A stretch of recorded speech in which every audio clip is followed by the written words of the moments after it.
Mic check, mic check. All right. Stop.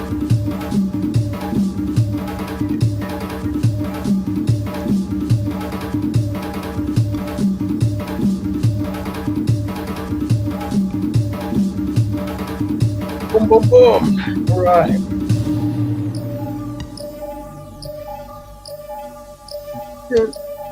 I need to.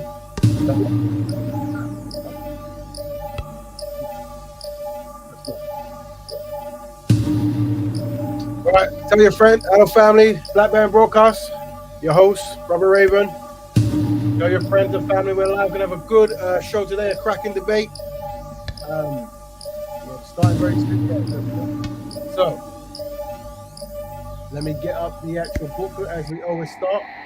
There you go. Let me quickly find the PDF. We're joined today by special guests, but before, I should just open that option. Before we just do as we always open, we do a little intro, allow the family to come live. Now, obviously, this shows are recorded, but if you have any questions, it's always good to catch them live because you know your opinions matter. So we're gonna see if we can find my PDF, screen share, Windows, and there it is. All right, cool. Look at that magic. Maybe I should keep my camera on more. I don't know. My room's a bit of a mess, but whatever. It is what it is. Anyway, okay, so this is a 211th show of the Black Man Broadcast. That means 211 times we have tried to work with the community to find solutions. Now we're going to start as we always start. Unfortunately, we talk about the triple tragedies, which is white supremacy, anti-black racism, and the Ma'afa. And these triple tragedies has caused what? A double dilemma, which is we are despised and we are disorganized, which is very sad, really. But there is a solution, which is a single solution, which is Black Betterment. And that is a lifestyle of Black people continuously helping Black people on Black issues whenever it's constructively possible. And that's what the show is about, promoting that lifestyle. And so today we have a fantastic debate about, and I'm going to pronounce this other word wrong because it's tongue-tied, but we have Black Betterment or Black Humanitarianism. I'm saying it wrong, but what are you going to do? All right. And let's quickly go to the thing. So now we're sending out the link. Obviously, the guest's going to come on, but we like to have discipline, dedication, dignity, and discernment. If we can use these 4D values, it makes having a conversation just that little bit more easier. And I recommend it for anyone who's trying to do community work. Definitely. Very helpful. Good. Try to use geography language if possible. And here we go. So, family, we're joined. I'm going to tell your friends we're live. Big up all the family in the place. Big up everyone live. Tell your family we're live. We're going to bring in our guest. He's clean. There we go. I'll be surprised. Brother Kammy Slime. Are you there? Can you hear me, brother? I can hear you loud and clear, my brother. Oh, look at that. Everything works. Isn't that good? So, family, this is Kammy. Well, I'll give you a bit of a back how we came across each other. We were talking in the comment section, and I think we were talking about how best to treat the community, how to treat women, this kind of stuff, or how to treat Black women. And I think the brother gave me a personal message saying that, he's really for the community, he's really for the people, but he isn't best pleased with some things happened in the past that didn't go well. And he's got certain ideas that might work better, certain ideas that we should try better, or not at all. So I said, brother, we've got a show where we discuss this all day long. Come on. And we'll have a nice, discussion, reasoning, and see what we can do for the betterment of the community. But then the brother himself is obviously a very creative individual, very talented brother. So what best to do, brother, I would say, is let the brothers know and sisters, let them know a bit about what you do, just in general, your creativity, your passions and that, and then maybe the interest in community work or Black Betterment or Black community work or whatever whatever your angle is, if anything, Yeah, so I'm Kammy Slime. I'm a rapper. Well, I'm an artist. I rap, but I create art. And my main thing is just connecting with every single individual that I can connect with. Humans are humans to me, and I believe that we like it's not about connecting to one demographic. It's about connecting to everyone. So I try to focus my music on. I call my genre reality raps because everything I rap about is reality. Everything that I talk about is my experience, other people's experience. Everyone can relate to what I'm speaking about because it's worldly. Nice. Okay, so musician yourself. How long have you been rapping? If you don't mind me asking. Well, I started when I was in school, like year 7, but that was like grime. So I used to do grime when I was like in year 7. But then obviously I started taking it seriously, like say 2017. But then gradually I started taking it more and more seriously as the years went by. So this year I've decided that I'm taking it super serious. So Right. And who would you say your influence are to get into like rapping and lyricism and MCing? Who would you say your influences are? It's hard. It's a hard one, to be honest with you, because like I've had different influences throughout different periods of my life, innit? So like I'd say the first rap song that I gravitated towards when I was about I must have been about 3, which was Ice Cube. Today Was a Good Day. That was the first song that I remember standing in front of the TV and saying, "This is music." Do you know what I'm saying? Like it resonated with me. Yeah. So that was like the first song. Obviously, as the years have gone by, I'd say obviously Tupac. I gravitate towards Tupac. A lot of people did anyway. That's why I say obviously. But yeah, just to be honest with you, I just like the art form. To be honest with you, so anyone who's stands out, I gravitate towards whoever stands out in the genre. Nice. Well, you mentioned some good artists, the Ice Cube, Tupac, and both actually had their hands in like black revolutionary kind of ideologies and thought process. Obviously, brother Tupac, his mother and stepfather was a Black Panther, and also Ice Cube, he was connected with Khalid Abdul Muhammad before, and you know he would have, I think, Farrakhan and Khalid interludes on a lot of his albums. It was one of the first daring kind of like speak truth to power MCs in hip hop, as well as from the West Coast as well. So, those have a very good history in Black liberation here or there, right? And obviously, with here, what we do is so part of our thing is if we can influence rappers to actually be aware of that and how to put those kind of messages, Black Betterment messages in music, or ideas or concepts that actually push the community forward. That is what we try to do here. But I mean, you know, it's like I said, it isn't really a trendy thing at the moment, or hasn't been for a long time. And you said something that's right. Now I'm gonna unpack it because I'm gonna. Doesn't work. Yeah. Is that the best option? Let's do that. So today, for family, please tell everyone we're live. We've got a very welcome guest, Kammy Slime's a very entertaining rapper, very technically good. They're great metaphors, similes, eternal rhymes, and hyperboles. Very good rapper if you hear him out. He's obviously learned in the field of rap. We definitely like that. And our thing is to make people who are very, if we can, who are very skilled, as a brother is, maybe have an influence on them to maybe have certain ideas that work in Black people's collective best interest in their creative art. That's what we try to do. But the brother, we have spoken, and there were certain things he mentioned. And when he started, the brother, and you're here, you did say that, you know, the kind of art you make, who you want to appeal to, you communicate to, is for everybody, kind of like everybody kind of music. Is that right? Yeah. Correct. Right. And so what I'm gonna do, brother, is I'm gonna tell you like our and my standpoint and my ideologies, and let's see if there. So just for those who are joining, we have Black Betterment versus Black, and I'm gonna say this wrong, Humanitarianism. And Raven and Kammy Slime discuss what approach is more beneficial for the Black community, and there we go. So that's what we're doing here. Now let me get rid of that. Push that one. So yeah. So here's how we operate. So I practice a lifestyle known as Black Betterment, and that means Black people helping Black people whenever it's constructively possible. The reason why we promote it very strongly is because, unfortunately, and this is somewhat shocking when we say it, we conclude that Black people collectively are inadequate, as a collective when it comes to working as a team to find solutions and to recover from the history of enslavement, colonization, and general hatred of Black people. I don't think we've mastered the art of actually doing for self. And so what we try, one of the solutions is through the studies, if you can have a lifestyle of it, then that's something that's trained and is culturalized, then that will help actually try to find solutions that we go through. But that really does depend on us focusing on ourselves. So being integrated in the sense of where you live and who you talk to, and you buy, you meet your friends, you eat food and play games, whatever.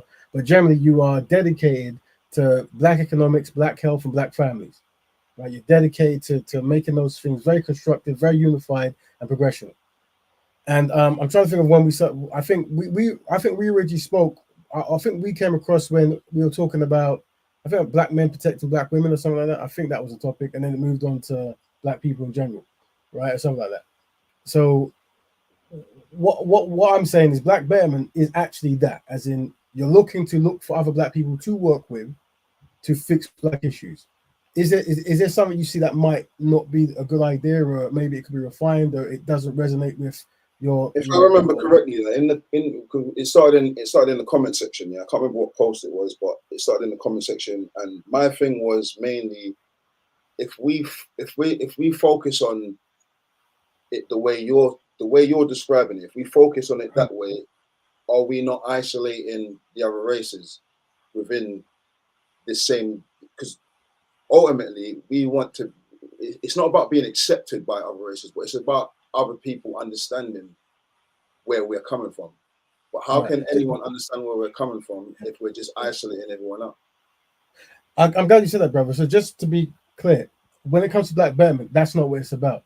What it's about is actually realizing that so there's certain ideology we push for that also is quite shocking, and that is that unfortunately we've become very subservient from what was observed, where when you look at other people groups, when they go through distress or problems, their primary focus is how are they going to work together to fix their issues.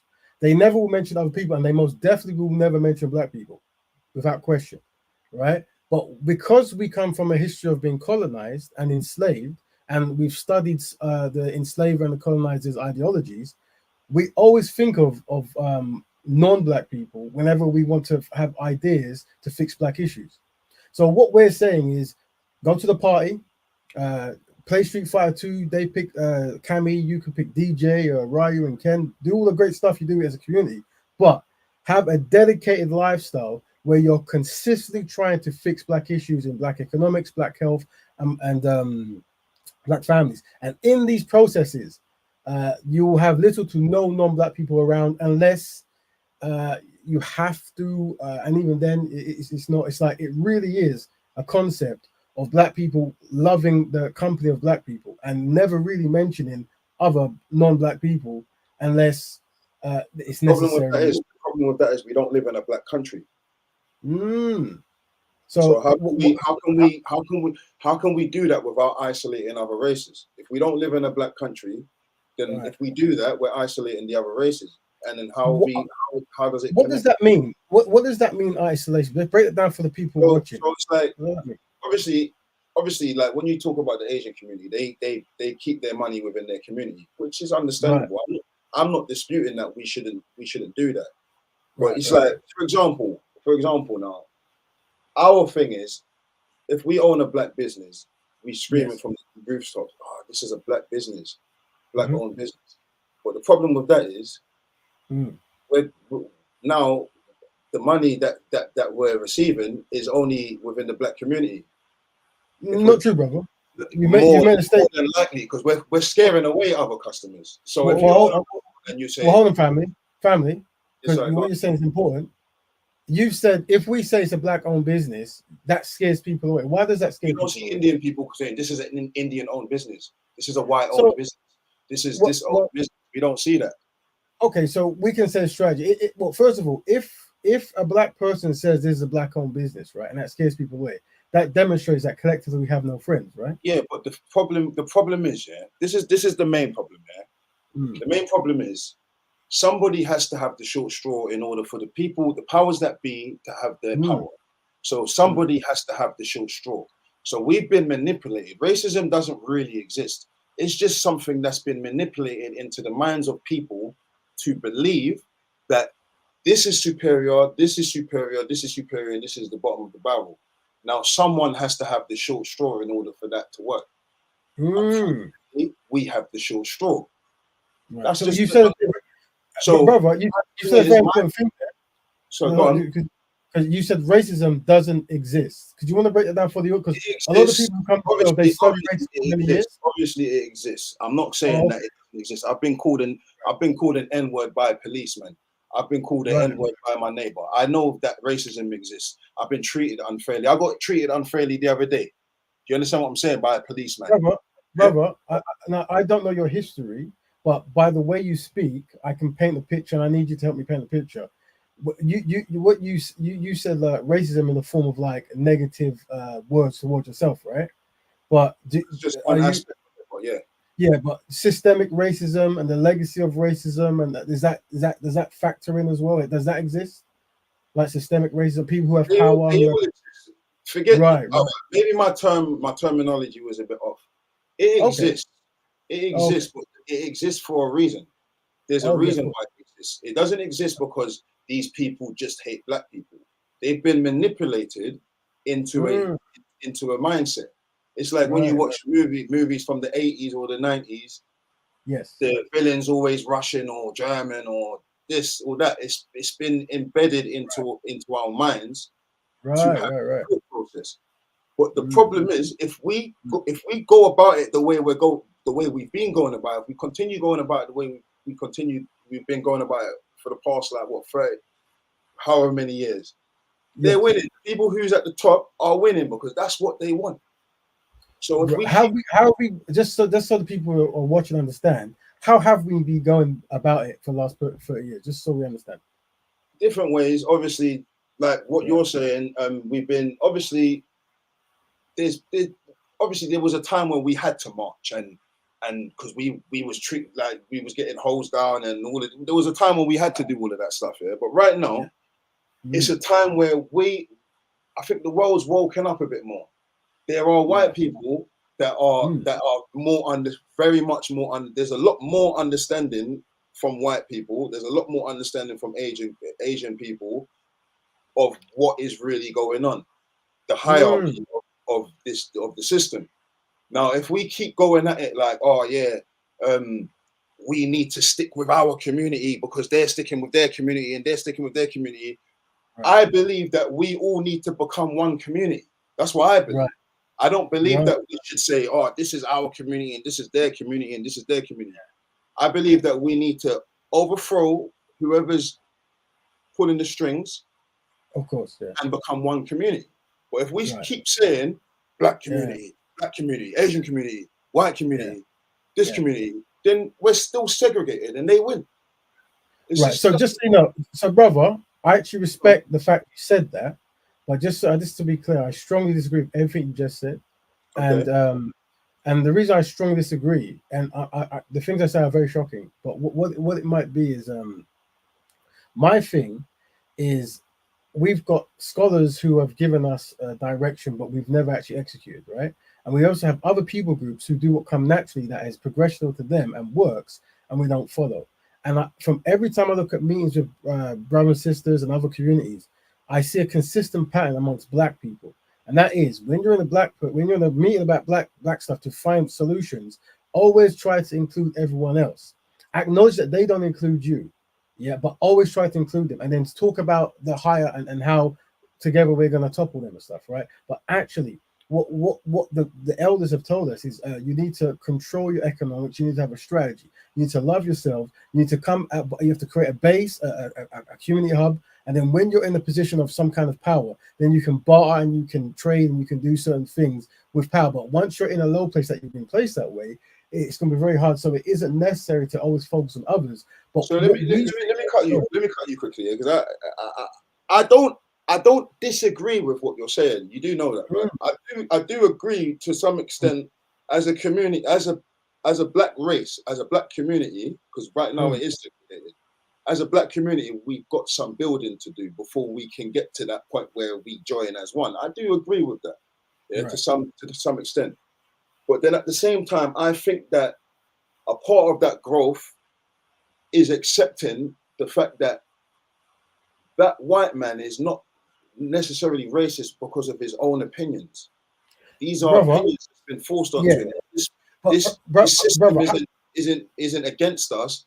because it needs to be against us. It's only against us because somebody needs to have the shortest straw.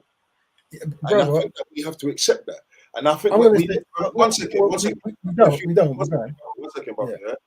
I think that we also have to accept that when we was enslaved, in Africa, we had wherever we was slaves. Because remember, I wasn't there. I wasn't there.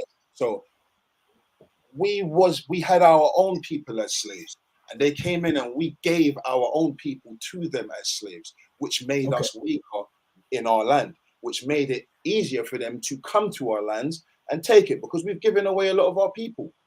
And then slowly we're giving away a lot of our people, and then slowly. So we kind of did it to ourselves in a sense. That's incorrect, brother. That's incorrect. Just so you know. And what I'm going to say is, now, brother, I don't, and you don't have to answer this because some people have their own kind of thing, but I don't know your age. You look a very young man, especially compared to me, right? You're 33, right? Mm-hmm. Okay. Now, in your 33 years of that's a bit patronizing, because age doesn't mean anything. But go on. No, the reason I'm going to say it is because I don't know your age, right? But there's being born in certain generations. So if you were born in, say, the 2000s, your experience might be different from someone born in the 90s or the 80s or the 70s, right? And there's a lot of people coming, they're born in the 60s, 50s, 70s. So it's a different, I've met brothers who look like you who are 72, or brothers like you who are 21. So, because, that don't crack, all that good stuff, right? So I don't know. So I have to ask to be respectful. But I would say is, what I tend to ask is there any elders or any books or any kind of people who you sat at the feet when it comes to studying white supremacy? Well, I'm not going to lie to you. I'm going to ask you a question, but this is what I'm going to say, You see, sometimes what you're basing your whole thing on is knowledge from elders. Do you think the elders got everything right? Where we are now is because of the elders' mistakes. So are we going to base what we do now on what the elders told us, because they led us here? So why are we still talking about what the elders said? Here's what it is, right? Black people, our ideology, black people are collectively inadequate, right? But amongst the collective inadequacy, there are pockets of genius, pockets of correction, of things that can be proven. So what we do is we look for the guidance, we look for what has worked, and we look for what was consistent, and then we build upon that. So Black Betterment is an ideology that is being formed now by this generation, right? And we're taking all that has worked from the past generation and all that hasn't worked in disregard of that, or what almost worked but needs refining. So in this discussion we're having now, we're trying to refine it. Yeah? Right? You said something like patronizing. Just so you know, brother, right? The way my mind works is for collective betterment of Black people, right?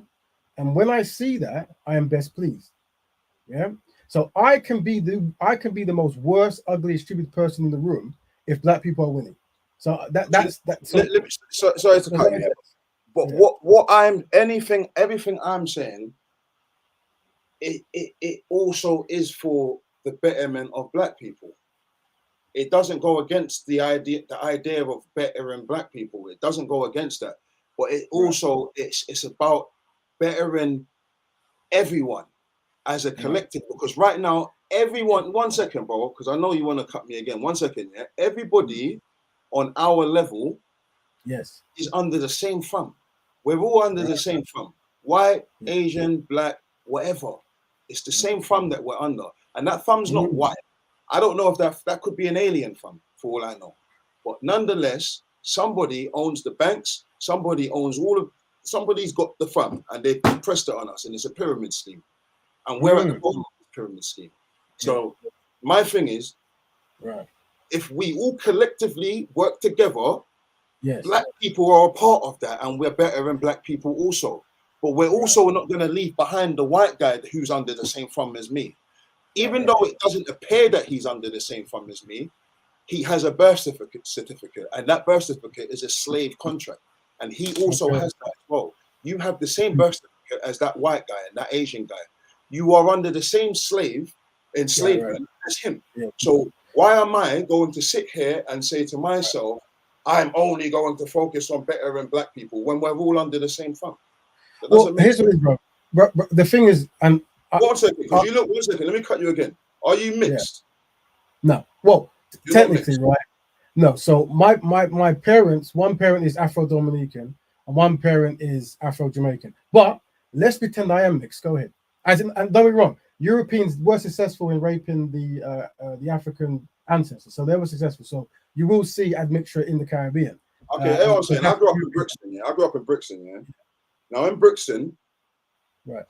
I've grown up around white people that's gone through the same struggles as me. His mum's on Okay. benefits. He's going through Right. the same stuff I've gone through. Do you get what I'm trying to say? Maybe maybe police might go past them more times Right. than Right. they'll go past me. Yeah, but like I said, short straw. Mm. It is what it is. But at the same time, I've grown. I've got like my upstairs neighbor became like a brother to me. His family was like family. When I was getting harassed by police, his white mum would run downstairs with my Yeah. mum. Leave our Yeah. sons alone. Yeah. And it wasn't just black people coming outside to stop the white policemen from harassing me. It was white women as well. So why am I Yeah. going to sit there and say I'm only going to better my people? My people is Right. everyone because So, we're all brother, in the same. okay, I had and so I have to be more direct in my approach, right? Because when I speak to you, brother, you are the mirror of many brothers and rappers and musicians and stuff, right? It's very, I get this kind of like all for one mentality, and I was there many years ago, right? And I get it, and I think what we try to do now is we try to refine a way of speaking where we can actually get progress. So I'm saying that I think you should love your neighbor and have love for the neighbor's mother and do all activities that work, but have a commitment to black people singly. So you can go and help your if your neighbor. So what it is you can help your neighbor and be friend to your white neighbor, but you don't have to make an institution for I'm white not gonna people. lie to you. Let me stop you. Let me stop you a second. If I go outside now and I Yeah. see a black person, a black Mm, man harassing a mm, white woman, I'm going to mm. defend the white woman, bro. If I see a white man or a black man harassing a black woman, I'm going to Yeah. defend the woman because it's a Yeah. man harassing a And woman. so you It doesn't should. matter And so about you what should. color it is. It And just so you matters should. about what's But right you and you wrong. might be hold on, brother. You might be in a world of confusion in what I'm saying, and that's why I say we are collectively inadequate. So what I'm saying is there's a concept we push as a failure fabrication and success simulation. And every time I talk to black men and rappers and so forth, right, I get failure fabrication. So they'll give me a scenario of a black person Can doing you say something that? bad. Can you phrase that different? But I don't know if I'm a bit like I don't know if I'm slow, but can you phrase that a bit different? I don't know. What a failure fabrication? I'm going to Yeah, explain I don't know what. So what. a failure, I'll explain because this is the terms we're using, right? A failure Mhm. fabrication is where we're trying to find solutions for black people, and someone goes, "I would help black people, but what if a black man tried to kill me and a white man tried to save me?" What they never do is, "What if a black man tried to save me and a white man tried to kill me?" And I see this consistent. And what I'm trying to say is, this is the analogy we're trying to change. And I'm saying is, I'm trying to demonstrate to people looking at yourself that no matter what we say, black men, especially in the UK, to bring in non-black people in a black discussion. So we need to have a way to deal with that. And one way is, look, I'm saying befriend them, call them the greatest people of all time, high But five why and go would to we their do that? Why wedding. would we call them the greatest people of all time? Oh, I'm this hyperbole, bro. You're a rapper. This hyperbole. I know you understand it, right? Yeah. Mhm. So I'm saying do whatever you need to do or we need to do to show we're nice and friendly, but have institutions and ideas and concepts that are dedicated to black betterment. Yeah. So I'm gonna go into a studio and rap with a white guy and drop 10 bars and all this good stuff, whatever, right? But I'm also going to create a building that tries to focus on educating black kids tech. Yeah. Now Yeah, remember, brother. no. When you, all right, on that note, yeah. Now, Yeah. cool. I went to a Saturday school in Tulse Hill called Dick Yeah. Shepherd. Yeah. It was black. It was black. It was very black. You know, I learned a lot of Good. black history there from a young age. Good. Mm. I believe those things should be like that. That did help me to understand a lot of things as a young black man. So yeah, in that aspect, yeah, there's certain things that yes, that does help.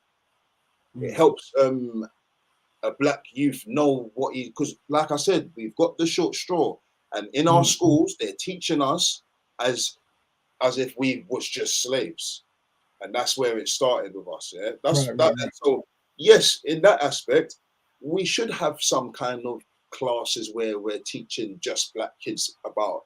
Like even when I was in primary school, I went to a primary school called Vauxhall Primary School. and they used to come to the class and pull out all. There was a black lady called Miss White. She used to come in. Ironically, she was black, but her name was Miss White. She used to come in and pull out all the Caribbean kids and say, "Yeah, this is Caribbean Club," which was good because I learned a lot of stuff in Caribbean Club. It weren't just your typical, "Oh, this is you as a slave," which I agree with. I agree with that. But then I'm talking about in a whole. In a whole, the fact of the matter is, we only have the short straw for this to work. In order for this, and when I say this to work, I mean segregation. Right. What you're describing is what they want. They want us to be segregated from each other. No, that's so. I'm describing to be saying what Tommy Robbins is saying, and this man to be saying what this man. No, so I know these people. I'm not saying that. So so remember, the words we're saying, we're going to try to give definition, right? So I'm talking about semi-integration, right? A group integration. And what that means is wherever black people are, you create economic hubs and cultural zones that you control, and you circulate your money, and you own all the resources that benefit your people, and you take responsibility, making sure your kids ain't on drugs, ain't on crime, and you take responsibility in building structures and jobs and so forth that can sustain wherever black people are. And then you integrate, you trade with other companies, other communities. You have parties, and you invite them to some of them, whatever. And so it's a semi-integration concept, right? That's what I'm talking about. You know, can I just say something quickly? You see when you start to say, like, oh yeah, like even a little while ago you go, oh yeah, have a white rapper with you and yeah, whatever. Like when you talk about them, yeah, there's a very bitter undertone, right? And I'm not gonna. I'm detecting. I don't know if it's just me. I don't know, but there just seems to be like an undertone with what you're saying, and I get it because. You know, I don't know what your experience is. What? Because you said you used to have the same kind of ideologies I have now.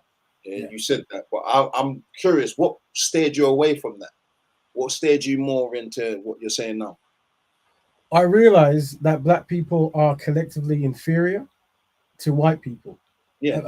As in, we are in a collectively inferior place, and white people have got their own issues to deal with. Asian people have their own issues to deal with, and they will not deal with our issue, and nor should they, even though many of them are responsible, unfortunately, historically, right?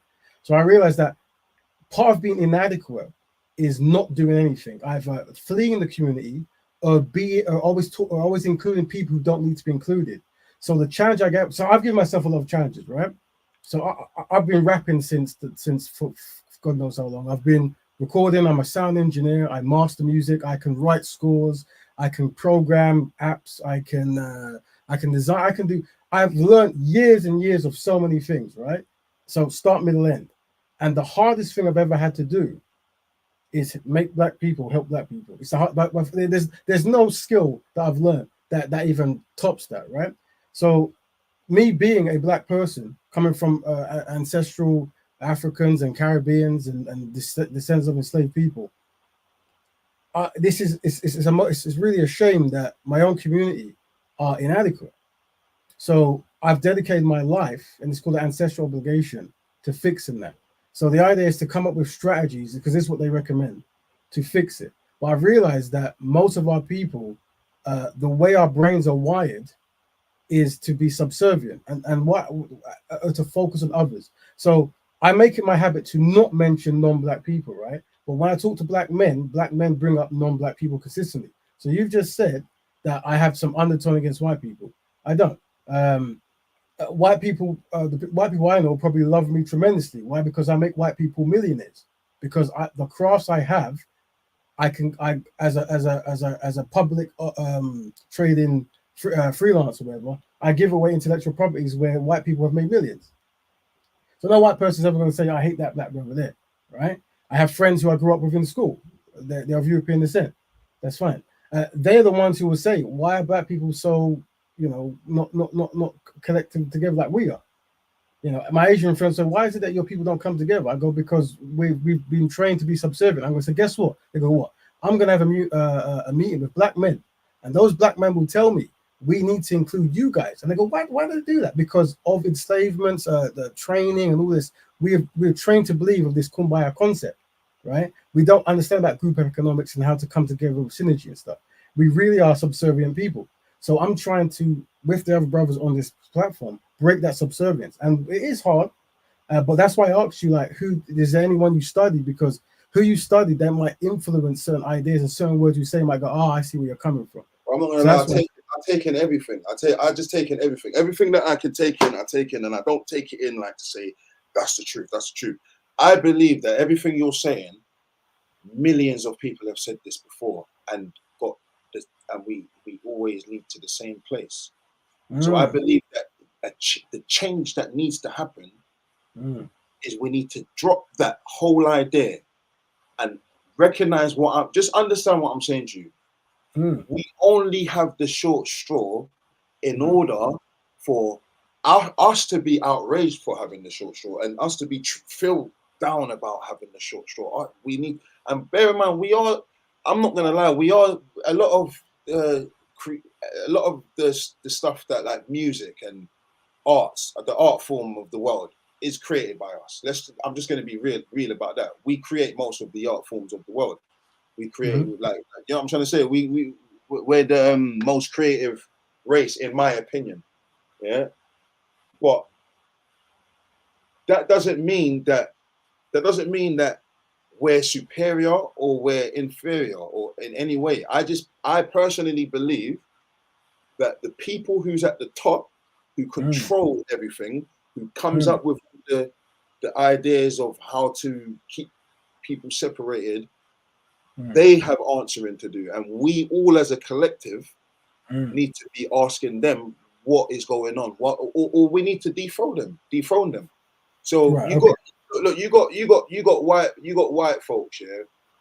They've been so conditioned that they will cry when the Queen walks past, and the Queen does nothing for them. But they're conditioned as well. They're conditioned into thinking that the king is some big thing. He's nothing. He doesn't do anything for them. And I'm probably I don't care what my words get taken as. These families do nothing for anyone. But they are conditioned just as much as we are conditioned. But they're conditioned in different ways. Listen, let me land. They're conditioned in different ways. That's all it is. Do you get what I'm trying to say? So we need to go after whoever it is that's doing all the conditioning. Yeah, I hear that. It's just about we are all being tricked into tricked by the higher echelon, right? Yeah, and I agree. There's going to be that dynamics going on, but that doesn't excuse Black people from being dedicated to Black betterment and fixing your own issues, and that's where we're at. Yeah, so I said that earlier. I said earlier that we are so far behind right now that we, to some extent, we do need to come together and have some conversations together. Brother, you said something that the white man is not superior and the Black man is not inferior, and I agree, and I completely disagree. So when it comes to the word, I disagree. When it comes to collectively progressing, Black people are inferior to white people. And the reason I say that is because I need to pierce through the most intellectual Black brothers and sisters on the streets who say all this kind of stuff and who talk in circles, but actually they're not actually connected to any kind of institution doing anything ever, right? So I would say that, yes, because I'm aware that Black people are collectively inferior or in a collectively inferior position, and non-Black people, white people in a collectively superior position, I, as a Black person, a Black member of the community, I'm going to work with Black people to fix that. Yeah, so that's why I go straight there, because remember, the hardest thing you're ever going to do in any kind of Black empowerment kind of concept is convince Black men to be active. It's the hard, because Black men will be too connected to white people. Can you say that again? Black men to be what? Sorry, say that again. To be active, to be connected, as in trackable.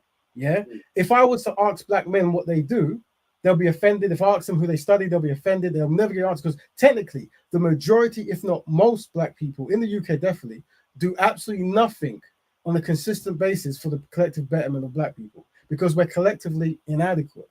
You see, and it's almost like, do you like football, brother? Do you like football at all? No, I don't conform to anything. So there's no sports you like? No sports. I don't watch sports. Okay, well, in the UK, there's a football and they have like a Premier League, right? And it's like where the best kind of teams play to win what they call the Premier Cup or something, right? Now at the top, I'm sure I haven't watched football myself, but Manchester City might be very high, right? Or Manchester United, right? But there might be a team at the bottom, might be West Ham or someone, I don't know, you name it, right? So imagine that's black people. So what we're saying is, how do we work as a team to not get relegated? That's it. So how do we push ourselves up to make sure the next season our children can maybe have a chance to win the FA Cup? It's working as a team. That's what we're dealing with. But the problem is, most rappers, black people, people like there was a time where you mentioned Ice Cube and Tupac. Yeah, the ideology they have will be correlate more with Black Betterment rather than the kind of like humanitarianism everyone's in it. It doesn't mean that you kind of white friends and you know dance and work for white people here and have a contract here, whatever. But you have concepts and ideas where you try to fix black people. I am saying, right, when tell your friends. Listen, let me just say this. I am unapologetically black, by the way. I'm just gonna put that out there. I'm black. What does that mean again? I'm unapologetically black. I don't hide my blackness. I'm a black guy. Yeah, I'm not trying to be integrated into a white community or trying to be integrated into an Asian community. I just don't agree with the concept of there being separate communities. When it's like, all right, so you use the football as an example, yeah. So now, now let's use. Do you know we could use football as the example again now, yeah. Now let's say you've got all these teams now, yeah. You got Arsenal, Man United, and yeah. So you got these teams now, yeah. If, for example, I play for Man United. You, the white guy, plays for Arsenal now, yeah. So you're saying, we need to work together not to get delegated.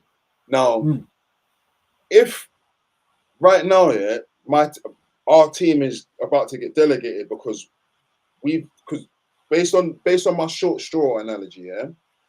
So we've been given our team's only getting given. Our training grounds ain't good. We've got poor. They're giving us we haven't got a good training ground to better ourselves. Yeah. So based on what you're saying, yes, we have to. Like I said, we have to. Right now we're low, so we have to build ourselves up a bit. But then once we get to that point there, why can't we sign some of them white guys into our? Why can't it? Do you know what I'm trying to say? Why does our team have to be just black? Once we get ourselves to a certain level, right now we're so conditioned that we don't even like ourselves, and we don't even know why we don't like ourselves. I'm walking down the street and a man, like a white guy, see me, he's like, black you now, he's feeling away. But you need to understand, that's not him. He doesn't really feel like that.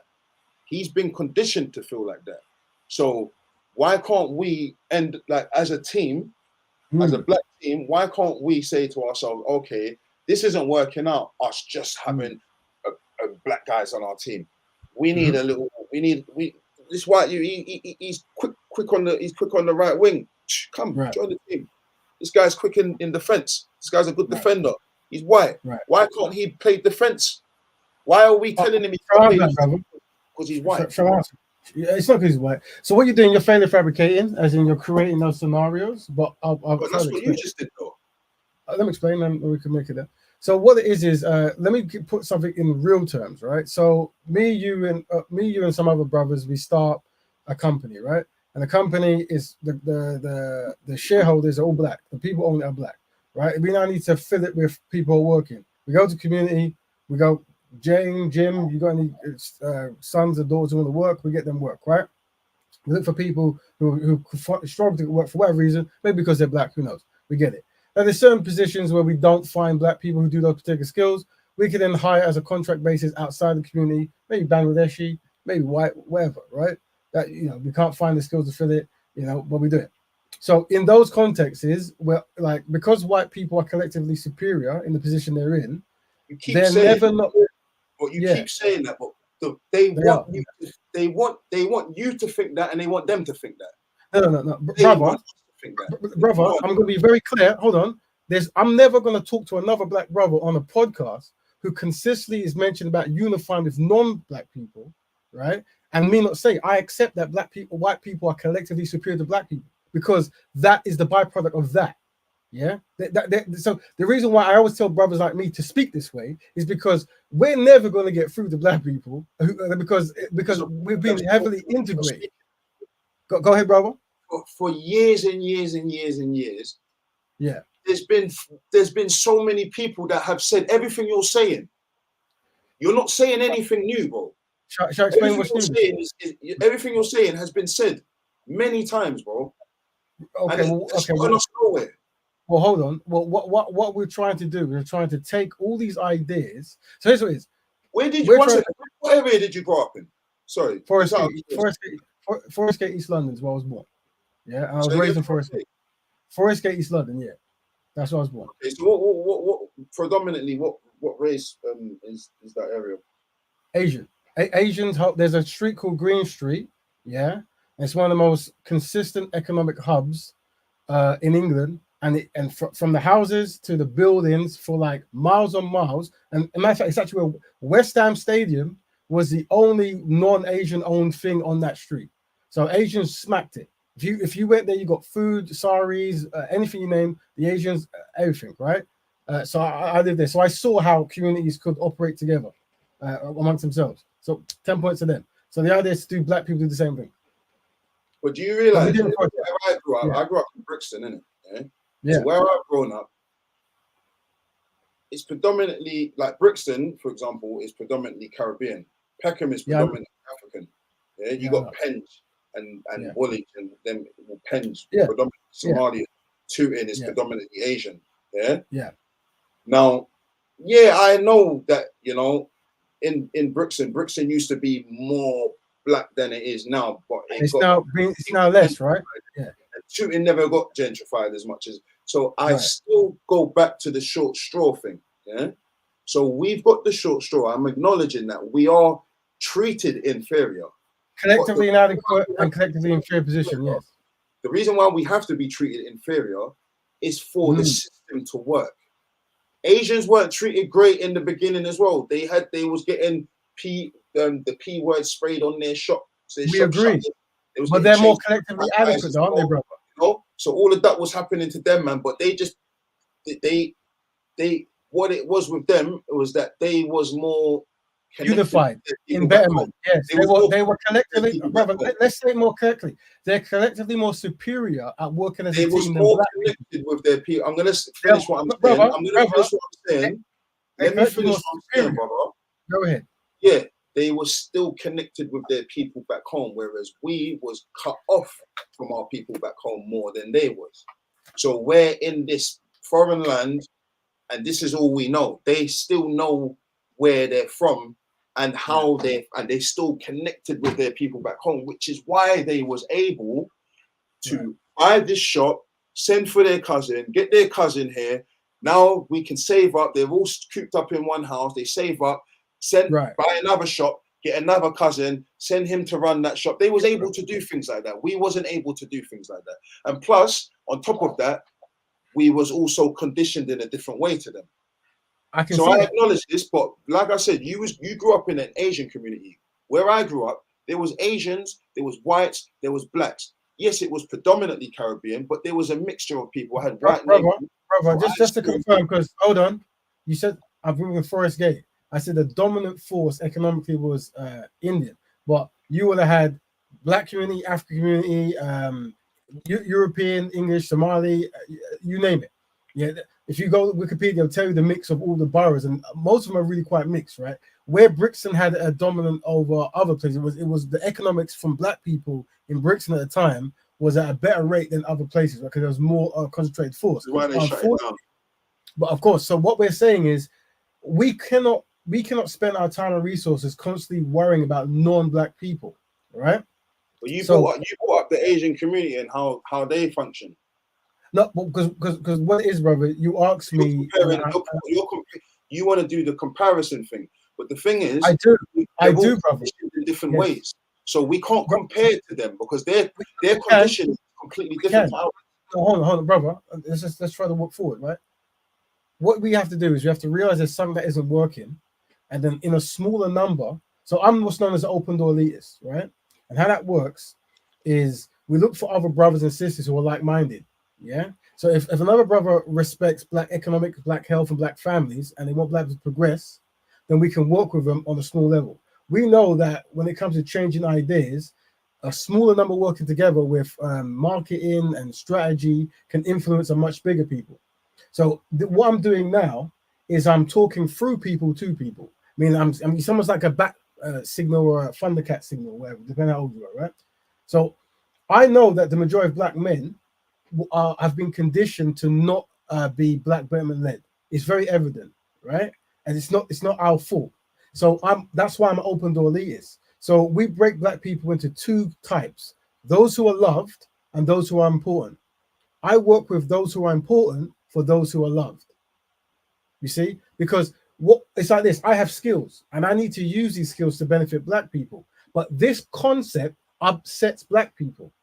You understand? I'm not upset by the concept that you're saying. It's not you, bro. I'm talking about as a whole. You might love it, but you don't represent the whole. Or maybe you do. I don't know. Yeah.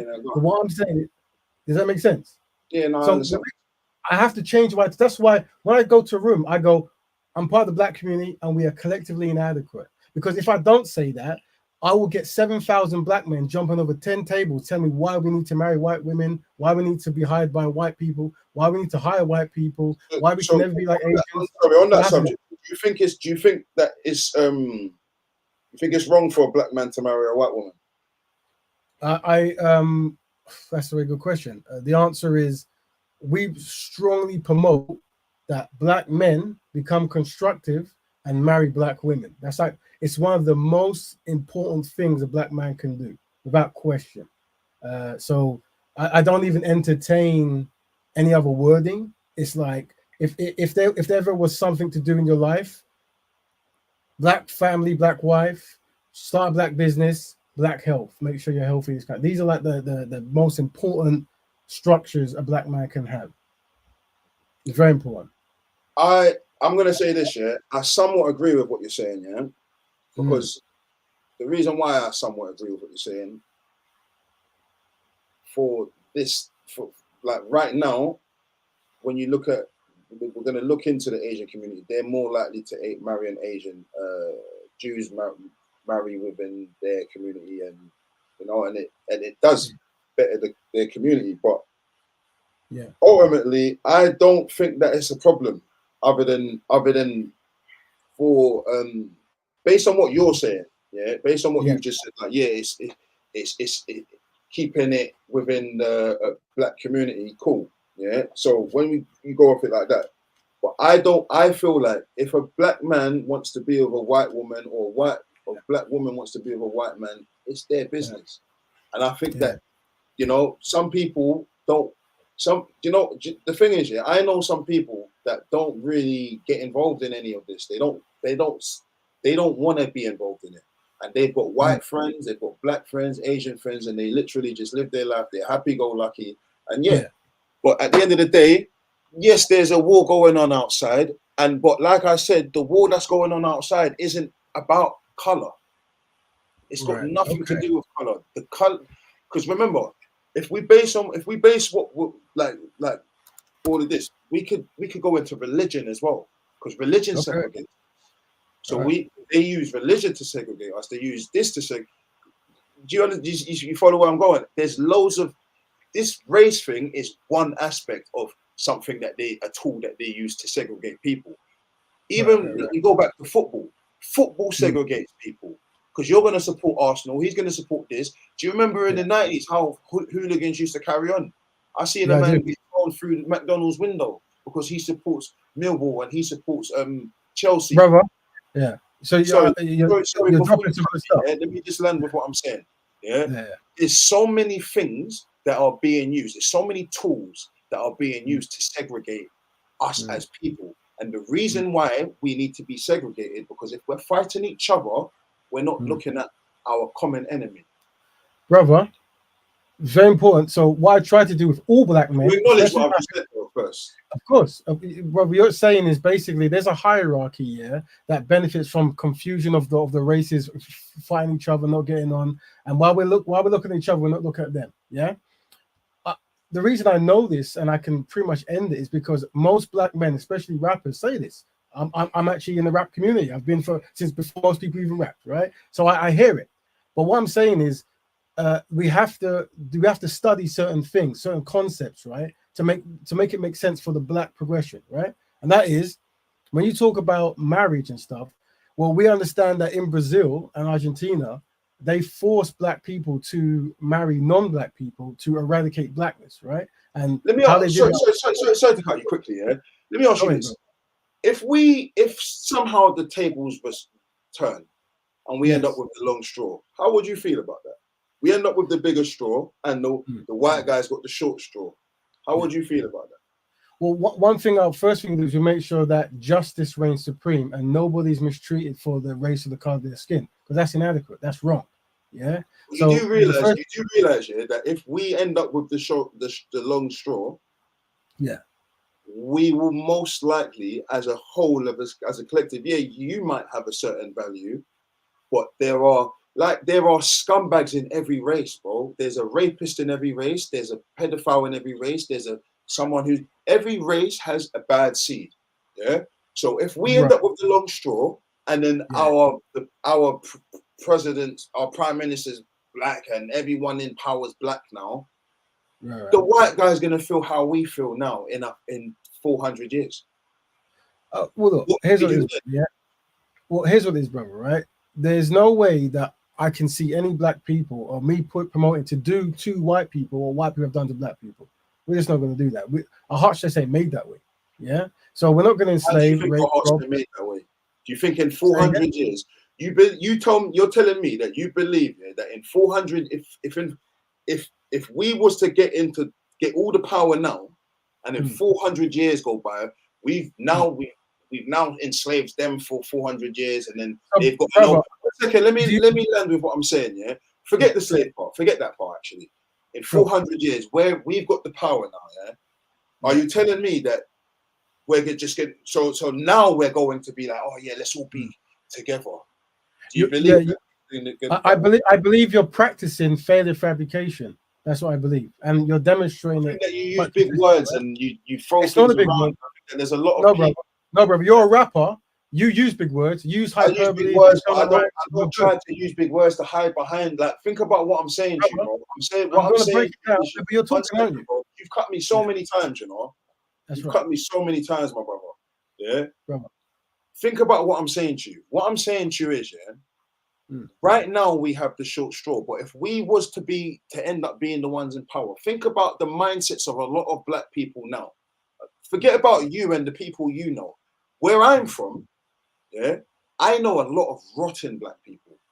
Yeah, I know a lot of rotten white people. I know a lot of when I say rotten, I mean they will do you dirty. They don't give a shit about you, bro. They will do you dirty in an instance. Yeah? Brother, the people that I come up with will do you very bad. So when I say that to say this. It's not about race. It's about people. Brother.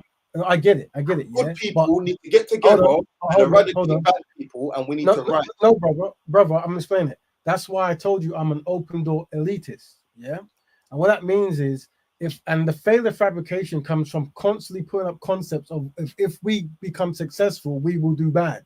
That's what. So if you want what failure fabrication means, that's it. You're fabricating failure. Yeah, when you could actually simulate success.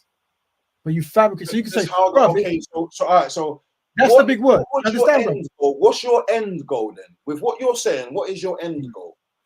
All right. So it'll be good if we acknowledge when claims are made, and I make it clarified, just so because it happens a lot, and that's what it is, right? That's why I'm saying, brother, you're saying things that might not be accurate. Let me give you clarity, right? So the end goal is for a culture to be introduced on all black people, where we automatically look out for our own best interests. That's it. A culture of that. Now there is certain templates that we can do, right? And I have to use your example because you're here. The way you're speaking, we won't be speaking that way. we will be nice and integrated and helpful to non-black people. However, we'll be success simulating black stuff. Like, brother, I'm going to make a bank. I'm going to hire some people. I'm going to try to introduce this new kind of record label that signs people. I'm going to try to make sure that Brixton has this, or this role is fixed or whatever. And it's all a black first mentality. You're trying to fix black issues because you know that other communities might put you 7th or 8th. And because you are 7th and 8th, that means you have to be at the top of your game to get to even to the 4th position. So you'll work with other brothers. But once again, brother, I'm an open door elitist. Yeah. So what it is all black people are welcome to be with me, right? And work with me. But if they don't share the same ideologies, I will just help them in their life, but they'll never be in any executive positions in my companies because they will only feel pain every day. They'll have anxiety every day, and they'll want to jump out the window because I'm going to say every day, how can we help black people? So remember, what I'm trying to say here, and I do it wherever we go, is I'm trying to demonstrate that we are collectively inadequate. And I try to do that on a one-on-one level by demonstrating week to week. I'm going to talk to so many black men, and every black man in the UK will say the same thing. I'll talk about what we can do to progress, and they will always fight and fight and fight to mention why. Yeah, and that's why I keep saying I'm open door elitist, and my community are collectively inadequate. And people get, at first it would cause anxiety amongst so many black people, but then because they see these evidence, they go, you know what, that brother is actually onto something, right? And that's what it is. So that's why I bring up. And so to answer your question is to have a lifestyle that we all practice. That's the end goal. Okay, so do you think that after you've done that, you're not under the thumb still? So here's what it is, right? There's always going to be powers of white supremacists or higher elites here that are going to have sway and do horrible things. But the problem is, black people are more powerful as a collective. Why is there always going to be that though? Say that? Why is there? Why does it always have to be? Wait, let me give the answer that I give when I'm at seminars, right? Maybe the answer is to just find that person and throw them off a bridge. Let's say that's the answer, right? I'm more likely to do that if all black people are on the same page rather than we are against the concept of black people come together. So the idea is, what ideologies do I put in place that makes sitting with another black person normal? Yeah, where we sit down and go, we need to work out how to fix black issues. Let's throw the man off the bridge, rather than I want to marry a white woman, I want to hire a black or white man, I want to wear trainers. I don't like black people. But it's not about that though. It's about the fact of the matter is, yeah, you can build up a black community. We could do that. Let's say we did that and we became more united than the Asian community. Let's say we did that. Sure. There's still a power that be. There's still a hierarchy. There's still someone that's doing the puppet strings. What do we do about that? What do you want to do? You want to leave them to do that? You want to let them continue doing that? Let them continue manipulating people? Let them continue? Here's the answer to your question. Here's the question, right? Here's the answer to your question, as long as black people are great. Here's the answer to your question, right? The idea is when you collectively move, there are special groups of people who work on certain dedicated things. You will have a department who has to answer that question. Like, there's people above us who are doing horrible, wicked things. What is to be done about them, right? My job ain't necessarily 2-day review strategize about that. My job today is to promote a lifestyle where we can be in the room to discuss that. So awareness of that room is there, right? And how I propose we put forward with the other brothers and sisters who are on the network is to create a lifestyle, yeah, where when you hear black stuff, you don't automatically say white things or Asian things. And you only go, you know what? I'm going to be there. I'm going to do that. I agree with that. Well, I don't want you not to think that I don't like things black. I like things to be black. I like seeing a black owned business. I like seeing it. I like seeing a black family thrive. I love it. But what I'm saying to you is, yeah, it's not about that's not the end goal for me. The end goal for me is for everybody to acknowledge that we are all being played by one entity, by one system. We're all being played by that one system. And that's what I ultimately want. Yes, it would be great for black people to unite and to be less hateful towards each other and to be more like you know, more like the Asian community, more like the well, I don't know if I, yeah, it would be nice to see. It would be nice to feel it, you know. But you know, my end goal isn't that. My end goal is I don't want to be a systematic slave anymore. I don't want to you know, see us go through a worldwide, because remember lockdown was worldwide. That wasn't just on black community. That was on everyone. They forced that on everybody. They didn't force that on the black community. Let me land. Let me land, brother. They didn't force it on the black community. They forced it on everybody. Yeah. Right. And then after lockdown got lifted, everything's gone up. Look, I started eating chicken again recently, yeah, because I stopped eating chicken for 8 years. I started eating chicken. I got a fancy for fried chicken. Yeah, it sounds cliche. I went to the chicken shop. Man was trying to charge me £6 something for 7 wings, bro. And he's saying it's hard times. Right. You know, I mean, I don't eat meat, so I don't know how much that is. I don't know if it's gone up or down because I haven't eaten meat. We used to get four hot wings for £1, brother. So since lockdown, everything's gone up, bro.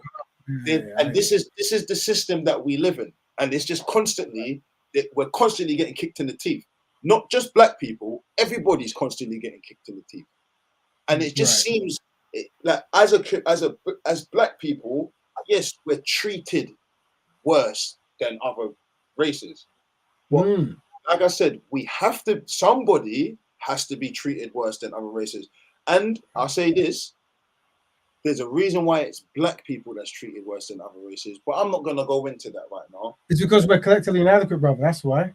It's because we're collectively inadequate. That is. It really is. It really is. It's because of the double dilemma. I don't know if you saw it at the beginning, but I'll show you on the screen. I'll break it down for you so you can see it again. For those who are new, the triple tragedies are white supremacy, anti-black racism, and the Ma'afa. Those 3 major things have caused a double dilemma, which is we're despised and we're disorganized. So those 2 things work in tandem. Yeah.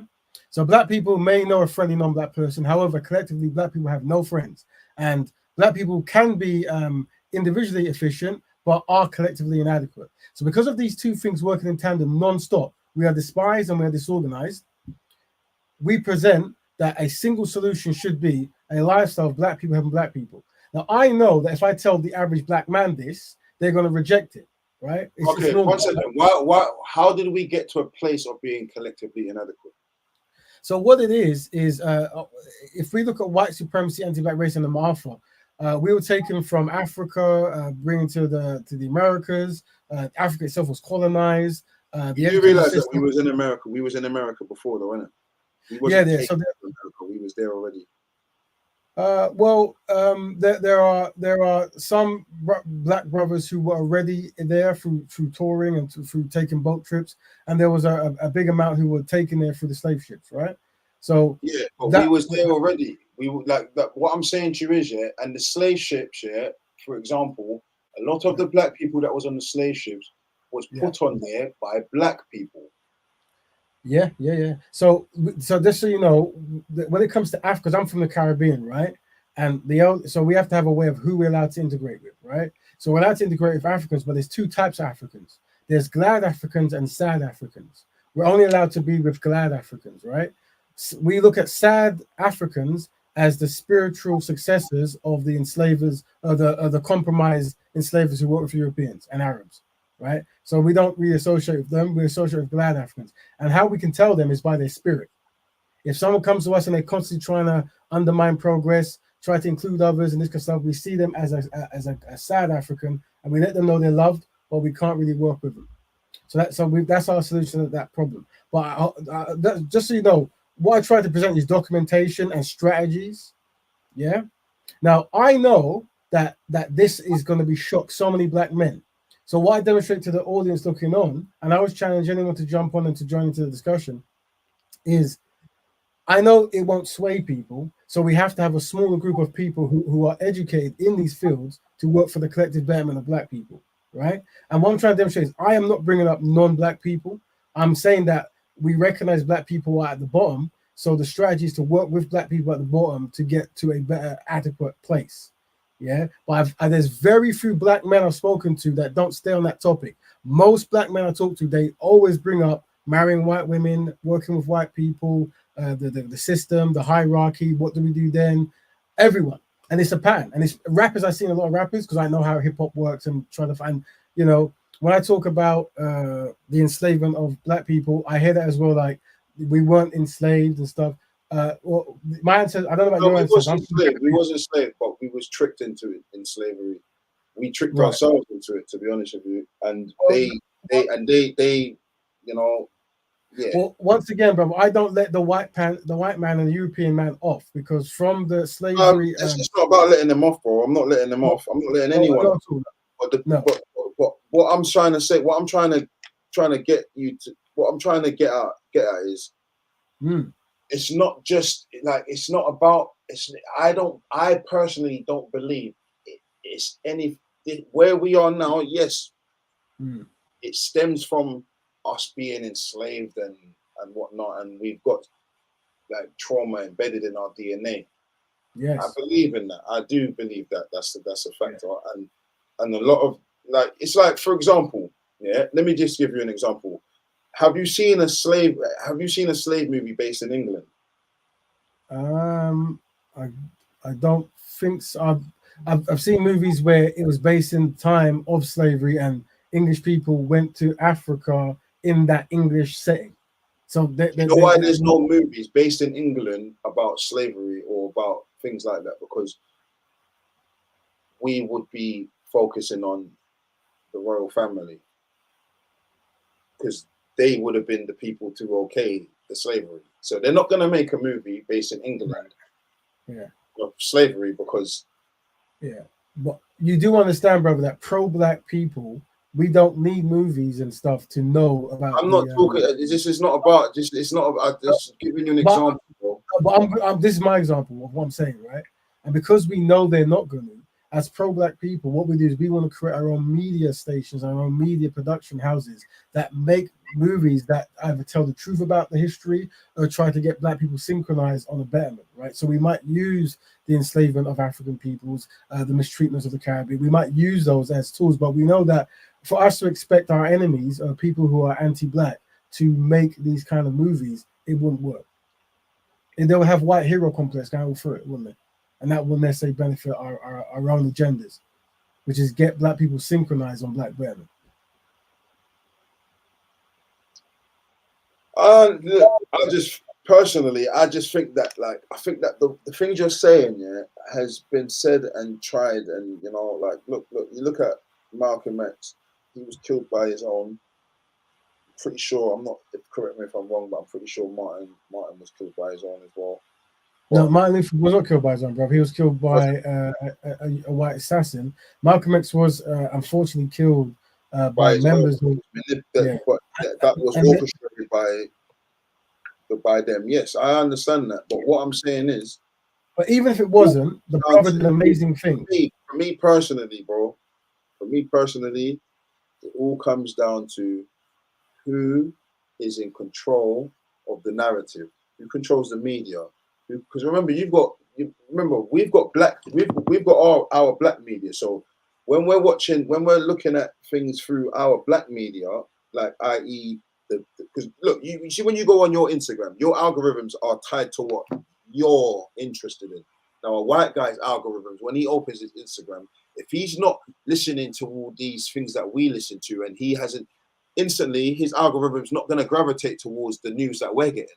He's going to get the news that they want him to get. So he's going to hear what he wants, what they want him to hear, and we're going to hear what they want us to hear. So ultimately, and the Asians are going to hear what they want the Asians to hear and see through the media. So ultimately, our enemy is whoever controls the media, because they control the narrative. And once the narrative is controlled, we're all just running around with adopted opinions. Realistically, all of these opinions are adopted. So everything you're saying is adopted from whatever your algorithms are pushing to you is where you're getting your opinions from. So let me stop you there. Yeah. So once again, I was going to keep repeating myself. I'm used to black rappers and black people because it's my You life's keep work. saying rapper, bro, but before I rapped, No, because I'm a rapper. No, but brother, I'm a rapper, innit? So that's what I'm saying. I'm a rapper. yeah, So, I know you said that, but I'm saying forget so about the music, bro. who is it? This is beyond music now. This No, is no, beyond but music. no, I put no, these but things for above me, music. no, but here's how I want to speak, brother. Right? My thing is connecting dots, right? And understand where those dots come from. Yeah. So I understand that a person who lives in this area who listens to this might think different from a person who this and that. And I always connect the dots.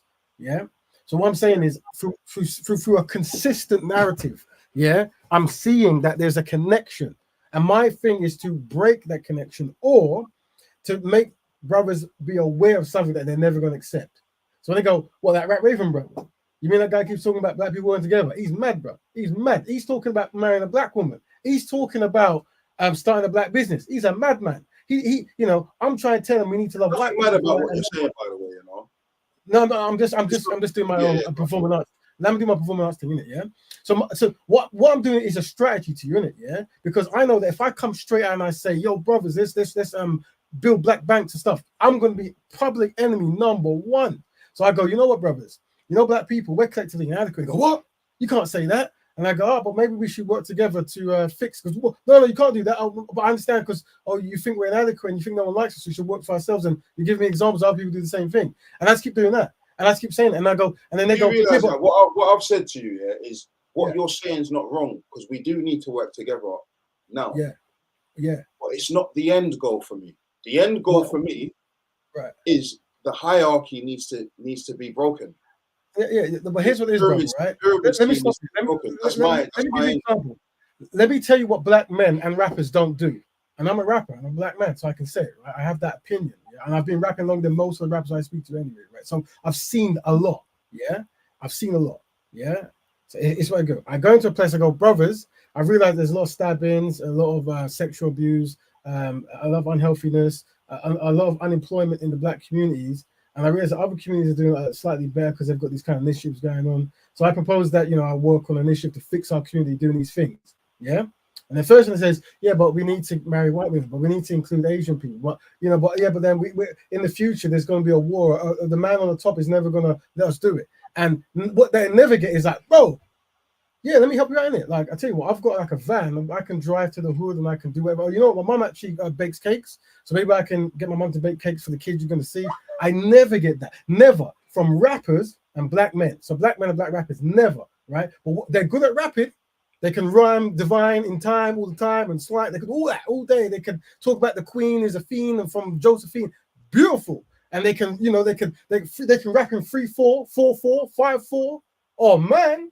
These are smart brothers. But when it comes to actually history of black empowerment and black economy, they don't know anything.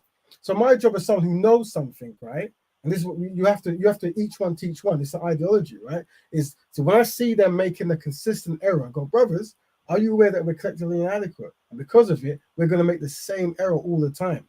And here's what I propose, but I don't want you to do it with me because I'm an open door elitist. Because remember, if I tell a black person let's work together, I become an enemy. So I go, no, I just want to work with people who've read the books, yeah, and have shown them proof. But we have to split black people into two categories: those who are loved and those who are important. And I work for those who are important on the behalf of those who are loved. That's the only way you can help black people from what I've seen. Now, what I've said, I've never seen different. I've never seen a black brother, a rapper, whatever, ever go, brother, let me help out. That's good, It's always what we can't do, and we have a name for it: failure fabrication. Well, I've Failure not once said fabrication. I've not in this conversation here, yeah, and I'm not saying you said that, by the way. I'm just saying I'm not in disagreement with you 100%. I'm not 100% disagreeing with what you're saying. I do agree with a lot of what you're saying. But what I'm trying to say to you is that can't be the end goal. We can't just focus on, yes, we need to build our community because right now it is segregated. So, and we have got the short straw. So we do need to build our community. We do need to build our confidence, and we do need to try and heal from a lot of our traumas, yeah, as a collective, because we have a lot of built-up trauma, So yeah, we do need to heal from our traumas and whatnot. But then, what I'm saying is, there's gonna come a time yeah, when that's not going to be enough because we're still under the thumb. Collectively inadequate, yeah. Yeah. And when I say, once again, when we say collectively inadequate in this aspect, it's got nothing to do with race in that aspect. Well, I disagree. Think about what I just said. Think about what I just know. Wait, before you disagree, and I'm responding. Before you disagree, let me just rephrase it again. So maybe go ahead. Yes, right now, black people we are collectively inadequate. That's Like when you break it down in fractions, when you break it down into races, we are collectively inadequate. Yes. But then when you look at it as the pyramid scheme, everyone on the bottom is collectively inadequate. Oh, I'm not disagreeing with you. I think there's a hierarchy, but what I'm saying is part of being adequate. And one second, let me just say this quickly. The reason why everyone at the bottom is collectively inadequate is because we're allowing the segregation. I disagree, brother. I think first of all, I don't agree with that. But think about what I'm saying. How can you disagree with that? Right. What you're saying is black people are collectively inadequate because we're not united. That's right. But as a whole, everyone at the bottom of the pyramid scheme is not united. So collectively, we are all inadequate. Right. Okay. Well. Okay. So no. So here's what it is. Right. White people. Yeah. There's going to be poor, rich white people, Spanish, English white people, right? And they're going to have their disagreements and dynamics. However, they all get on code for the most part when it comes to certain things, right? So, for example, you can love your white woman and she's the greatest of all time, but if you talk about reparations and stuff, she might not want to hear it, right? So what I'm saying is, what is reparations? Reparations. Right. That's another thing I want to scrape on. What's that going to do for us as a whole? So, essentially, I use reparations to demonstrate to black men and black rappers that collectively white people work in synergy with themselves, right? Regardless of their sex, gender, or dynamics, right? They've grown up as white, so they were taught how to be on code as white. And one of the on code things is do not allow any African descent to even mention reparations ever. But what's meant to be I'll say, go on. Sorry to cut you. So that's fine. What reparations is you're paying for damages you've done.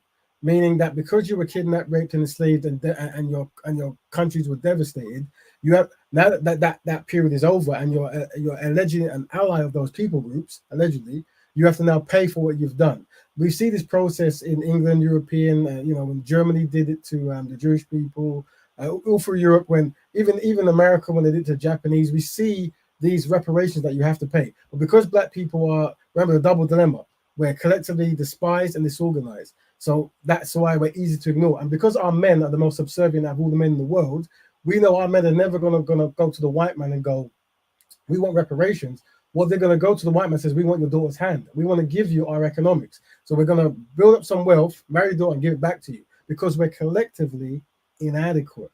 I was in Brixton the other day and I saw an inferior position. Go ahead. I saw a big march the other day for reparations, and I was just confused because my thing is this, okay, we get reparations, but our countries are still getting torn. Everything that the materials that build our phones is getting ripped from our countries, and you get what I'm trying to say. Everything that our countries that we naturally come from, because right now we're not in the right place. This isn't where we're supposed to be. It's not good for our skin, first of all. We shouldn't even be in England. We should have listened to Marcus Garvey back then and left and went back to Africa when he was saying, let's leave. That's what we should have done, but we didn't do that. We stayed here. So realistically, it didn't really work that way. So the people were called from the colony to come build up Europe from after the war and stuff, right? And that's why people from the colony of the African and Caribbeans were here. Now, I say this: you can be wherever you want. If you're practicing black betterment, you can contribute to the betterment of black people, right? That's it. So yes, you're right. There is much exploitation going on in Congo for cobalt and stuff like that, of course, and we want to fix that. But I talk about reparations not because I ever think that Europeans are ever going to give black people, Africans, reparations. No, I try to demonstrate to black men and black rappers, that all the white people that you love so much that are going to do that you want to include in all the Black Betterment plans, they will never co-sign reparations. So I'm using it as a strategy to demonstrate that we are collectively inadequate because I wouldn't say I wouldn't co-sign. Sorry, go on. Sorry. We have mastered the art of subservience. So if you ever told me that someone is more subservient than a Black person, I'll be offended because it's like that's wrong. We are the A star at subservience. And I try to use every conversation I have with rappers, Black rappers, who are good at rhyming, good at timing, and being a sublime king. I try to use these things to demonstrate that. You see, I go, look, no matter what I say, they're never gonna go. You know what, Raven? This is what you do say. They're gonna go. But what about the white man? But what about the white woman? But what about where we have no economic stuff? Because we are collectively inadequate. And this is a strategy. So that's brother. We use strategies and templates to teach, and what I'm doing now is that. I don't go, black power, black power, black power, black man. Like, I'm not going to say white people are bad. I'm going to say they're in a superior position. There you go. I'm not gonna mistreat any person based on their race. Yeah, I will never do that. One, because it's not nice, and two, because Black men and rappers will use it to not practice Black Betterment. So I can't do that. So I just tell the truth.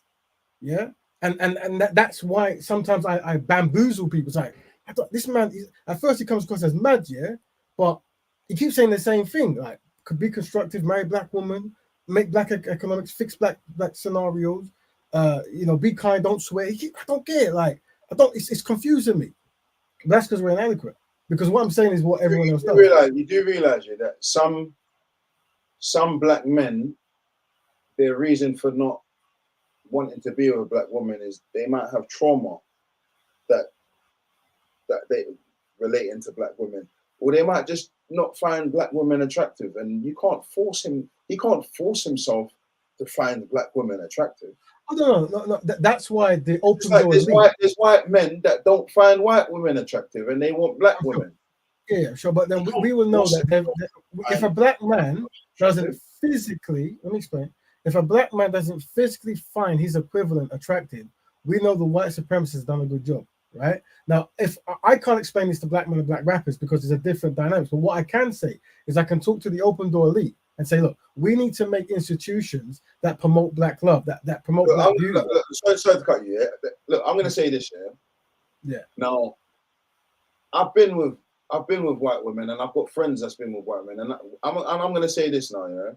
Right. Yes, there's a culture clash. There is a culture clash. You could be you're a white woman. She's not going to understand certain things. More like 95% of the time, that woman's not going to understand. 95% of it, she is not going to understand. She's not going to, she can't feel, and then we go back, but even a Black woman is not going to understand the Black man's struggle 100%. A Black man's not going to understand a Black woman's struggle 100%. The only person who's going to understand a Black man's struggle 100% is a Black man. The only person who's going to understand, the only people who's going to understand a Black woman's struggle 100% are Black women, because they know how it feels to be Black women.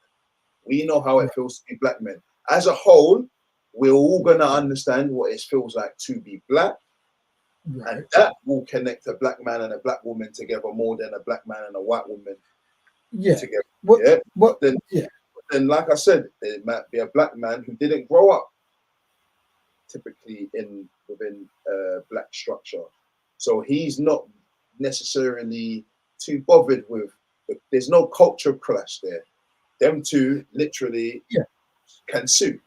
There's no culture clash between these two, because here we go. The Black culture in him. Yeah, I get it. So don't go with a white woman, bro. Be with a Black woman. He likes this woman. He might. I'm never going to listen, brother. I will never tell Black men or Black rappers. Don't get me wrong. I don't find white women attractive. Are you listening? Yeah, I hear that. Yeah. But I'm saying this is me being real. I'm never going to tell Black men and Black rappers not to be with the daughters of white men, because I know we're collectively inadequate. So that's going to cause tremendous anxiety. What I say is there is a template, of how to create a Black family. So because we're not as intelligent as other men when it comes to knowing how family structures work, I say that how do you build a Black family? if you fly to Japan to build a black family, you might be struggling because the first member of your family isn't black.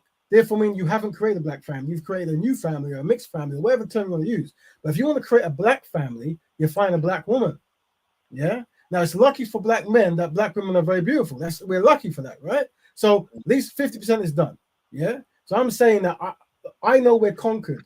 Yeah, because you don't have this argument in the Asian community, in the Jewish community, in the European community of justifying why not to marry their own women group. Yeah, but that's because we're not doing our job. We've failed at having institutions that promote black love.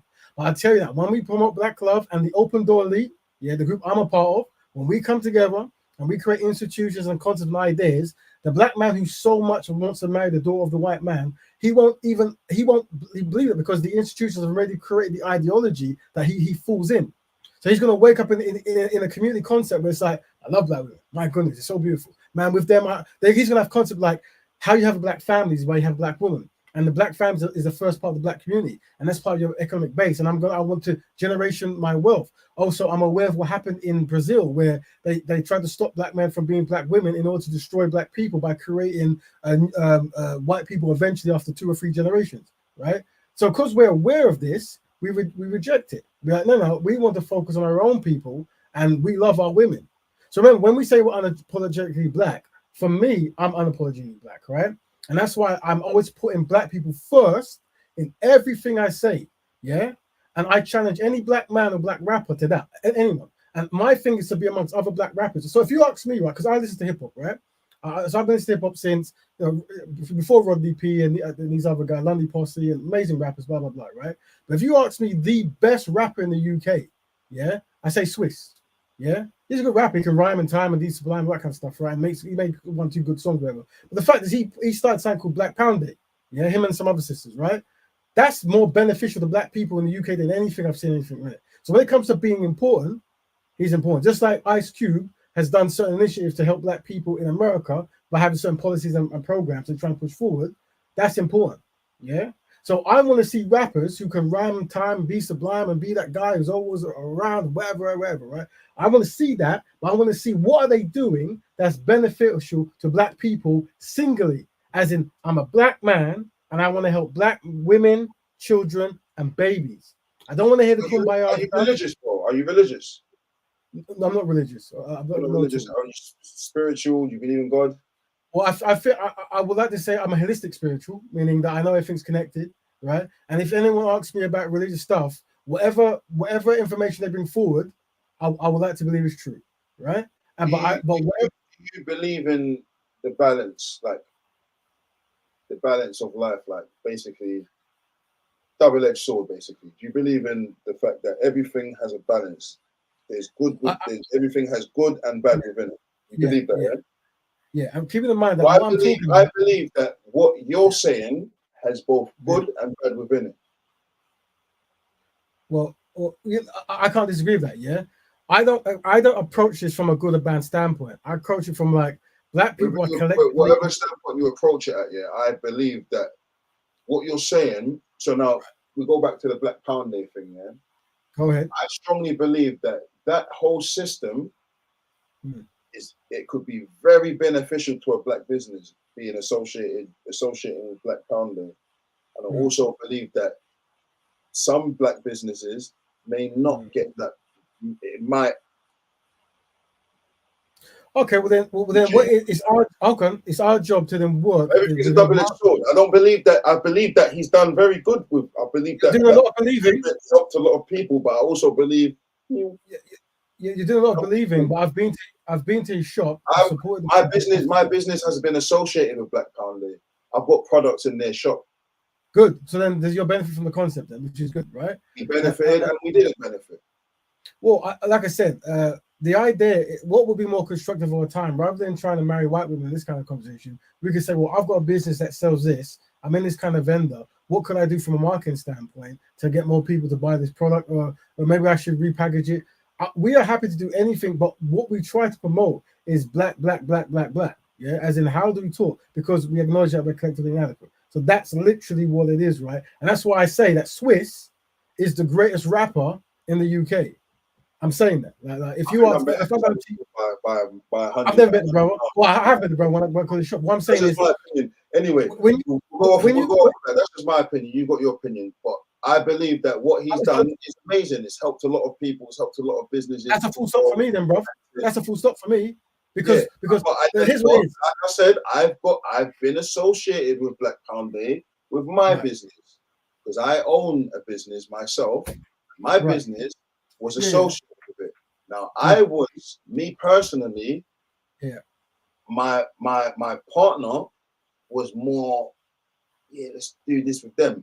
I was a bit hesitant because I believe that once you start saying black business, this is a black business, they're gonna see it's a black business because you're black, bro. If you're black and you own a business, it's a black owned business. It goes without saying. Just focus on building your business, bro. Forget about it being black.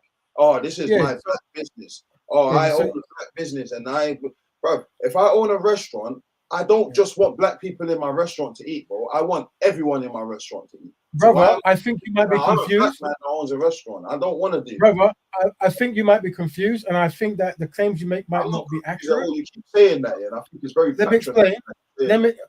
Brother, you are very intelligent. You're confused, bro. Brother, anything I've said to you, feel free to say back to me, and I think you'll be doing me a favor. I'm not going to say to you that I think you're confused. I have my opinions, and you have your opinions. Right now, we're debating. Brother, it's a healthy debate, but once you start saying things like brother, interrupting me, bear in mind you've done many times, yeah. And I've sat here quietly numerous times, and as soon as I go to speak, brother, you're confused, bro. Listen to what I'm saying. No, wait. You wait for a second, bro. Just wait for 1 second. Let me learn what I'm saying. At the end of the day, bro. It's just because somebody has this mindset that my mindset. I believe that I strongly believe, this is my strong belief. I strongly believe that your mindset has a ceiling. I believe that what you're saying has a ceiling. There's a ceiling there. I don't like ceilings, bro. Sky isn't the limit for me. There's no limit. There's no limit. And I believe that the ceiling of just focusing on just everything black, that's a ceiling for me. I don't like ceilings, bro. So when I'm saying to you, I want to get rid of the thumb because the thumb, and like I said earlier, I said to you, clear as day, and you kind of skated past it because you keep saying things like we as black people, what's the word? Something inadequate. Collectively inadequate. Yeah, I'm saying to you, as a whole, everybody at the bottom of the pyramid scheme is collectively inadequate because of the concept of race being against it, being segregated. Oh yeah, this community, because of the concept of separate communities, it makes us all collectively as humans inadequate. And you I strongly disagree, and I'm trying to use intelligent wisdom and logic to disprove that. Explain to me. Don't skate past it and start saying the same thing again. Explain to me why you disagree with it. Here's how I disagree, right? There is a hierarchy, right? But despite that, there's still something called white supremacy, and there's still thing as community betterment. So Asian people are superior to black people as working as a community for their own best interest in the UK. Jewish people are superior to black people at working at their own best interest here in the UK. And white people have a dynamics. You have rich white people, poor white people, good white people, black white people, but they still have a code of conduct that recognize them as white, and they do ideas and concepts that benefit white people, right? And I tried to give you an example. When you marry the daughter of a white man, and you got to talk about reparations, they will not be on board, for most part, right? And there's so many other things, and that's why I asked you, like, is there something you studied that we can bring up books and go, well, here's what I have, here's my friend, because that's where it comes from, right? It's a study of knowledge, right? You tell me whatever knowledge you want to bring into this. I'll bring it in because I'm not gonna lie. I look into me personally. I believe. I want you to read. I just look into everything. I see that. No, I see that, and I would like you to read work from Francis Cress Welskin, Neely Fuller Jr., Claude Anderson. Who else? I'm trying to think of even Khalid, maybe some of the speeches of Khalid Muhammad early on, because they're all readily available on the internet. Very wonderful stuff, right? But I asked for your apology in the sense of because and in ask for apology, I would like you to do this to me. You made a statement of you were claiming something, but the word you do separate. So it's almost like me saying that I'm straight, and then I go on to talk about how many men I'm dating. You go, no, that's not straight, but that's something else. Yeah. You said that you're unapologetically black, but the thing you're saying afterwards it goes against that. Yeah. And now, just so you know, I'm kind of known on the internet because what happens is people ask me, can you be pro-black and date a white woman? And I say, no, you lose the title. And this caused much anxiety, right? But I'm that guy, one of the few guys goes, no, you can't. Yeah. And there was a time when this was readily known, but because we're collectively inadequate and we value the validation of white men, we want to change rules to include stuff. So I'm saying there that when you say you're unapologetically black, this concept of not of a ceiling and being black and not wanting to and not supporting and supporting black power to see the good and the bad, all that won't really be in your vocabulary. You'll be like, brother, man, it's so hard for us to be out here to actually get anything. So big up that Swiss brother. And yeah, you know, and also certain examples you give me, it's very limiting. And what I mean by that is this, yeah, you can when you work with Black Pound Day supports the inadequate people of black people having a business. So you can give if you make cards or cups, you can give it to him. But then your business doesn't have to be called Black Man. It could be called Super Cups, isn't it? And then you can get Super Cups in Tesco's and in an institution that's dedicated to you.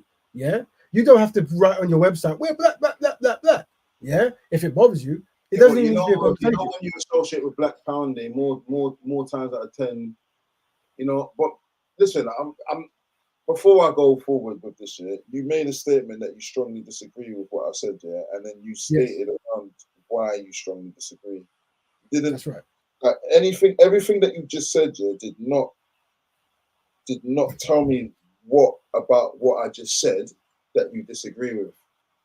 You didn't even explain what you're disagreeing. You said before you go on, yeah, I said to you, yeah, based on what you're saying.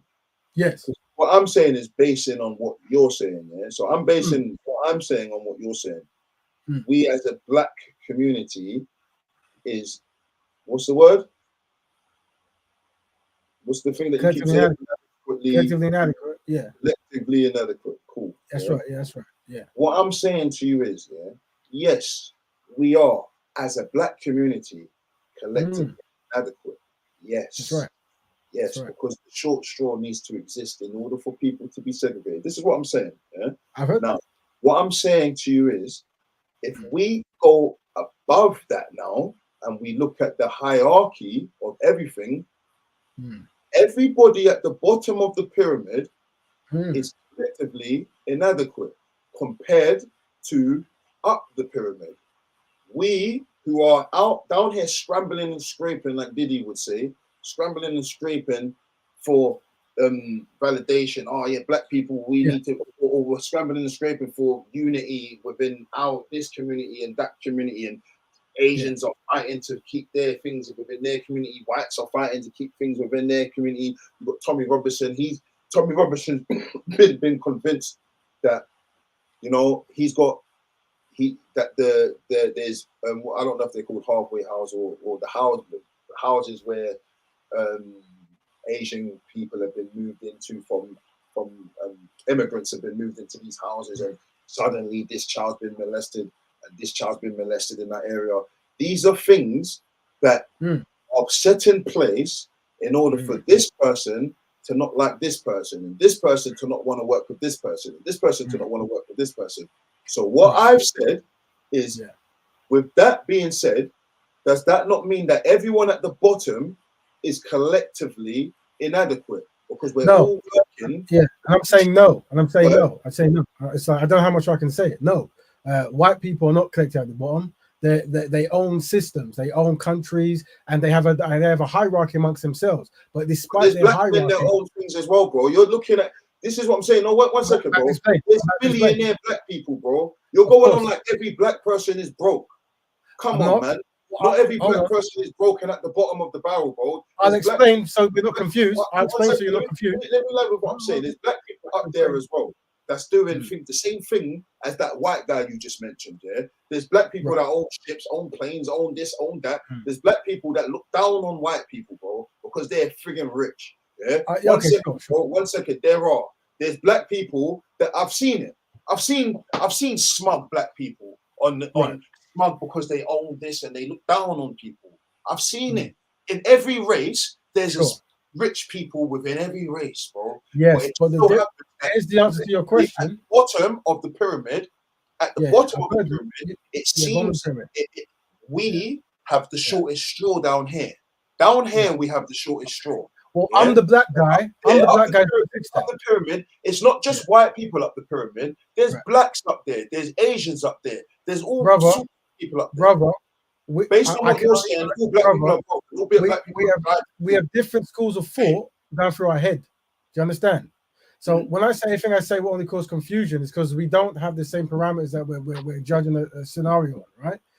If you understand systematic white supremacy, what is and how it works, right? And that's why I say Neely Junior Fuller, Francis. I understand it, bro. I understand that. What I understand of white supremacy. I'm giving you the books, bro. I'm giving you the books, yeah, because these are experts who've been doing it since the time, right? And they've got brothers and sisters under their wing who elevate the ideologies, right, and the awareness.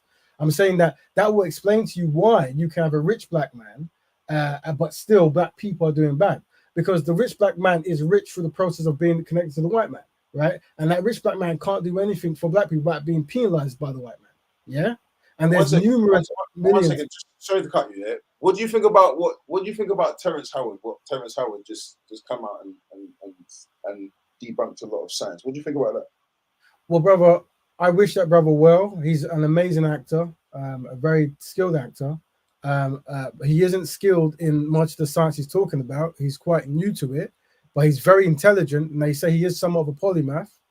But from all the research, why do you say that? Do you know more than what he's saying? It's not that I know what he's saying. He went to Oxford and these kind of places, right? And if you look at what was said afterwards and who was reviewing what he was doing, he's a brother who hasn't been formally trained in most things, but he isn't actually dedicated in certain things to be able to give the answer that he's pushing forward. From what I've seen, maybe he doesn't know the word things, but I don't know what he's saying. If what he's saying is true, but what I'm saying is the reason why I bring this up is because of what you just said. I don't believe that just because somebody's been doing something for longer, that they know more than this person. Because this person, brother. One second, someone will come along, look at something that people have been doing for years. Because this has happened many times. Someone's been script, what's going on with this? And then someone can come along, look at it for 5 minutes, and then crack it. So based on what you're saying is, the longer you've been doing something for, the more you know about it. That doesn't. No, brother. There's a science, bro. Hold on, let's break it down. There's a science, and there's what's become before. So a person pushes information forward, and then people come and they take that and they elevate more. And how science works is you're meant to be able to test certain theories and repeat them in separate places. Yeah. So I'm a sound engineer. Yeah. I've been sound engineering since the 90s. Yeah. I've gone to schools, training, and trained myself and bought books. Yeah. Mm-hmm. If you haven't done that, you won't be able to do what I can do in a studio. Not necessarily though, bro, because there's certain men that could probably come. No, necessarily. But listen, there's certain men that could probably not even probably. There is definitely people. Brother, have you ever mastered audio? Brother, have you ever mastered audio? The person who taught you how to do it, who taught them how to do it? The person who taught them how to do it, who taught them how to do it? I'm about to explain to you. Someone taught themselves how to do it. Brother, I think teaching yourself is amazing, but when you're teaching yourself, you're still studying books and stuff and other things that you have to observe and analyze. Before the book, someone had to come up with it. Yeah, so in order for someone to come up with it, you haven't mentioned someone who's doing that. I'm telling you. See, look at our schools of thought. I'm saying that someone has spent years and years and years doing one thing, yeah, and within 20 years and 10 years they become experts and they continue on, and then they train other people, and then they continue on.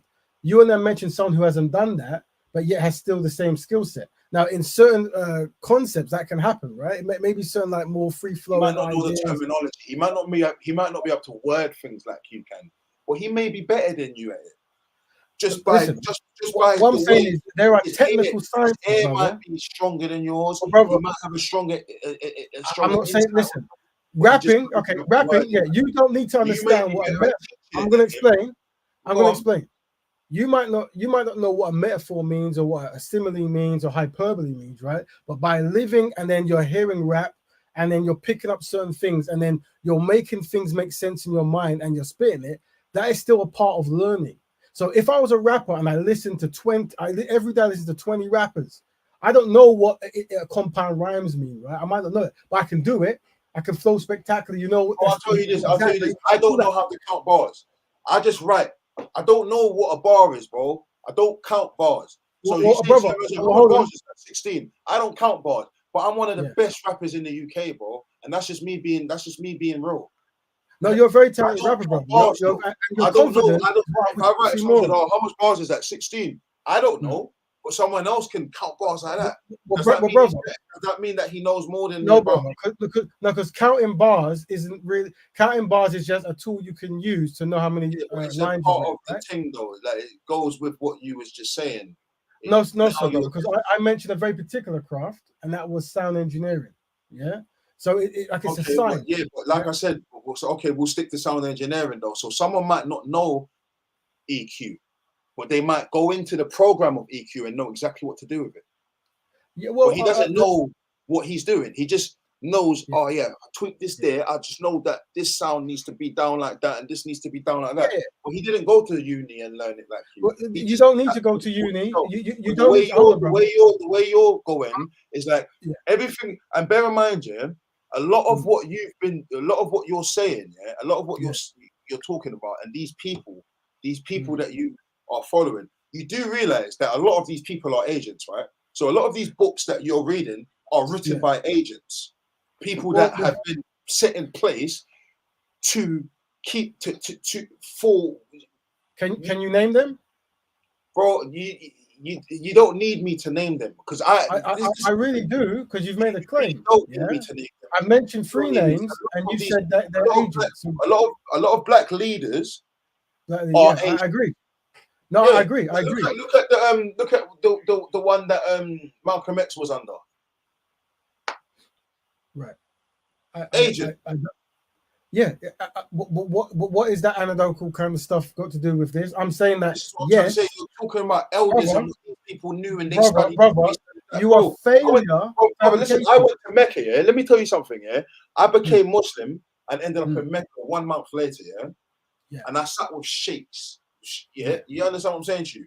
And a man told me that if I sleep on my stomach, the devil's gonna put his penis in my bum. That's what a man's telling me. I'm a grown-ass adult, bro. Do you really think that I'm gonna sit there and think that I was created with no knowledge, but if I lay on my stomach, I'm gonna get raped?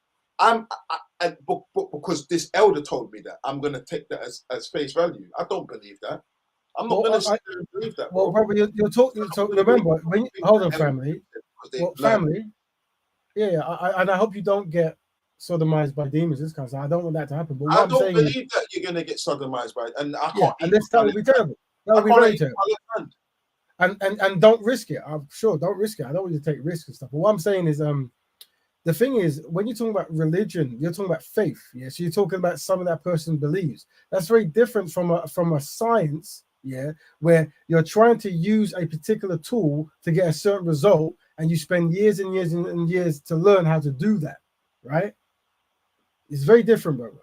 But don't get wrong. Religion, theology is a social science. One person can do an experiment, and another person can do the same another experiment. But both of them have the same common goal, and they both achieved the same thing. But they both did 2 different things to achieve this one thing.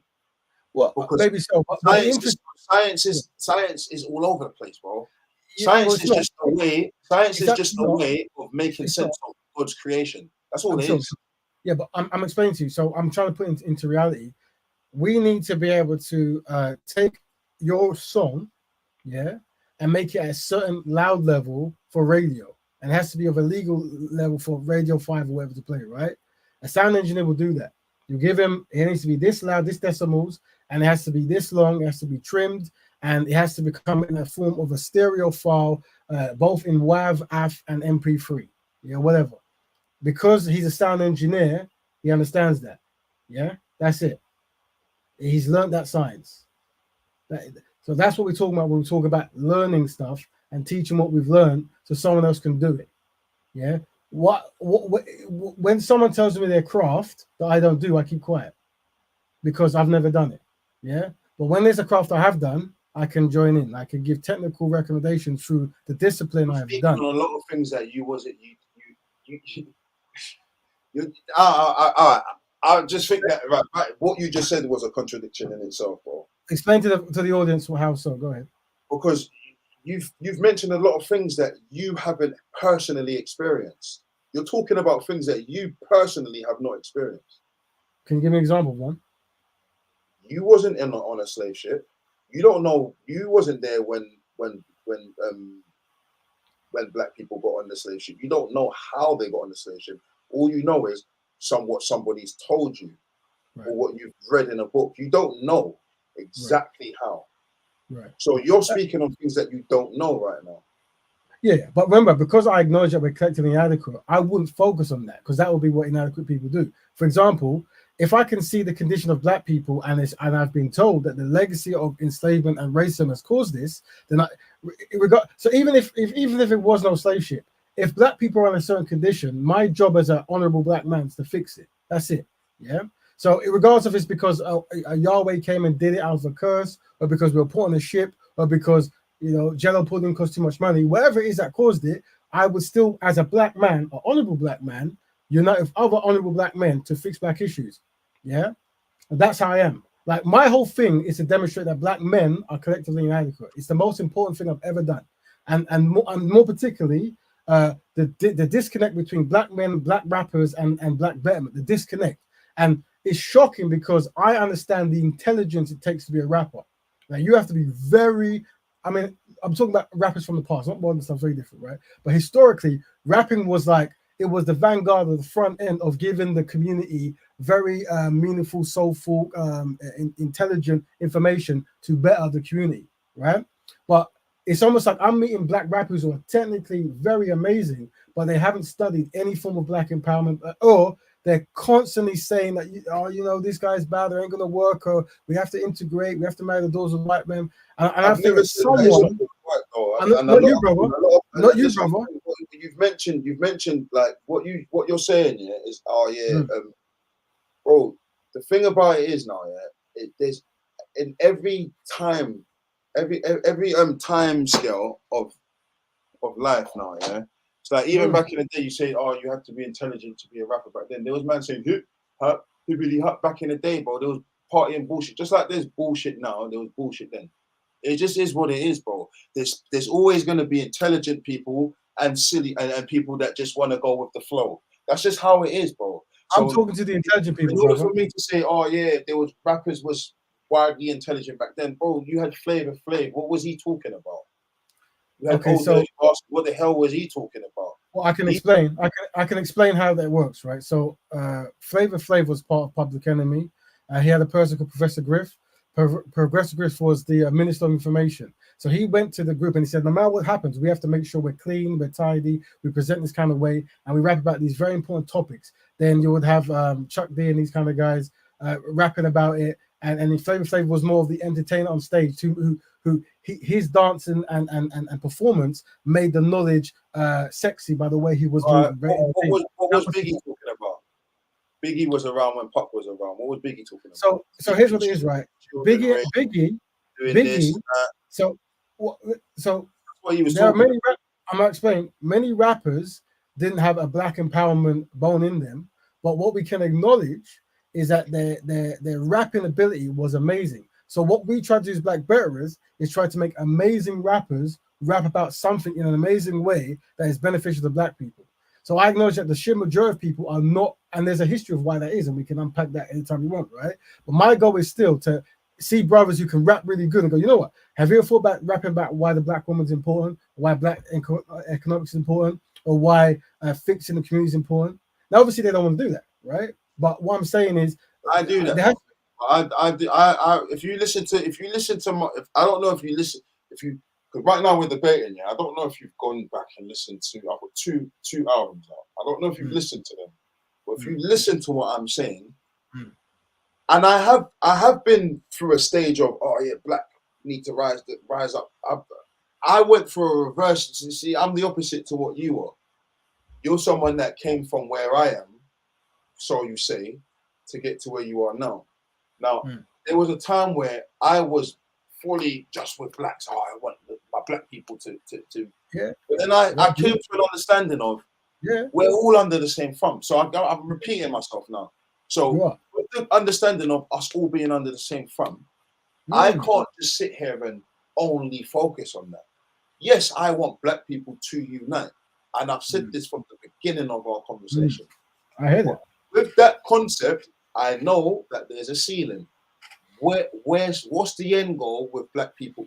So after black people is united and we've built our schools and we've got our things set in place and whatnot, now what? Well, the thing is, by then we're united. So whatever you want to do next is now easier to achieve because we're all at the same table. Yes, the thing is, that's brother, that's what I've been saying. I do respect your music ability. This is what I'm saying. But what you just said is what I've been saying to you since the beginning of this conversation. And you've been saying, I strongly disagree. I strongly disagree. Exactly what you just said is what I've said from the beginning of this conversation. Okay, so let me tell you what. We need to build ourselves here. But once we get here, we need to. That's what I said from the beginning. I'm going to say what I believe, and you can tell me if you disagree. Yeah, I believe that black people should promote a lifestyle of fixing black issues. So it becomes almost like a by osmosis a way black people live. But it's very particular. There is a list of things you can do to produce to push black people. So become constructive. Don't take drugs. Don't detox your body. Don't pollute your body. Whatever. Marry a black woman. Have a black family. Become constructive. Try to start a black business. Try to hire black people.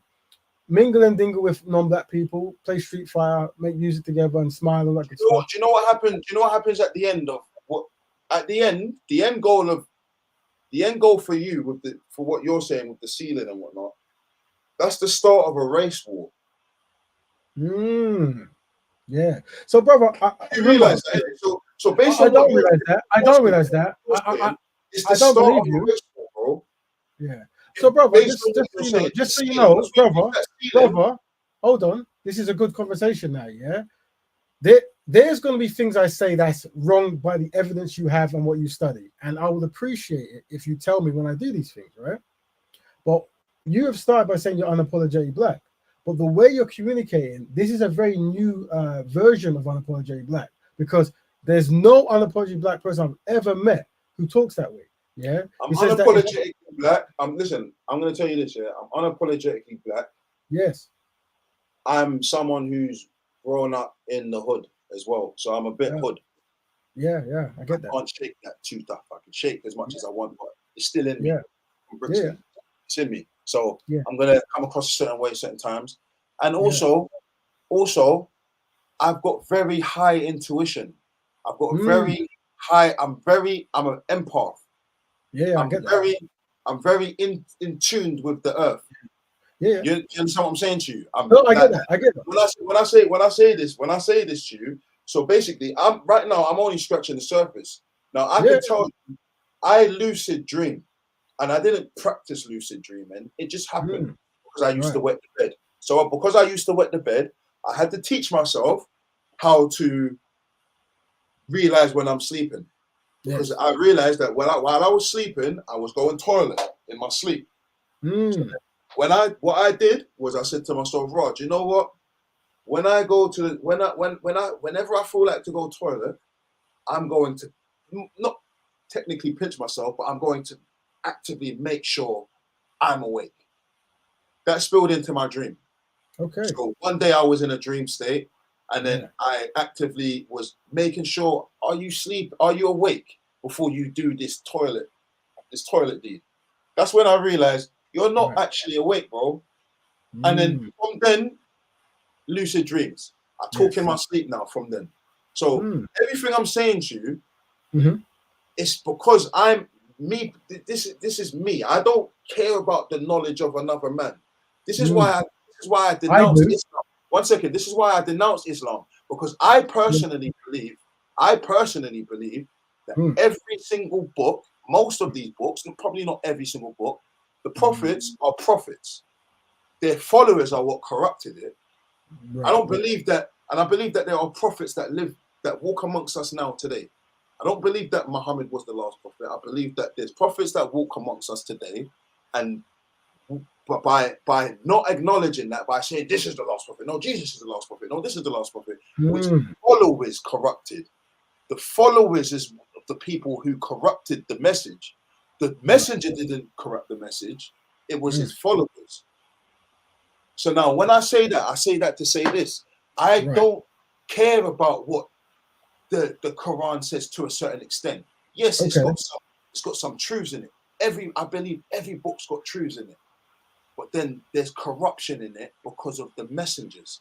So when I say that, I say I don't care for messengers. I believe that us as people need to reconnect with the earth. We need to reconnect with what we used to, that spirituality. Forget religion. Reconnect with the earth. Go out. Put your toes in the grass, bro. Feel the grass. Go and talk to a tree. Yes. Go and get reconnected with the earth. Forget about your color. Forget about your skin, bro. Connect with the earth, because the earth is the earth. Listen. This is my religion. I'll tell you my religion, man. Okay. Let's say this glass is God. Yeah? This is God.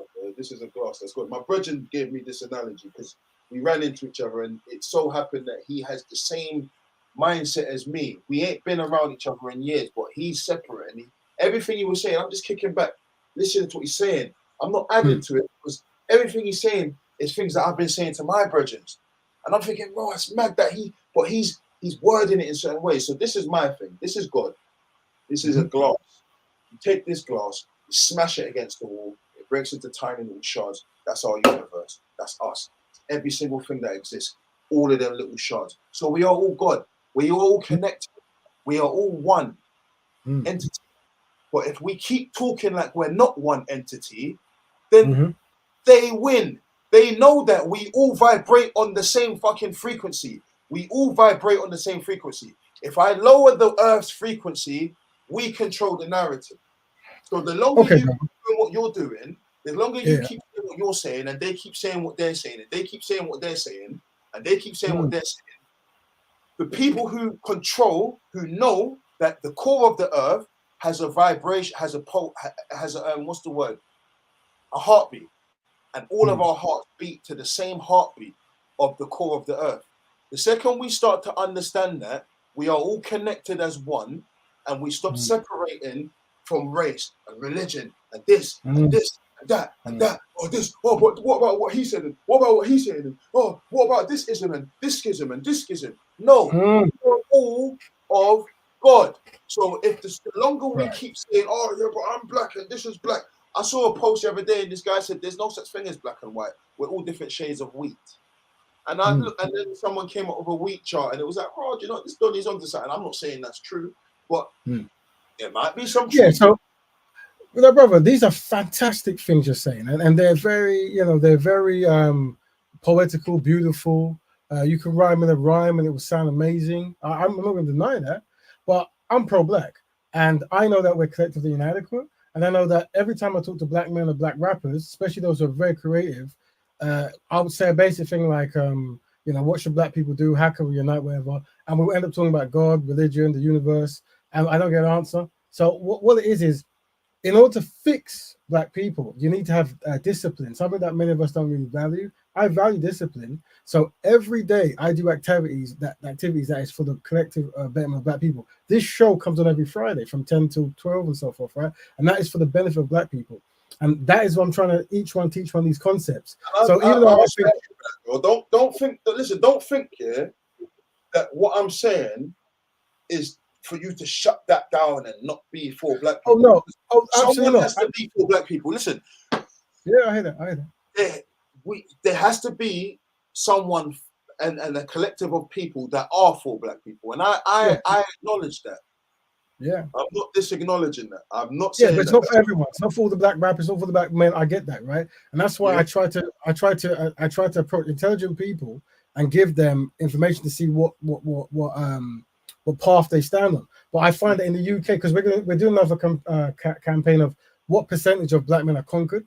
So what we're trying to find, and the history of that, of why Black Betterment, B1, and pro-blackness is so viewed as negative or unalluring to Black men particularly. And we have many theories, whatever. But just so you know, my thing is to always be constructive and to always, when people talk, just go, I'm presenting Black Betterment, Black people having Black people and Black issues. And no matter where people go, I always go back there. And I'm trying to demonstrate to everyone that Black people are inadequate. And that's why we can never actually stick on topic and stuff. I just had a thought, yeah. So basically, I believe based on this conversation alone, yeah, because I don't disagree with you, and I keep trying to express this. So what I'm saying is, yeah, you've got your sword, I've got my sword, yeah.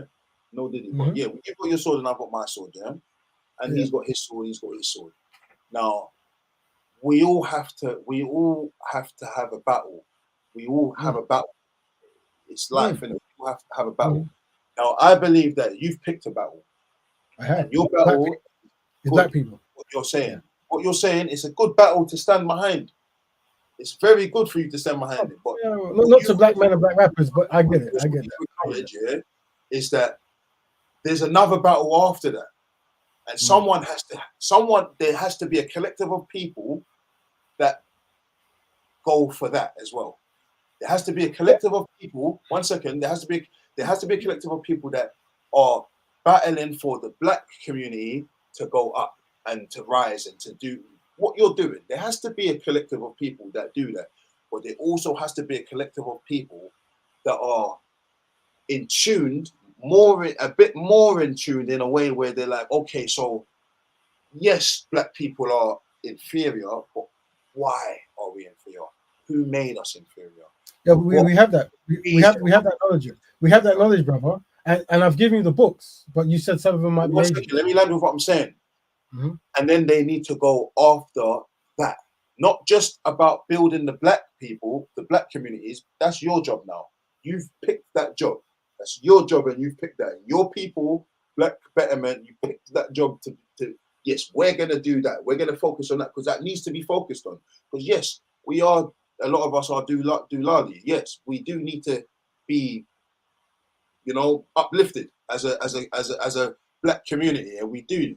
But then at the end of that, like I said, if we don't go for whoever's got us under the thumb, and we don't start trying to get rid of certain things that are set in place, the end result of us just focusing on what you're focusing on is a race war. Right. So we don't think that, maybe it is because white supremacy works in many different ways, but we don't see that focusing and fixing our own issues, loving our women, being healthy, and trying to create institutions that fix things that people find problematic. We don't think that is necessarily something that should cause a race war. But what it would, if it does cause a race war. You know why I say it will cause a race war? Hold on. Yeah, but let me explain. Remember what you was going to say. The reason why I say it will cause a race war is because the people up there are still working. The devil don't sleep, bro. They're still working. The problem is we try to have tangible steps, right? And when I talk to many brothers and rappers, they give me and it comes from writing good songs and this kind of stuff, right? They give me very dynamic, very hard, very long journey, epic kind of challenges. Like there's a powerful elite people, and they control everything. And if we ever do anything good, they're gonna get us and they're gonna stop us. I'm sure. I don't believe that. I'm saying, I don't think it's so far. I don't think it's too far down the line. And I'm letting you know this, because this is a case study for Black men and rappers and stuff. But I'm letting you know that it's I am an open door elitist, right? And any brother or sister who wishes to work with me, they can, but they have to be pro-Black. Yeah. If they're not pro-Black, they won't be working. They won't be working with me. I'll be helping them in their life. So if there's a Black brother and he's not pro-Black, if he wants to know how to engineer, or he wants to know how to mix a master, or he wants to know how to design or something like that, I'm happy to tell him because he's a brother and I want him to learn. But he won't be with me on the executive level trying to govern for Black people because he won't be qualified yet. Because the best qualification for helping Black people is to want to help Black people. Seriously. Regardless if you're well-educated or not, or you haven't got any degree in anything. And that's the hardest thing Black men and Black rappers that I've come across have ever been able to do. want to help black people. Because okay, but once you've done that, you've taught him how to engineer, you've taught this guy how to do that, yeah. And he goes off and he makes children, and then now he has to get that child a birth certificate. He has to put that child into the system and be a part of this thing that's going down a certain road. You know, cash is going out the window. It's going to all become digital soon, and there's a plan. Once again, there's a plan set in place. Yeah, there's something that's set in place that's not doing that isn't going to stop this. Yeah, so remember I talked about failure fabrication, brother? And what it is, and I'm trying to demonstrate to the people looking and in future time, what it is I'm going to constantly tell of tangible steps because we're collectively inadequate. I'm going to say, marry a black woman, get a job, learn the craft, do these things, right? You're talking about what you're saying is basically what the schools teach. They teach us how to get a job and be a part of a system. No, brother. Well, I'll explain. No, brother. What I'm saying is learn the craft. So be skillful because the skills you have can benefit your community, right? And it's up to us as a collective to decipher what those skills are and what value are. But learning something is more important than not learning something, right? And wanting to help black people is very beneficial to black people. So we collect the two together, yeah? But what I'm trying to demonstrate, because I'm going to keep doing it, I'm going to keep on being pro-black, and then I'm going to show that the majority of black men rappers are more. I've said this. I don't think you should condemn a man or to look down on someone or to even think a certain way of this person because you keep saying they're confused because they want to do this and they want to do that. 1 second, bro. But if you word things like that, your battle is your battle, bro. But once you've achieved your thing, we are still slaves, bro. As a collective, we're still in a slave system. So once we achieve what you're saying, you want us as a collective of black people to achieve, we are still in a slave system. Yeah, so we have different thoughts of mind. So the idea is we're stronger together than disunited. So whatever system we're in, when we're all on the same page, it's easy to tackle it. So we try to create ideologies that put us on the same page. Yeah. But I understand that at this point, it will be very confusing and troubling to most black men and black rappers. I understand that. Sorry to cut you. I've got a quick question here to ask you. Yeah? Go ahead, bro. A man who is more focused on black man who's more focused on getting rid of that system. Yeah. What's your views on him? So, I mean, if my thing is, if someone truly is trying to get rid of it and they're using tactics, templates, and strategies, then I'm all for it. If they see an oppressive concept that is hurting people and they have strategies to do with it. But when I talk to black men and black rappers, I don't get that. What tends to happen is I talk about the importance of marrying a black woman, something that's tangible, the importance of learning the skill, something that's tangible, and then they start talking about hard to reach goals like, yeah, you can do all that, but then there's a man who's going to stop you. And okay, well, give me the strategy. You're talking to a rapper right now, and I haven't said that to you, so I don't know why you're saying that. I'm a rapper, and what I've said to you in this conversation, give me something. Brother, once again, I'm saying I agree with you. I disagree, and I'm going to say why, and for a demonstration. Everything I'm saying is tangible steps that black people can do with each other to better ourselves. Can you give me a recommendation that you have that black people can do together to benefit ourselves? Go ahead. I think what black people can do together, is to recognize, firstly, that there's a reason for why we are inferior, why we are treated inferior. Okay. Recognize what the reason is, and to recognize where it's coming from and where it's heading. Can you give us a tangible step, though, brother? If we don't do something about it, that's what I would say. And okay, like I said before, I strongly believe that what you're doing, is needed. I have not said that what you're doing isn't needed. Right. I strongly believe that there are other aspects that are needed as well. And what you're saying is, every time I say that, you keep saying I disagree. But why would you disagree if I'm saying to you, yes, what you're saying is needed. We need to do that. We need to unite as a people, because right now, if I walk down the street, I'm getting dirty looks from my own people. I'm not really getting as much dirty looks from white folks anymore. It's mainly my own people. And then when I say my own people, I mean a man that looks like me, a man that's got a beard, a man with a neck tattoo. I'm getting dirty looks from him. Yeah. So that you've highlighted something we need to fix. Then that's self-hatred. So that's something we need to fix, yeah. But you can't do that if you don't have a strategy or template, do you? And our lifestyle is that strategy. I'm saying there's a reason why that is the way it is. There's a reason why. Yeah, because of the history of white supremacy, brother. There's a reason why if a man makes a song about positivity, it don't get pushed on the radio as much as the man that makes the song about. Because of a history of white supremacy, brother. That's why. It's not black history of white supremacy. No, that's exactly what it is. In charge of there's the people that are in charge. The white supremacists, yes, the white supremacists are in charge. I get that. Yeah. It seems like you would think that it's the white supremacists that are in charge. A lot of the obviously like I said, a lot of the record labels and the media is owned by Jewish people. Okay. Jewish people are who fund Tommy Robinson.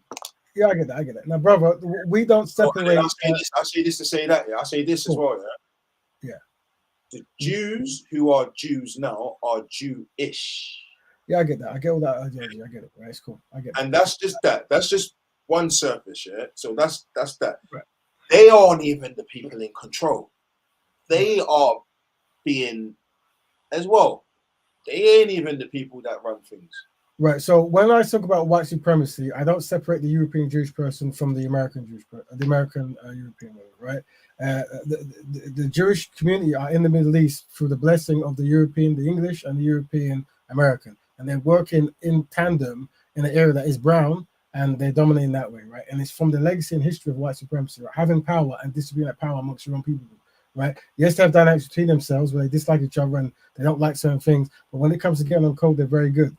Brother, it's like this. I would recommend you study Neely Junior Fuller, Francis Cress Wilson, Claude Anderson. You can DM me these books, and I will actually read them. I'll make it easier. I'll give you some because a lot of them actually got on certain shows and they did radio stuff when they're live and stuff. The ones who unfortunately passed, because I think we're using two different schools of thought, and the school of thought you're using. It is very, very, I see it a lot amongst rappers, right? And so that makes me think that there's like a scene of I'm bigger than a rapper though, my bro. I'm not gonna lie to you. I'm more than a rapper. Yeah, but you are a rapper and you rap really well. I'm more than that. There's loads of elements to me. There's loads of different aspects to me. Are you talking about music? I can sing as well, bro. I can design art. I'm an artist as well. Yeah. I can do loads of things, bro. Yeah, but the element I'm talking to you about is just like you're black. And I'm talking about the black element. You're also a rapper. I'm talking about the rap because that's the case study I'm doing, and it's very consistent. Yeah, like I said, so that's what you're focusing on mainly. Yeah, because I see patterns. My thing is when I see patterns, when I see all very intelligent rappers saying the same thing, I know there's something has had great influence, right? And my goal is to influence that influence. That's it. Because I'm pushing forward that black people fix black issues internally, as in they want to. But the majority of black rappers and black men, especially in the UK, don't want to do black betterment stuff. They don't believe in it. Yeah. And we say that's being conquered. We think that there's a conquered ideology that makes that concept look terrible, yeah, or unbeneficial or not sexy, right? So I need to find out who's starting it, where the genesis of it is, and try to. What you're saying is contradicting what I've just been saying to you. From the beginning of this conversation, brother. Yeah. I have agreed with everything that you've said. But I've also said to you, there's a ceiling there. I hear that, bro. You said only focus on that.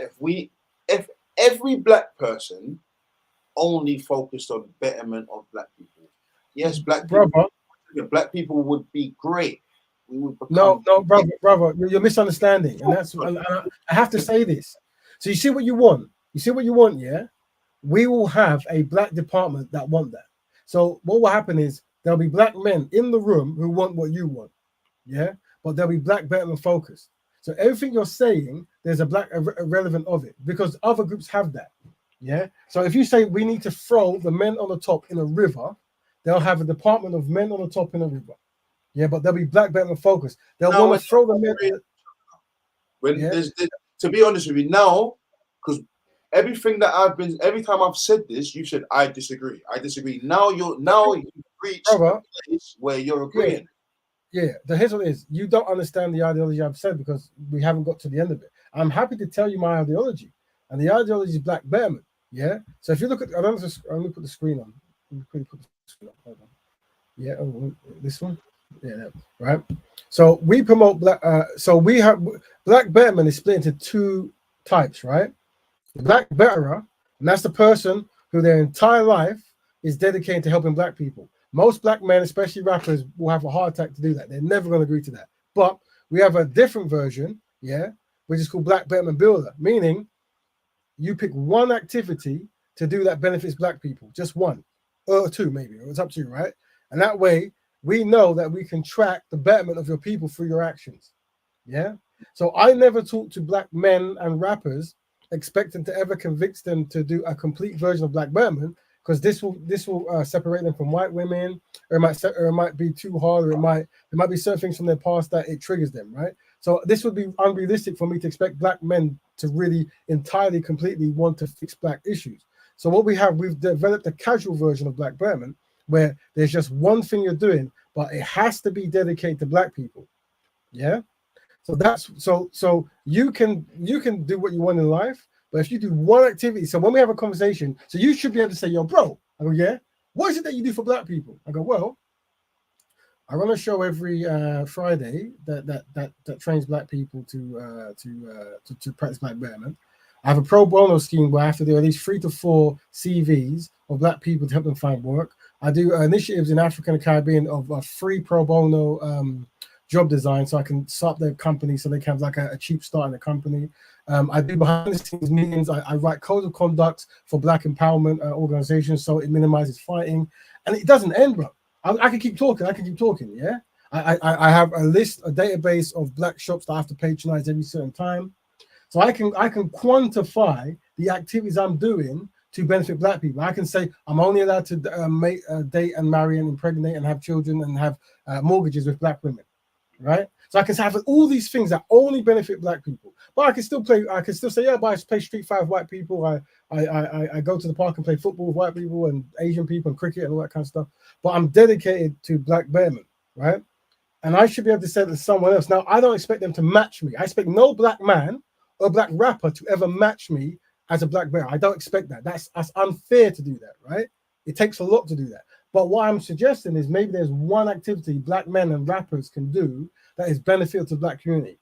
So when we speak, that person should be saying, I do this. But there's no black person I've met, rapper or black person, man in the UK, who can ever answer that question. And that's because we're collectively inadequate. I hope that makes sense, bro. Yeah, no, do you know what?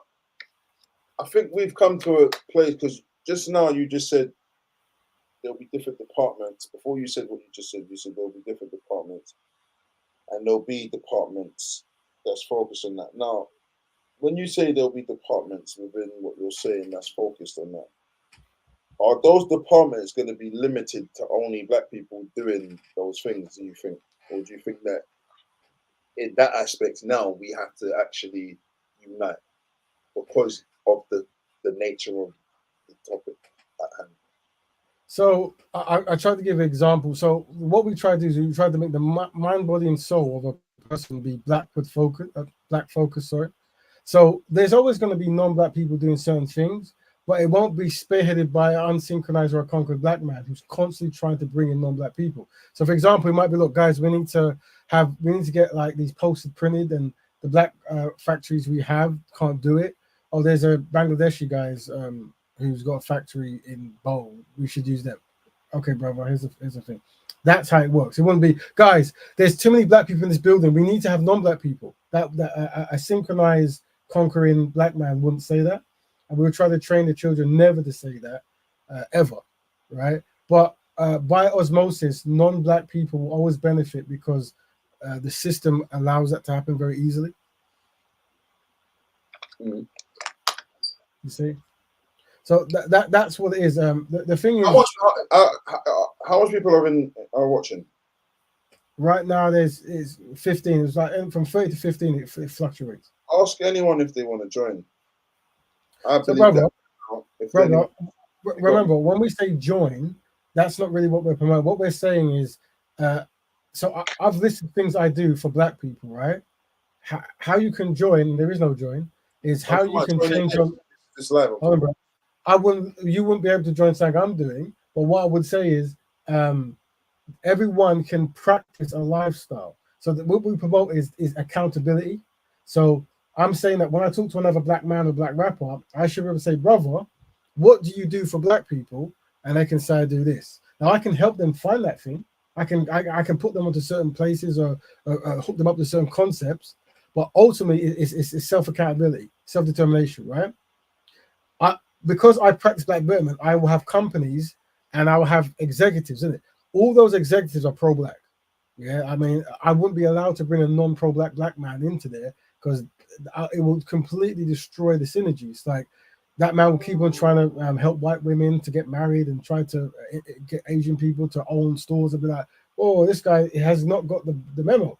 So what we're saying is, what can we give to the average everyday rapper or Black person that we can talk to them on a level where they can go, you know what, brother, here's what I do, or here's what you've helped me do. So the question is, if you wish to practice a lifestyle, we can talk about that. And we can say, yo, brother, what can I do to help Black people? Go, well, why don't we try this? Right? That's what we can do. But once again, I don't expect to really ever make that connection with a Black rapper or a Black person in the UK because there's some kind of element that is making unsynchronization or other things more appealing. So I don't expect that. But it's important that when someone mentions Rap Raven, oh, you mean a guy keeps talking about Black stuff? Well, the Black Betterment guy. Well, oh yeah, I know him. It's important. So in the future time, people when children talk to adults and when we're in a worse state, they can go, yo, Dad, why did this happen? Go, well, to be honest, there were people who were talking that way. I just didn't care. Yeah. So I'm cool from that. Like when history goes by, I can sleep at night, innit? Because I know that I've lived my life to fix one of the worst catastrophes that a people group has ever gone through. You see what I'm saying? So that's how I live, bro. Yeah, look, I'll say this, yeah. Mm. Like, well, I've been treated by white people very badly. White police. I've been, I've seen a policeman's looked me dead in the eyes and called me a nigger. And I've looked at his colleague and been like, did you not hear what he just called me? And then he said, well, you are one though, innit? Yeah, of course. Yeah. These are experiences that I've had, yeah. But nonetheless, yeah, I know for a fact, yeah, that as much as that's been the case, I've also, like when you get on a bus, for example, when you're a youth man, you get on a bus, you don't have the bus fare, so you're trying to bump the bus, and you got the African bus driver that's like, hey, get off the bus. And he's probably going to stop the bus and turn the key and pull the key out and move. The white guy will be like, just go on, mate. But I've looked into that. There's a reason behind that. That white man hasn't got the operator breathing on his neck. The Black man, he's got the operator breathing on his neck. There's layers to everything. Everything has layers to it. Very true. So I like to look at everything deeper than surface. I like to read between the lines of everything. Yeah. No, I respect that. I really respect that. The line saying I like to read between the lines. So, brother, just so you know, what I make music. I'm an engineer. I rap. It's fun. I write scores for musicians. I write. I can band lead. I've done it all. I'm a very old guy. I've done it for years. Yeah. And what I want to challenge Black men and Black rappers on, and I want to be that guy, is I want to find out what Black men are doing for Black people in the UK. So that's what my challenge is. I'm not talking to any me personally, I'm not gonna lie to you, bro. What my main thing is, I've got a message. My message is unity. And Okay. I believe that my message of unity is not only betterment, it's not only for betterment of Black people, and also self-reflect. My music is a self-reflection. Okay. I don't have all the answers, bro. I don't think so. My music is basically just me self-reflecting, and I spark off a thought process in my listeners. So now that listener is now going to start looking inwards. Whether you're Black, white, Asian, you're going to look inwards at yourself, because that's what I'm doing within the music. I'm looking inwards at myself. I'm looking inwards on earth. I'm looking inwards. So my main thing is I'm not doing anything for just the betterment of Black people, but what I'm doing is for the betterment of Black people. So brother, who's reflecting inwards, I'm sparking a thought process within other Black men and Black women to search within to find out, to heal their traumas, to understand their traumas, to understand why they think the way they think, why they feel the way they feel. So brother, bro. Let me. I have better Black people. Yes, I am. Yeah. So brother, so what I'm trying to demonstrate. What you're doing. Some people have to do other things. No, it's not that they can't. Black men, we are collectively inadequate, and that's why we won't dedicate time to fix our own issues, because we're collectively in a superior position and we've been dominated. That's what it is, bro. I don't mean to laugh, bro, but you've said it so many times, bro. But brother, and I agree with you. I'm not disagreeing. It's nothing to disagree, because this talk is a demonstration of the ideology I'm saying, and it's fine. But what I'm saying is, I need to be known as that guy. Who's that flipping Raven guy? I keep talking about it. I'm gonna keep saying it, right? And I challenge any rapper. I'm never gonna challenge them on bars and flow and beats and all that, because that's irrelevant for me, right? My thing is, where's their mind at, and what do they do for the community? And what I would find that traditionally, the most Black people I find do absolutely nothing for Black people. And when I speak to them, they talk about helping everybody, but they can't quantify one thing that benefits Black people. Yeah, and that's because we're collectively inadequate. Yeah, and the thing is, I try to say in the most correct way, so it isn't causing too much anxiety, because if it causes too much anxiety, then the message is lost. But I'm having this conversation to demonstrate to the viewers, because we're starting campaigns, that Black men in the UK have completely abandoned any form of Black men in our high number. So it's like, you're looking at, we're trying to, we've got a campaign. Groups of Black people that work together, and this group of friends and this group of community of friends, they built this together, and these people have built this together. Look, you look at like, let's look at organized crime in this situation now, yeah. Just in a sense, like, you got the mafia, yeah? And some people like to say, "Oh, well, we can't even do crime properly." Look, Bumpy Johnson and them, man, they had organizations, and they were snitching on each other and stuff. But so did the mafia. The Italians snitched on each other. They end up sleeping with the fishes as well. You know what I'm saying? Within every community, yeah, there are people who work together, and there are people who work against each other. You've got white people that work together, and you've got white people that work against each other. You've got Black people that work together, and you've got Black people. Let me jump in. In that dynamic, Blacks are worse and whites are better. So you're right. There are white people who sabotage white progress and whites who don't. But when you look at it as a spectrum, they do better at this and look less at white women now, yeah, bro. 98% of white women don't date white men, bro. Most white women that I see, they I like Black men. You can't even ask them why, because they're just gonna say, "Nah, I just like Black men." Well, the thing is, maybe it is a bit of a what's the word? Yeah, but we don't entertain such things. Hold on, bro. Let me just jump in here. So when white women date white Black men, it's because Black men are collectively inadequate, in the sense that those white women, as much as they confess they love Black men, they're taking all the Black man's wealth and putting it back into their father's empires, right? And that's what's always happened. When Black men become very rich, because a lot of times she's gonna have a mixed race kids, and that mixed race kid could go with a black.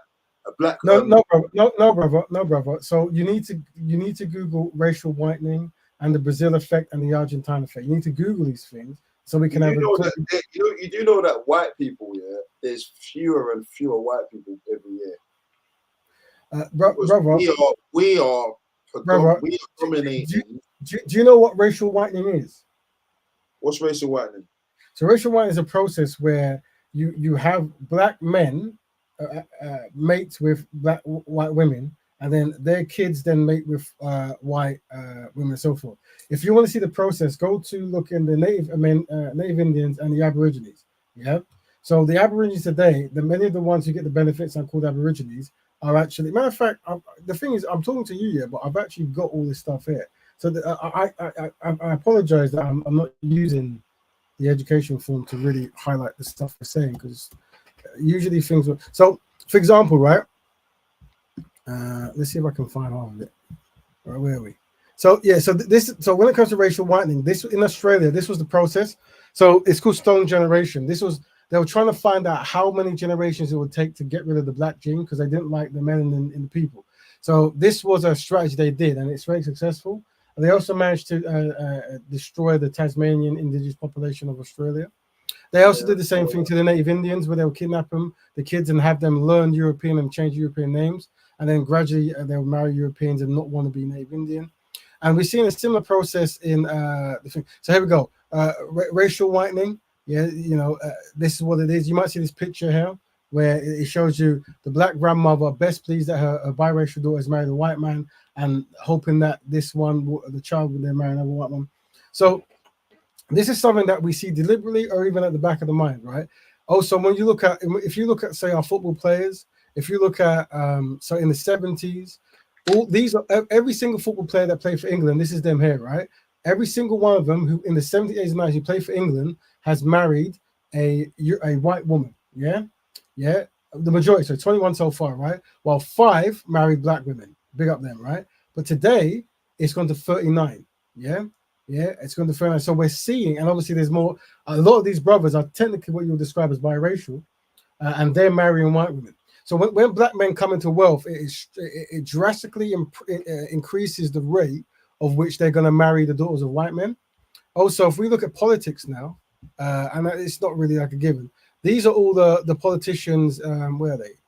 Is this the one? I'm trying to find it. Yeah, these regardless of they're conservative or Labour, whatever it might be, right? All the politicians in the UK have married white women, and the ones who don't like women, they've married white men. Yeah. So what I'm saying is we're collectively inadequate. Yeah. And this is why, and I'm trying to be direct because I really respect you and so many of the brothers, because I'm into hip. I've been into hip hop since the 90s, right? I mean, the 80s, damn, the 80s. Oh my goodness, right? Yeah. But what I'm finding is there was a time where I thought rappers would be the most pro-black, but actually rappers are not pro-black. They're pro-white. Yeah, they have ideologies that benefit white men, not black men, right? So that's why I can only be with them in love, as in I want to help them in love, but they can never be in anything I'm doing. Can I just add something to this quickly? Yeah, most certainly can, brother. Me personally, I agree with you. I agree that I don't like the idea of black men procreating with white women. That's me. Hold on, bro. I agree with you. I don't. Yeah, well, you don't agree with me, bro. Let me say, because I don't word things that way because it causes anxiety. Maybe I said it wrong. Maybe I worded it wrong. Let me say this clear for the people watching. I strongly recommend that black men become constructive and marry black women. I strongly recommend that, right? And if they can't do it, then we've lost, and I have to have a marketing campaign to influence the children to see their women as beautiful. Because I strongly listen. I agree with you in a lot of. Can you see the screen, brother? Can you see the screen? Can you see the screen at the moment? Yeah, listen. Let me land with what I'm saying now quickly. Yeah? Go ahead. I agree with you. But what I'm saying is, sometimes it's, and you said it earlier, but you worded it different to how I'm about to word it. Sometimes you have to pick your battles. And when I say pick your battles, I mean like sometimes you have to say to yourself, okay, this is happening now, but there's a double side to it, because you got, for example, my children's mum is mixed. Okay. But my children are damn near my color now. Yeah, Her so dad's we call that white. yeah, but we call that we call that process racial blackness, isn't it? So yeah, it's possible that a person who has one black parent then procreates with a black person. So what I'm saying is though, well, I say that to say this now, yeah. Right. Now, a black man and a white man, a white woman, black anyone, you're free to do whatever you please. I'm not going to judge you. Me personally, I'm not going to judge you. I strongly believe in what you've just said. I strongly believe this as well. I don't like seeing personally, I mainly don't like seeing black women with white men. I don't like seeing it. That's me personally. Yeah, I don't like seeing it. But that brother, doesn't mean I'm gonna stop the black. That doesn't mean I'm going to publicly go out and start saying no, don't be white men to the black women. You said something there, brother. I'll leave that for you to do. If that's the journey that I wouldn't say that. I wouldn't say that. What I would say is this: you might have some kind of issue going on in the sense of like, there's many black men, they don't like seeing black women with white men, but they're happy to marry a white woman. I would never marry a white woman. Not you, brother. Remember, this is a case study that's beyond you. What I'm saying is, this is because we're collectively inadequate. What we have to be doing is always promoting black love. Now, what I'm showing you on the screen is in Australia. The one on the right is a black Aboriginal woman. She's actually a model, so go up to her, right? And the one on the left is a white, as in a so-called white Aboriginal, meaning her great-great-granddad was a half Aboriginal, allegedly, right? In that country, they give, because they recognize the genocide and the murder, they give reparations, because a lot of the brothers and sisters from that department are alcoholics and very low self-esteem. But what they're finding is the dark-skinned black Aborigines are getting none of the money, and the blonde-haired, blue eyes who are married to white men are getting all of the money, right? And this is what we're saying. Yeah, this pattern will always happen, and the only way to not let it happen is by having templates. And the template is constructive black man, constructive black woman makes a constructive black family. Yeah. And then you try to get a craft, you try to teach, and each one teach one, and create black economics. Yeah. This is almost like a super science to rappers. I talk to rappers who talk about aliens, they talk about Illuminati, they talk about the hidden hand, they talk about all these really intelligent, religion and good stuff, right? And I'm always going to be the most intelligent person in the room by saying black people helping black people on black issues. There's nothing more intelligent than that. There's nothing more intelligent. Do you realize by saying what you're saying? Yeah, I'm saying that. And even the way you just worded that, like, yeah, of course. Do you realize that you're going to steer people away from your message by saying that? Well, here's what it is. I'm going to steer away unsynchronized conquered men from that, and that is the goal. No, what you're trying to, but in a whole. What is the point of only relating your message to people who already agree with you?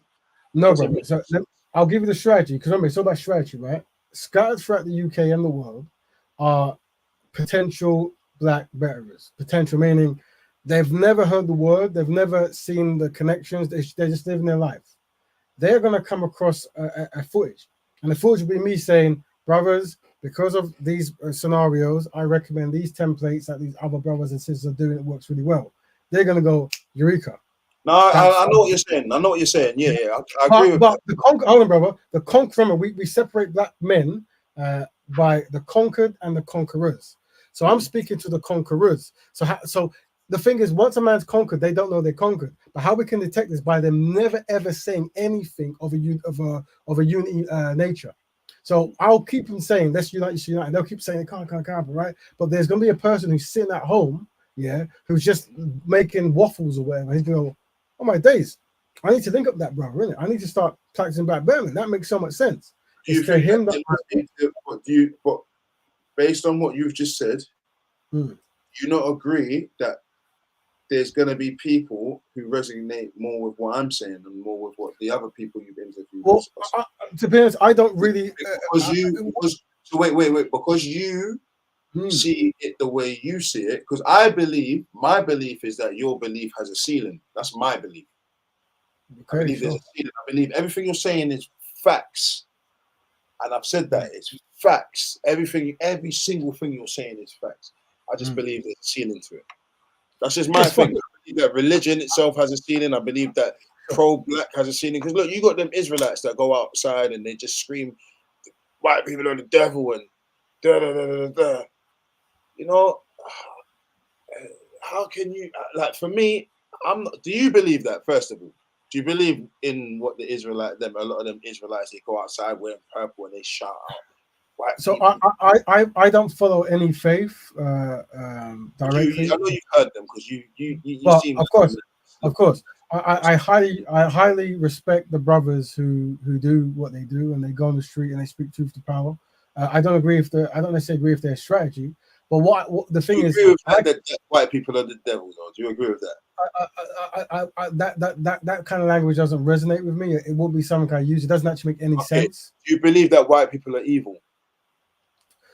I believe that white supremacy is evil, and white people have created white supremacy. Of course, but in a whole, do you believe that that's a race? That race is evil?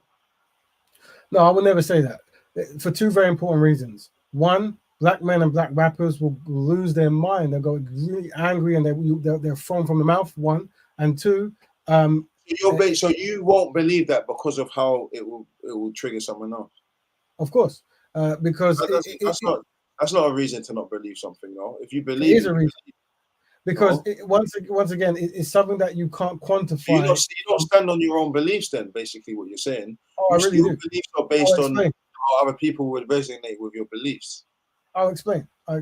So what it is, there's certain things you can't quantify or prove. So I can't prove the heart of every person, right?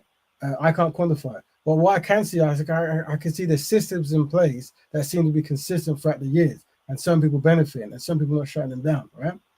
Yeah, so some people want the benefits of it. Yeah. So what I'm saying is, because I can't read the hearts, for me to make a crazy statement that can easily be like disproved here or there, maybe I'm not going to say it, right? It isn't a relevant question for me to make. What is relevant is black people are collectively inadequate and white people are collectively inadequate, right? So I'm trying to fix black people. You see, if I was to go on the streets and just say white people are this, white people are that, that would be a speed dial to make black rappers and black men not want to do anything constructive.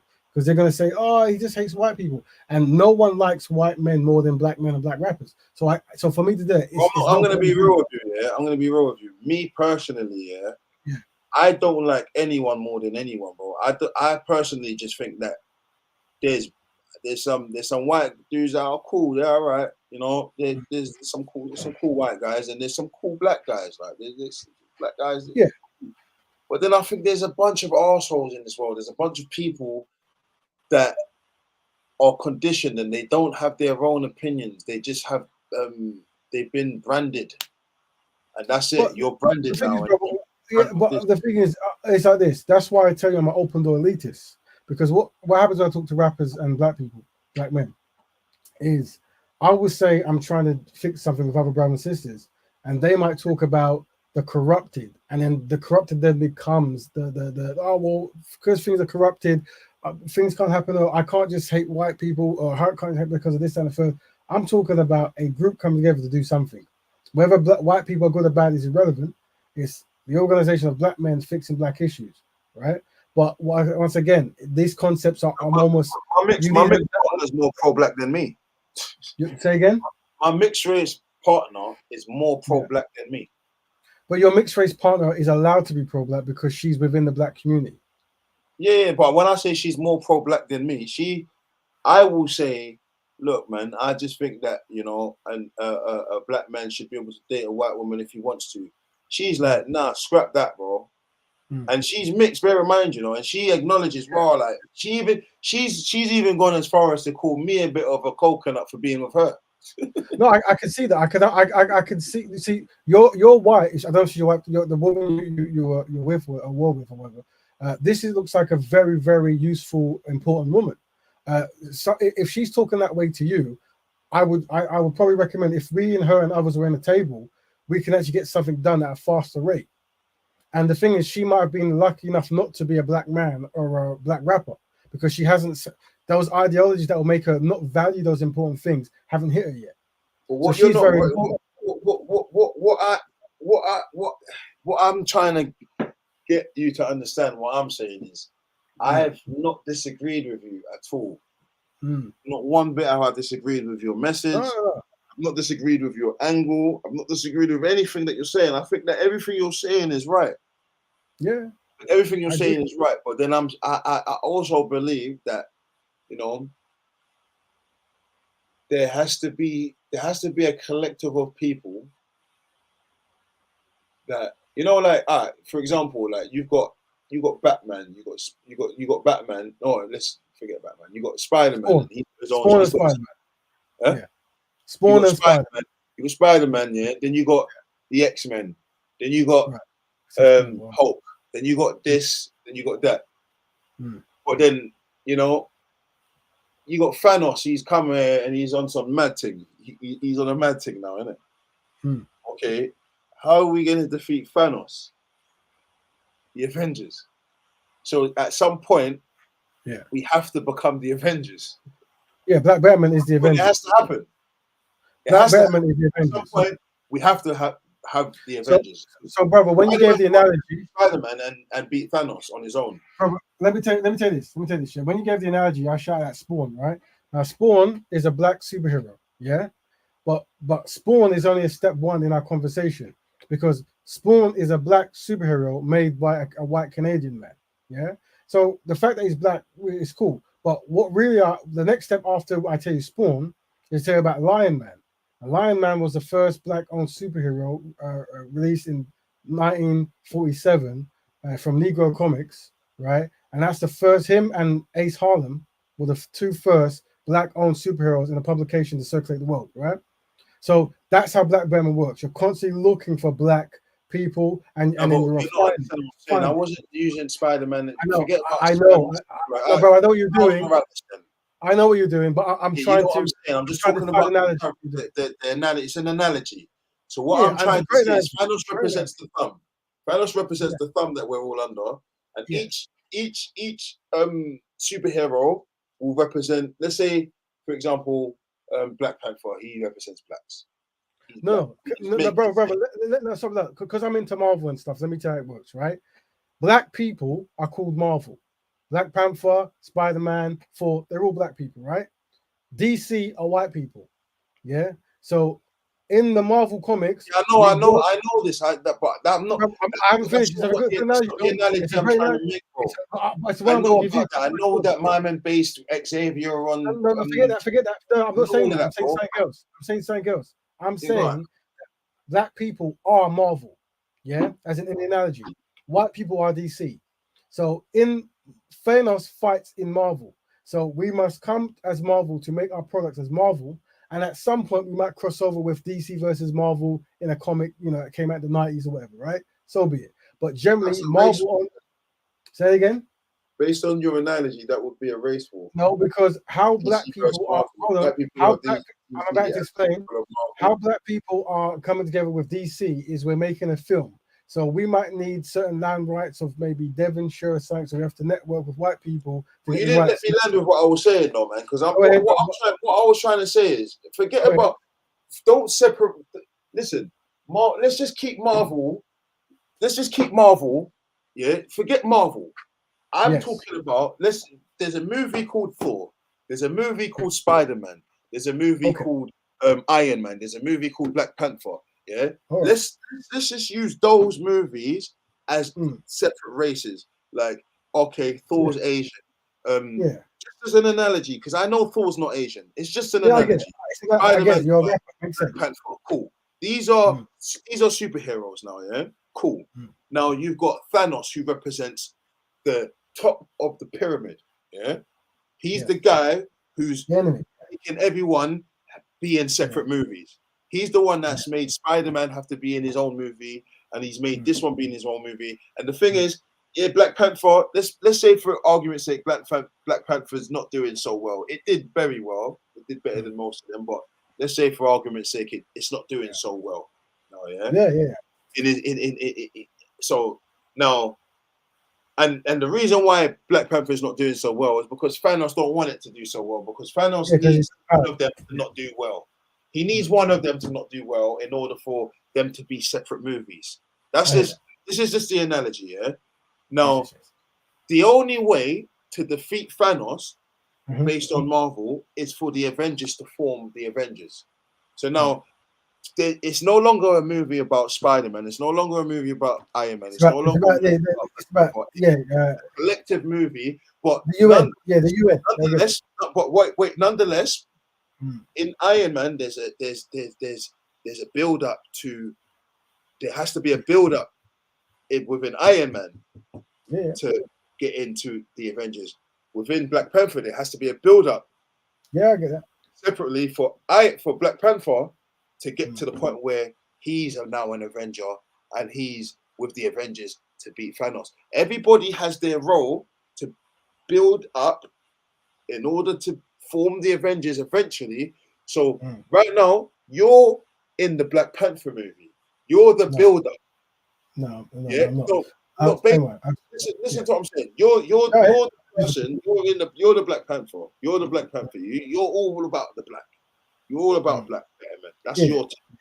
Now, within your movie, there has to be a character that leads us. Otherwise, everyone else is gonna get together and fight Thanos, and we're gonna be the ones that was just like, yeah, but we need to build ourselves. We need to build ourselves. So now, while we're doing that, everyone else is fighting Thanos. Who's the idiots then? Are we not the idiots joining them in beating Thanos?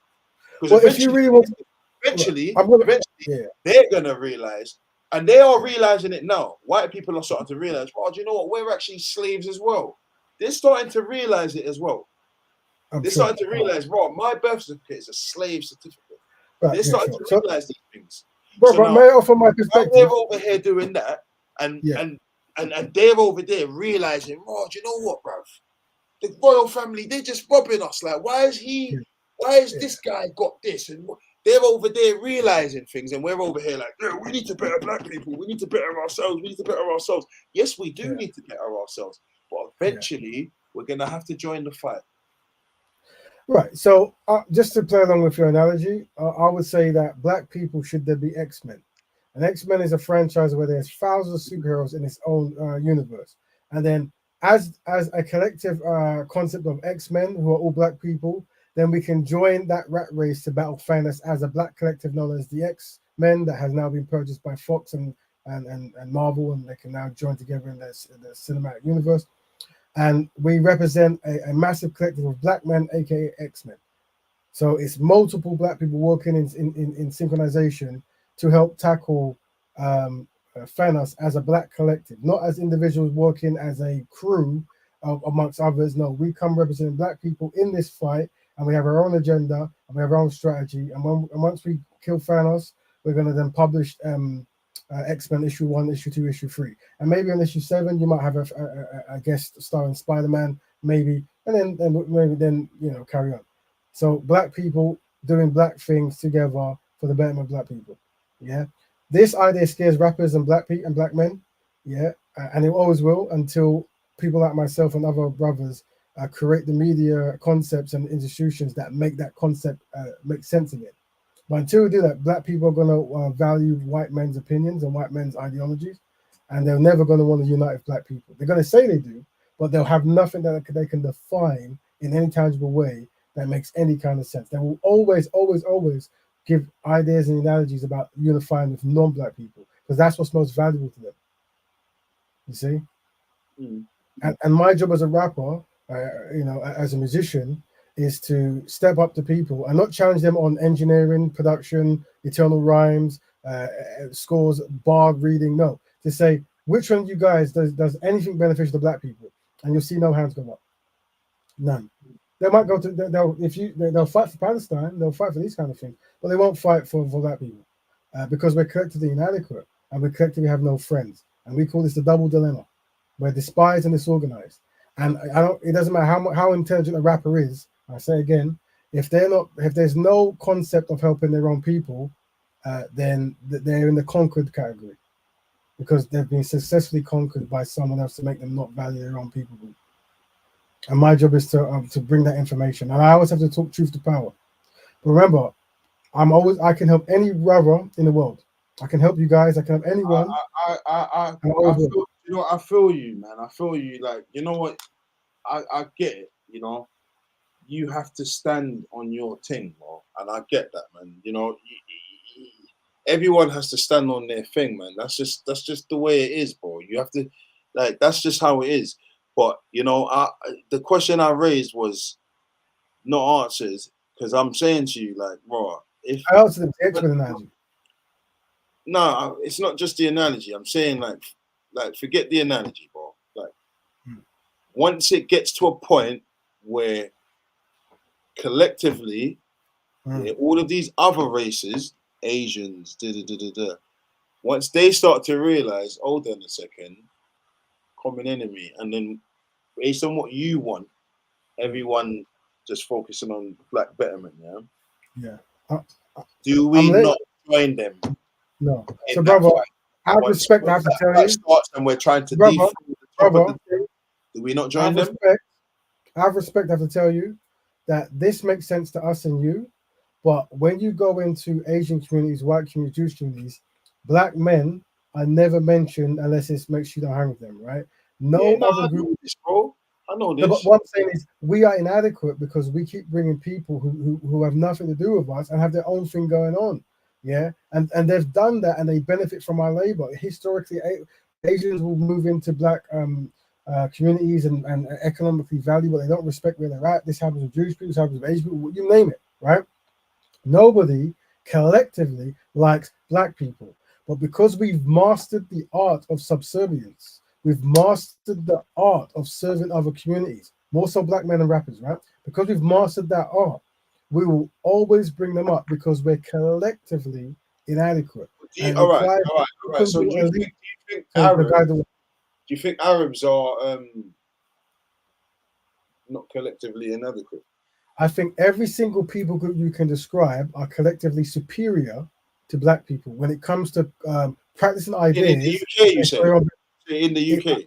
In every single country that has been tracked, collectively, every group are superior to black men when it comes to working for their own best interests. Black men are collectively inferior at promoting ideas that benefit the black community. All right, so I'll say this though quickly. You see when you go, you see when I was in Saudi Arabia, yeah? Yes, bro. When I was in Saudi Arabia, I was walking through trenches, yeah? Some of the times. A lot of the times I was in nice areas as well. I was in Medina, beautiful. When I was in like, when we left the place, the parts where the tourists are, we went through the trenches and whatnot. There's a bunch of people on the floor with one leg. There's this guy that they're not inferior to us. Now the people who are inferior to us are the people who are oppressing their own people. I don't know what you're saying. Remember, I'm saying like I said, well, I say this. Let me land with what I'm saying. I say that. I'm confused. I'm confused. Say again. I'm confused. Okay, so what I say is, there's people within when I was in Mecca and Medina, and I left the main parts. We saw people begging, people that low, and the people who are high up, like the royals in them countries, they are not. They are suppressing their own. So like, I go back to what I was saying. Yeah, but that's normal, isn't it? You're gonna have rich black men oppressed. Let me land with but what I'm saying. Arabs still know how to work.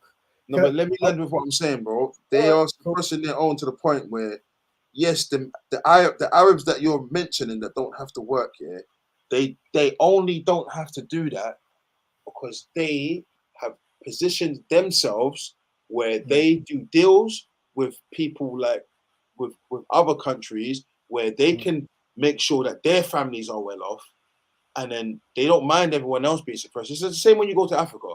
You've got families that are well off. Yeah. I don't think this way of thinking is beneficial to you, brother. Say again? I don't think this way of thinking is beneficial. I think in every community group, you're going to find dynamics of rich and poor. However, as a collective, Arabs will get on code when it comes to doing things that benefit the Arab community, whether they're rich or poor. Also, you know, how Arabs collectively treat black people, Africans, isn't in best interest, isn't of a high, is very poorly. Yeah, how many Arabs view black people is very poorly, right? Bro, I'm This not is gonna something lie that, to you, bro. I'm not gonna lie to you, bro. I'm a Caribbean. I don't know how Caribbean you are, yeah, but I'm very Caribbean, yeah, and a lot of my Caribbean people don't treat Arabs and Somalians very well.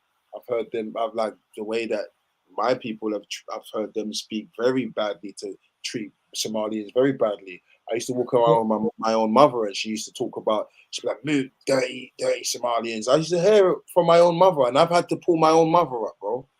okay, well, let me jump in before you move on. Two things, yeah. One thing we've already explained historically is self-hatred. We don't register Somalis as Arabs. They might be Afro-Arabs or maybe terms, but they're Somali brothers. They're sub-Saharan Africans, and they're part of the African family. Yeah, I know this. The same hatred that Somalis might get from Jamaicans is the same hatred that Nigerians But might I get from also Jamaicans. said that. The I same also said hatred that that my mum. African Americans might get from Jamaicans. They've And had my Jamaicans might Indians get. as well, bro. I've heard Oh, Indians. let me land. What I'm saying is, Indians, whites, all of it. I'm going to explain. What I'm saying is, black people have been trained to be self-hating of Africa by looking at East Africa as poor and needing charity for all the, you know, the Live Aid and this kind of stuff, right? So we have been worked on to not be loving of our people, but you will never find a Rastafarian or a Pan-Africanist in Jamaica who doesn't say anything but Somali people are amazing and beautiful. You won't. They can't utter such things, right? Because they are raised in an ideology that makes them value blackness, right? And that's what Black Betterment is. It's an ideology that makes us raise and love blackness. So when we see a Somali brothers or South African brothers or African American brothers, we see brothers and sisters, and we work with them on betterment. And that's why we need, because without the ideology, the ideology that is reign, which is white supremacy or anti-blackness, will train black people to hate black people. Don't anyone have any questions to ask us? Like, I don't. Is there anyone else that has anything to ask us? I don't know who's in this room or whatever. So family. The truth is, as tends to happen, we've gone very far. But I'm going to send the link in there. If you jump in, we've got maybe 10 minutes question and answer. Is that the link? Yeah. Jump in. We can add, but you have to be respectful, please. Yeah, and you can ask questions in the group. But what race are you at, Raven? I'm Afro Caribbean. That's my ethnic group. I'm Afro Dominican, Afro Jamaican, and I'm born in the UK. So I'll be registered as Black British by how they register people. Yeah, they want the link, and I think I put it in. I can't actually. Can I pin it? You can't pin it. No. So I'm not going to pin it. It's in there. I've just clicked in there. Just click on it. I have to open other software. But what I'm saying, brother, is I guess like to hear someone else's opinion. I kind of even want to hear someone who agrees with you. I want to hear someone else's opinion that agrees with you as well, because I just think that to some extent you listen to respond. Well, we're joined by sister. Man, let go. The sister. Welcome, sister. Would you like to ask any questions or give your feedback on what you've seen, sister? Man, let go. Peace, brother Raven. Peace to family. the Black Betterment to you. Peace to the brother on the panel. Respect. Yeah, I came late, so I don't want to chime in too much on the discussion, but the little bit I heard, we throw this word around. It was sounding like pure kumbayaism. That's what it was sounding like to me. But I'm a listen a little bit more and see if my assessment is right. Can you elaborate what you're saying? That I'm saying what I sound like is kumbaya. Well, no, brother, I didn't direct it to you because it's conversation going on in the chat as well. I mean, a little bit, I can't see the chat. I can't see the chat. Where's the chat? Okay, so you see where it says chat? You hit chat, and then there's private chat, and then there's the regular chat. There's the two tabs at the top, so you can actually see the chat on the YouTube stream. No, but I'm not on the YouTube stream. That's why. I'm not on the YouTube stream either. Sister. So brother, in the panel to the right, there should be like tabs you can click. and then you can Hi, switch chat, between show our chat. comment. Yeah, show the chat. You'll see a whole lot of words. Can you click between the two? That's See because that? I full screened it, you know. That's probably why. You can see it now, brother. Oh, I can see it now. Yeah. I see it now. There you go. So you've missed a lot, but you can flow up and see So some just to questions. answer, Yeah. so okay. So when Yeah, you all said this you time, feel like a black man, go on. so what I Sorry, did hear sister. you Go on. say, brother, is that you feel. What I did hear you say is that you feel like if a black man wants to date a white woman, he should, right? And like, our people were killed to have the rights That's for a all lot I of said, things. bro. Hold on, That's all I I don't said. know why we're both Go on. talking. I don't know why we're both talking right now. I'm literally trying to speak, and you can correct Go me ahead. once I'm done. Thank you. Go ahead.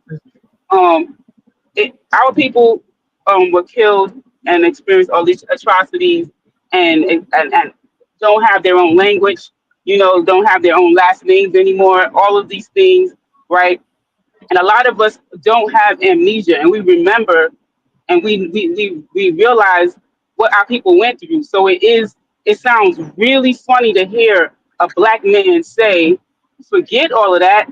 I want the right to smash my oppressor. I want the right to procreate with them, not to marry them, to give my wealth to them. I want to give the best, my black girl magic, my black boy joy. I want to give that to the group, right? I'm not talking about individuals, nice white people, nicely. No, I'm not talking, but we're part of a group, they're part of a group. So I'm going to big up, I'm going to support, I'm going to add to, I'm going to invest in my time, my energy into this group and help it out, actually. Mhm. Like, that sounds crazy to me. It do. With all due respect, brother, it sounds crazy. Can I answer you? Can I reply now? Is it okay? If you I look on the panel, I you can see when I mute. So I go on mute after I'm done talking. I'm not going to interrupt you. don't want you to mute. I want to be able. Okay, you're done talking now. Okay. I never said. I actually said I don't like the idea myself of a black man or a black woman being with a white person. But I also said if that's what they want to do, I'm not going to get in the way of that. That's all I said. Did I not say that? I said I don't like it. I wouldn't do it. I don't find white women attractive. I used to, but I don't anymore. That's what I actually said. And but Which, at the same time, with what I'm saying is, if I sit here and I just focus on black empowerment, like I said, the common enemy that we all have isn't white. We haven't got a white common enemy because white people are under the same thumb as us. We're just oppressed in different ways. Somebody, like I said to Raven, somebody has to have the short straw in order for segregation, in order for us to be divided. Somebody has to have the short straw. Unfortunately, it's us. We have the short straw. But what do we do about that? Do we continue to segregate ourselves even more by saying, oh yeah, we're only going to focus on empowering black people? Like I've said to Raven, yes, we need some people who are going to empower black people. We need a group of black people who are going to go around teaching black people how to love themselves again, how to heal again. But then we also need a group of black people and a group of white people and a group of Indian people and a group of Chinese people to understand that collectively we are all under the same thumb. Okay. what's Can I that, ask a question? Isam? Greetings, sister. Brother Black Betterment. Greens. Black Betterment. Greetings, Raven. Greetings, brother Kammy. Greetings. How you doing, brother? Yeah, on that bit you just said, why can't the first group also deal with the list you mentioned? What do you mean? You said one that's going to focus on black people, Black Betterment. Okay, so how can a group that's only focused on black people deal with the thumb that's suppressing everybody? How can just black people deal with that? No, what I'm saying is if each group is dealing with, let's say you've got this elitist group that is oppressing all of us, yeah? Yeah. And would you agree the top of those is white people. I wouldn't agree with that. No. So you think it's possible that the actual, let's say there's 10 at the top. Are you suggesting that those 10 could be black? I'm not saying that they're black. I'm just Or saying. What are you saying? I'm saying what I'm saying to you is, yeah, they have no race. All they have is agenda. No, I agree. But There's if an you, agenda. but if, No, yeah, he's asking you. One sec. I agree with you that there's an agenda. I agree with you. Let's say there's 100 of them, right? And I agree those people actually do not care about race. Okay? No, I don't think they. I don't think they care No, about this. no, I agree. Okay, What I was saying was, what race are they? And therefore, who will they find them? Which group will they find will benefit them most on the top? Do you understand? So I'm saying you generally find human beings will try and take the easy way out, what will benefit them. So those I believe, yeah, to answer your question, yeah, I believe that they went for the easy target of people who are going to push their agenda further. And I believe that whites was the easiest target for that. Well, okay, if they're not white, why would they use white people? Like I just said, I believe, Yeah, how? like Brother Raven just said earlier, black people genuinely have more of a rhythm to the earth. We have more of a rhythm. So who would be best to suppress the most? No, I agree with you, bro. No, but you keep saying you agree with me, yeah, but I'm answering. Wait, because But he's talking about who's suppressed, but not who's doing the I'm suppression. asking you. Are you You suggesting didn't that let it's me black answer the people? question though. So how can you say go on? What you go on? Ask me what I'm you just asking asked. who's at the top, so that we can understand if it's Europeans at the top, right? Their best Why bet does it is have to be one group of people at the top? I'm getting to that, brother, because therefore they can make sure that the benefit they can continuously show and get other Europeans to pretend that they're in the same boat, that they're buddies in oppressing the rest. While I was the question that the answer that I was giving you, yeah, was answering that exact question, and you interrupted me to say, I understand, but listen to what I'm saying to you. What I'm saying is, the people at the top, why do they need to have a race? Why do you want it to say, it's like you want to say it's white people or it's Europeans at the top? No, I don't believe that that's the case. What I believe, because you're asking me a question, you believe what you believe. I don't know what that is yet. I'm going to ask you that afterwards. What I believe is that at the top, they have no race. I believe that all that their agenda is to segregate the people of the earth so that they can control the narrative. And once they control us, once they've divided us, we are together we're going to stand. Divided, we're all going to fall. Like what Raven keeps on saying. What's the phrase you keep saying? Collectively, what? Inadequate. Yeah, collectively inadequate. I believe that everybody at the bottom of the pyramid, i.e., whether you're black, white, Asian, whatever, everybody who's doing this, oh yeah, when my kid's born, I've got to get them a birth certificate and I've got to do this. Everybody who's a part of this system is collectively inadequate. Just like black people are, if you segregate it all, black people will be the ones that are collectively inadequate when you look at it in that way. But when you look at it as a whole, everybody at the bottom of the pyramid is collectively inadequate. So why are we going to look at the top and say, oh, they have to be Europeans? Why do they have to be Europeans? Brilliant question. Why do they have to be anything? I'll tell you why. They could be 100 black guys up there, 100 white guys up there, 100 Indian guys up there, 100 this up there, and they all collectively put their minds together and said, yes, if we make give white people the most, and then give these people the most, give these people a bit more than these people, and these people a bit more, that's going to segregate them. That's a reason for them to fight. Now we throw religion in there, that's another reason for them to fight. So there's just different beliefs. Then we throw this in there, that's another reason for them to be segregated.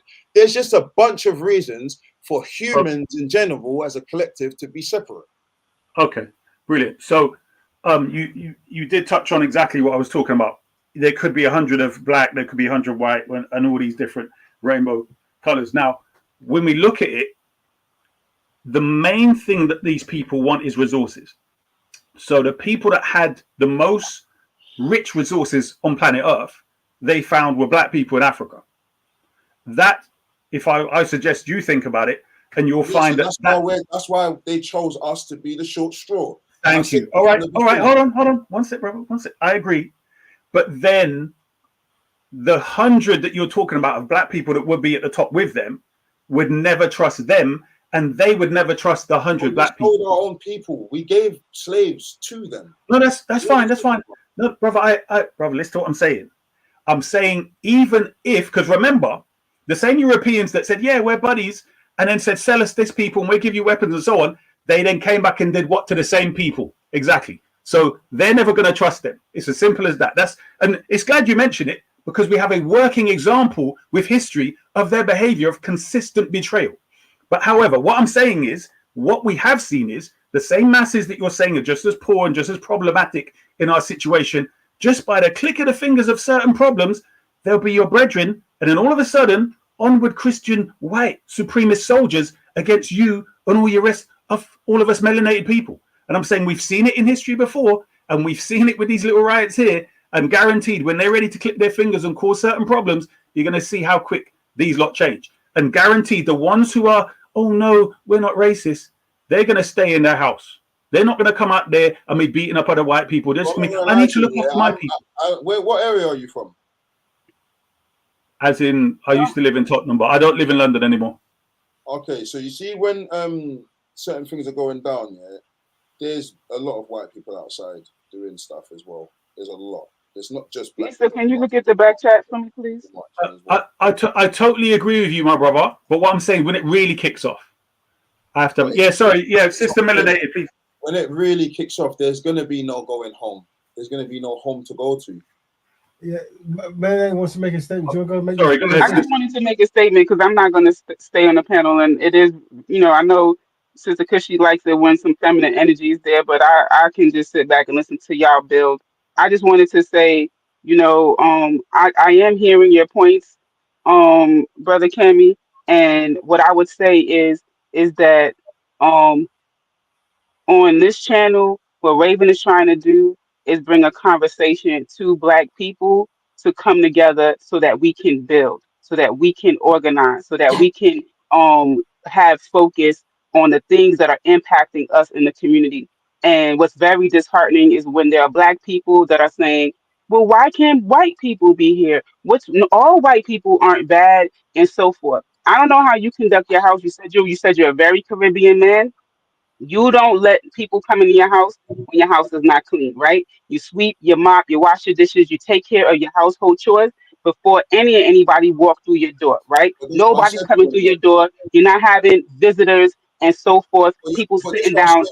Hold on. Let me. Hold on. What happened? I can't finish my point. brother. I can't finish my point.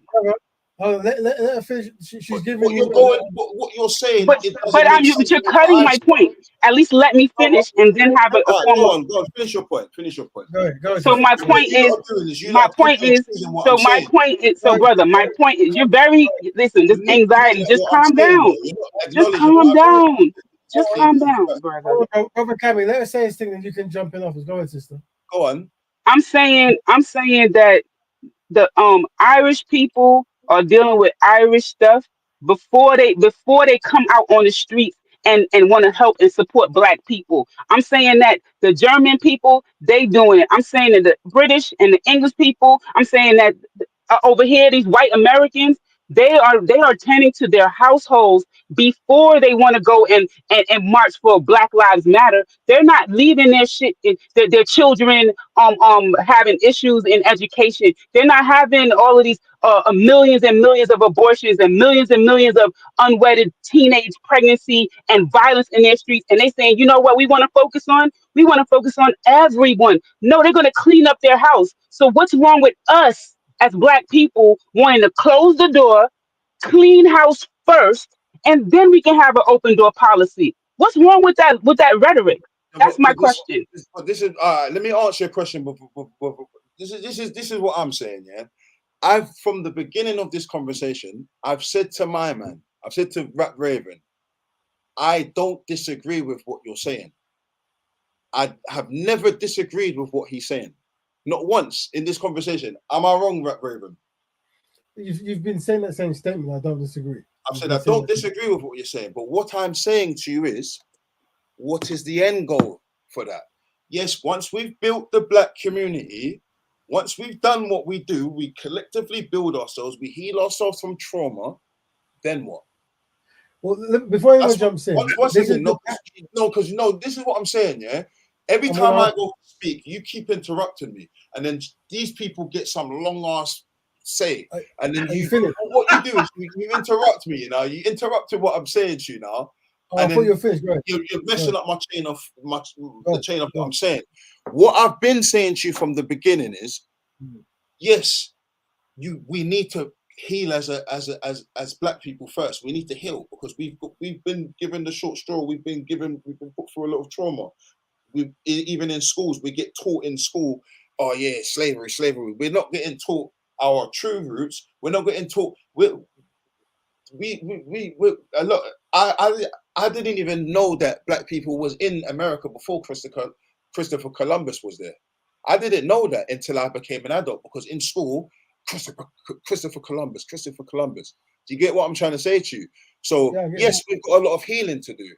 We've got a lot of things. We've got a lot of unlearning to do and reteaching to do. Yes, I agree with that. I've not disagreed with that one bit. But what I'm saying is, what do we do about that thumb that we're underneath? So, brother, we just ignore the thumb and just keep building up. Here's what's happening, brother. This is the point I've been making from the beginning. There's still a thumb that we're all underneath. Black, white, Asian. And now straight on what she just said, because what she just said, she wants to say that and cut out here. Not every white person is only focusing on their white people. There's white people that are focusing on the humanitarian side of things as well. There's Indian people that travel the world and try to focus on healing the world as well. There's all races. There's people within all races that are saying the same things I'm saying, because I have them on Instagram and I listen to these videos and I see white people. Stop interrupting me, bro. I see white people saying the same things I'm saying. I see black people saying the same things I'm saying. I see Indian people saying the same things I'm saying. So what you're basing, what your information is based on, is your media, the things that you focus on. If that's all you focus on, then I'm sorry, that's on you. You only sit in your house and you sit down and focus on what black people need to do and what and you only see the white people that are white. May I jump in now, brother? You're saying the same thing again. Oh, before you jump into, brother, here's what it is, right? We try to make it as simple as possible. And how we try to make it simple as possible is... but you keep interrupting me, bro. You let her speak for long. Every single thing I'm saying, you go, bro, you can't keep doing that. That's disrespectful. I apologize. So what is that? What is this?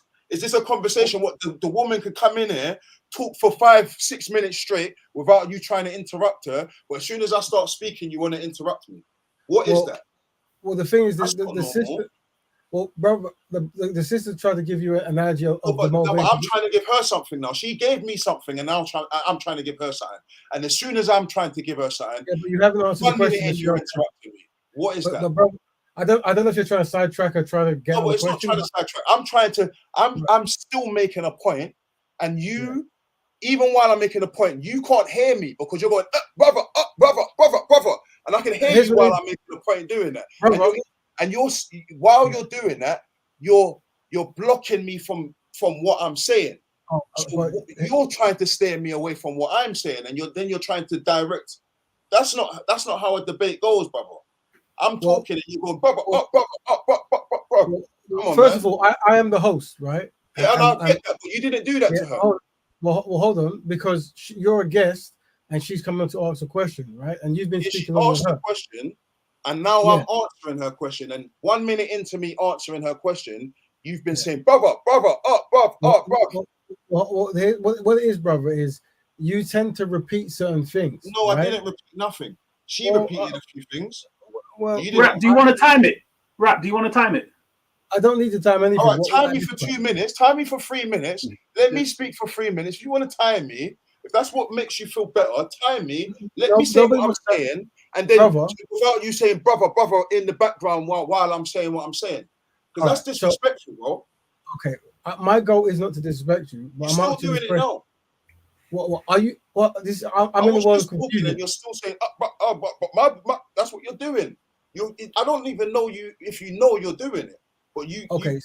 you're religious. You're relentlessly going up, bruh, while I'm talking. Okay. Am I So wrong?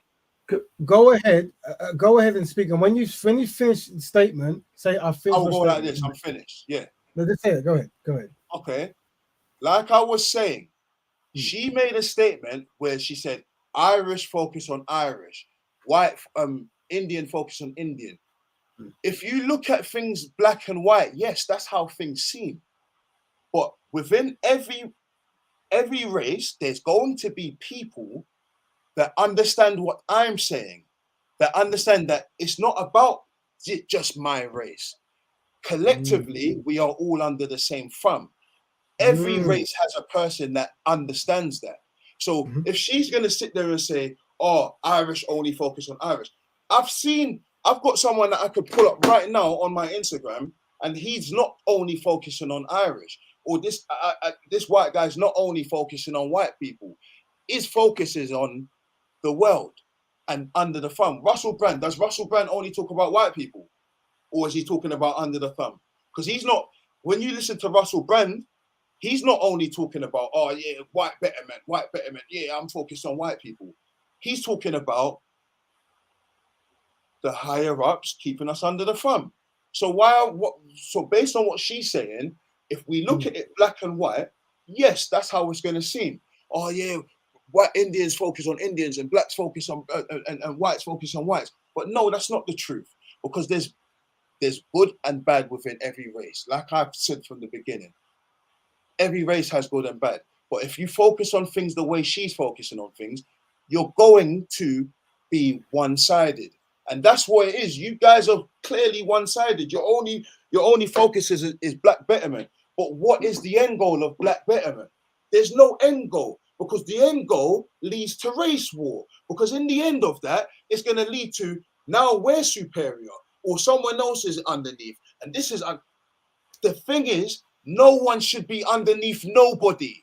This is what I'm trying to say. Nobody should feel inferior to nobody. Done. Go on. Okay, let me jump in. So, brother, patronizing. Go on. I'm not trying to. How many years have you been debating? How many years? Bro, I don't care about years, bro. Go say. Okay, well, once again, this is the thing. I don't care about years. Brother, age means nothing, and years mean nothing. Second. Yeah, well, once again, discipline. Yeah. So here's what it is. This show is called Black Betterment Broadcast. Oh, you just disrespected me, bro. So then you're talking about discipline. Allow it, bro. What have I done that's disrespectful so I can apologize? Bro, while I was talking, you was going like this.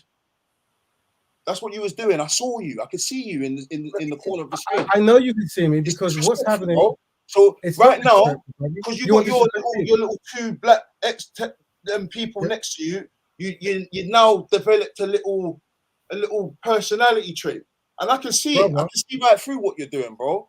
But I don't agree with what you're saying anymore. I don't agree with what she just said, because, like I just said to you, there's people within every race that have this, that collectively just want everyone to be equal.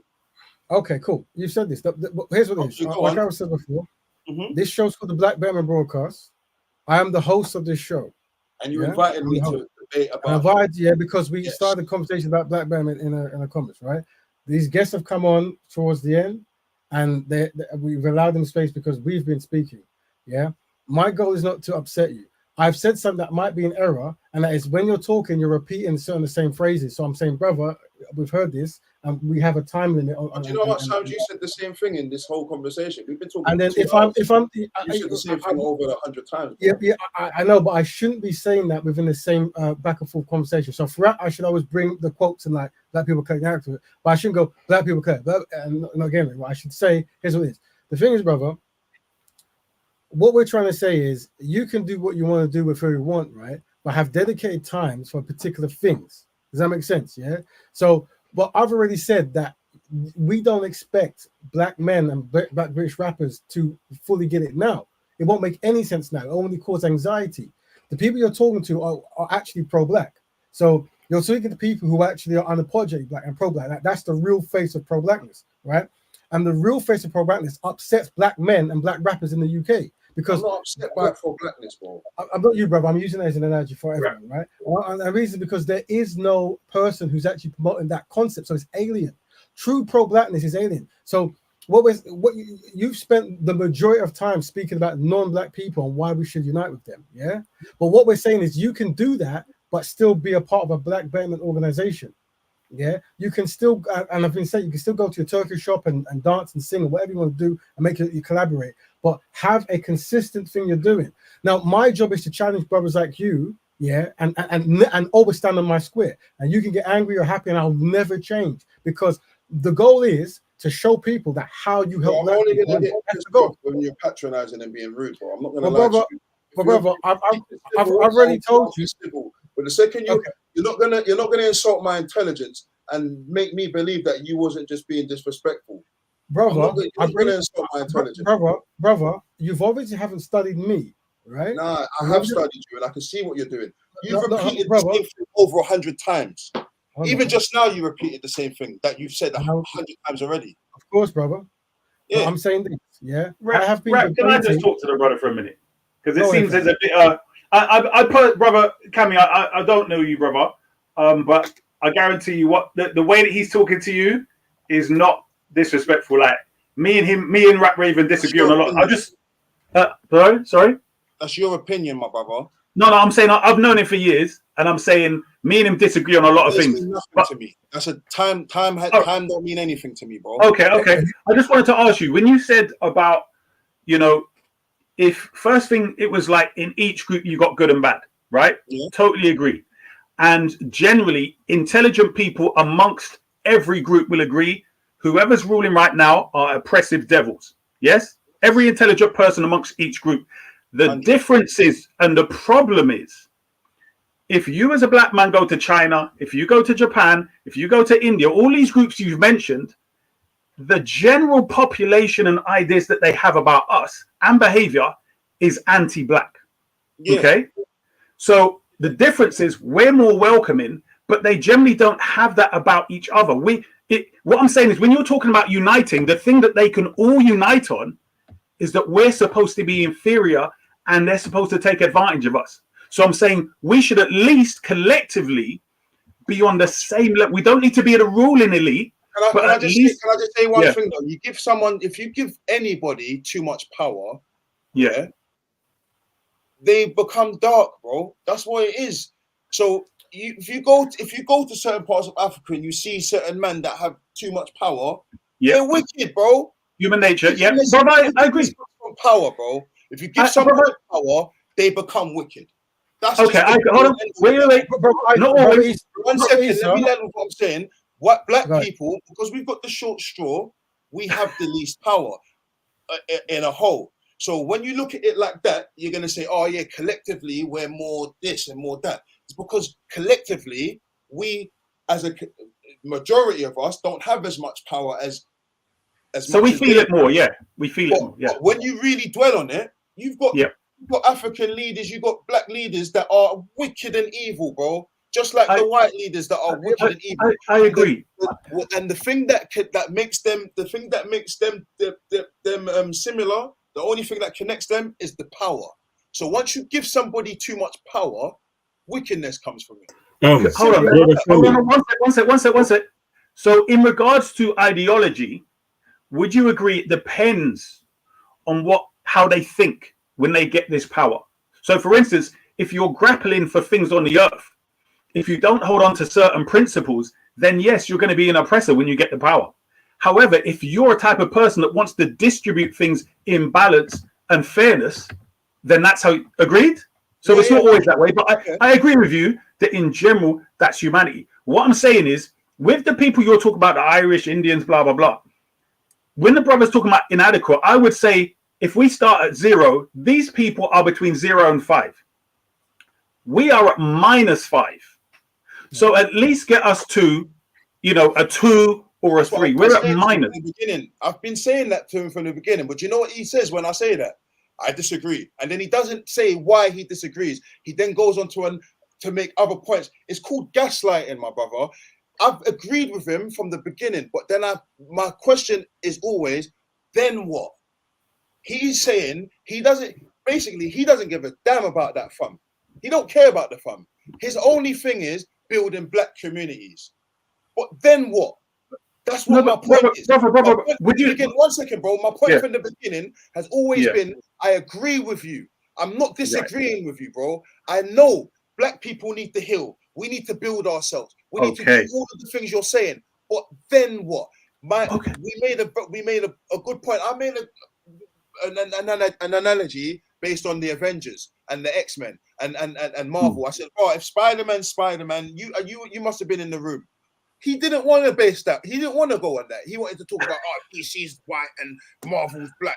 No, that's not what the point was, bro. The point was, eventually, if Spider-Man represents white and Black Panther represents black, and this one represents this, eventually we have to come together to become the Avengers to defeat Thanos. Right. Yeah. I agree. And I agree with that. Disagrees with that. Why? Tell me why you disagree with that, my brother. Are you asking me a question, brother? Discover now why you disagree with that. Are you asking me a question, brother? Yes. Explain to this brother, Issa, the black Telek, why you disagree with that point. So I already said, that the only way I recommend black people do anything with other people is to collectively integrate, right? Meaning you integrate as a collective group. That's why I shifted from Black Panther to X-Men, because X-Men has multiple superheroes in their franchise. Meaning that's not the analogy, bro. Hold on. Raven, did you agree what he said there? One sec, brother. I'm saying, forget the X-Men thing now. What the brother just explained there, regardless of what analogies you were using before, he's saying what you seem to be saying. No, because you said we integrate collectively once we're empowered. Do you have a problem with that? Who, me? No. Raven. The brother's saying once we've got ourselves collectively empowered economically, etc., then we can work with other people. Because you said collectively. Yeah. But brother, we're saying the same thing. Listen, he doesn't want to agree, bro. He's saying. Hold on, bro. Let him answer. Bro, Kimmy, wait. Let him answer. This isn't about Batman, bro. Can we wait, brother? One second. What's wrong with you, bro? Like, if you want to watch Batman, go and watch Batman, but we're talking about Marvel, my bro. Hold on, bro. Brother Kammy, hold on. I'm going to mute people because, Brother Kammy, this show is for black people to progress, But, brother, now, whatever I've said... You're taking the mic, bro. I'm not going to lie, because what you're doing is you're waiting. You ain't listening to nobody. All you're doing is you've got your set mind, and you're not even listening to the analogy. You want to change the analogy midway through. The analogy is the analogy, bro. Stick with that. Don't talk about Batman.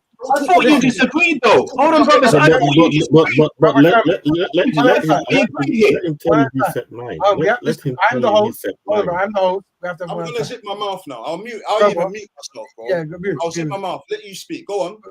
Bro, I disagree with the analogy, so I try to amend it. Right. So when you said black people, and you said you are a black person and you're Black Panther.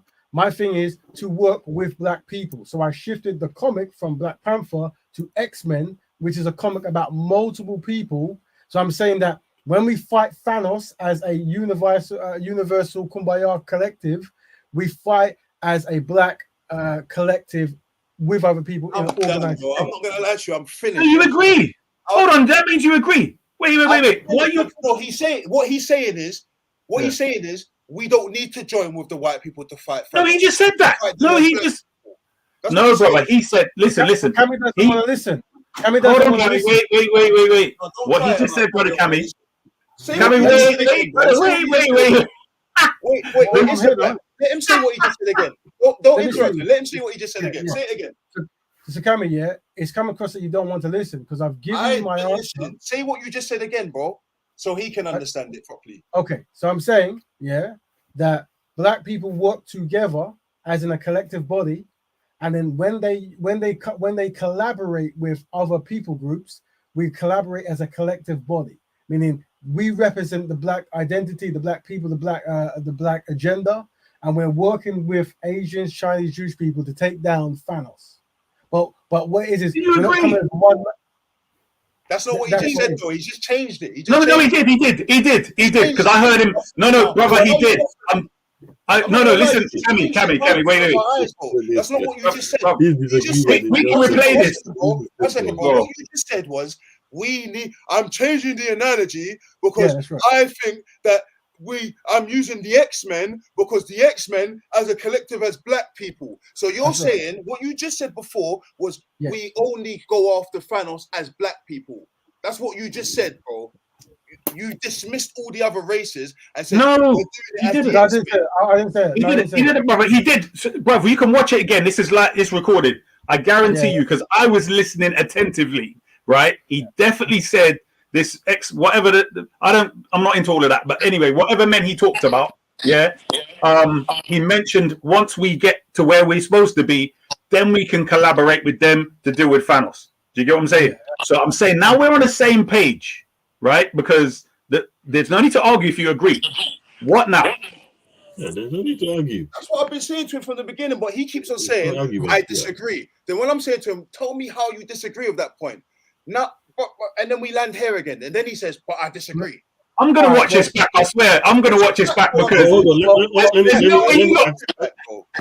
me ask Kammy the same point that I just made. He's disagreed with it 1,000 times. But hold on, brother. Wait. Before Darth jumps in, we're joined by Empress, because before Sis jumps in, regardless of the confusion of what we feel, I'm saying that that's my position. Group integration is the only option that I promote, right? On that level, yeah, that's it. Now, whether we understand or not, I can break it down more. What I don't want is this concept of black people integrating with other people groups without having a firm institution and ideas and templates that governs black people to do better.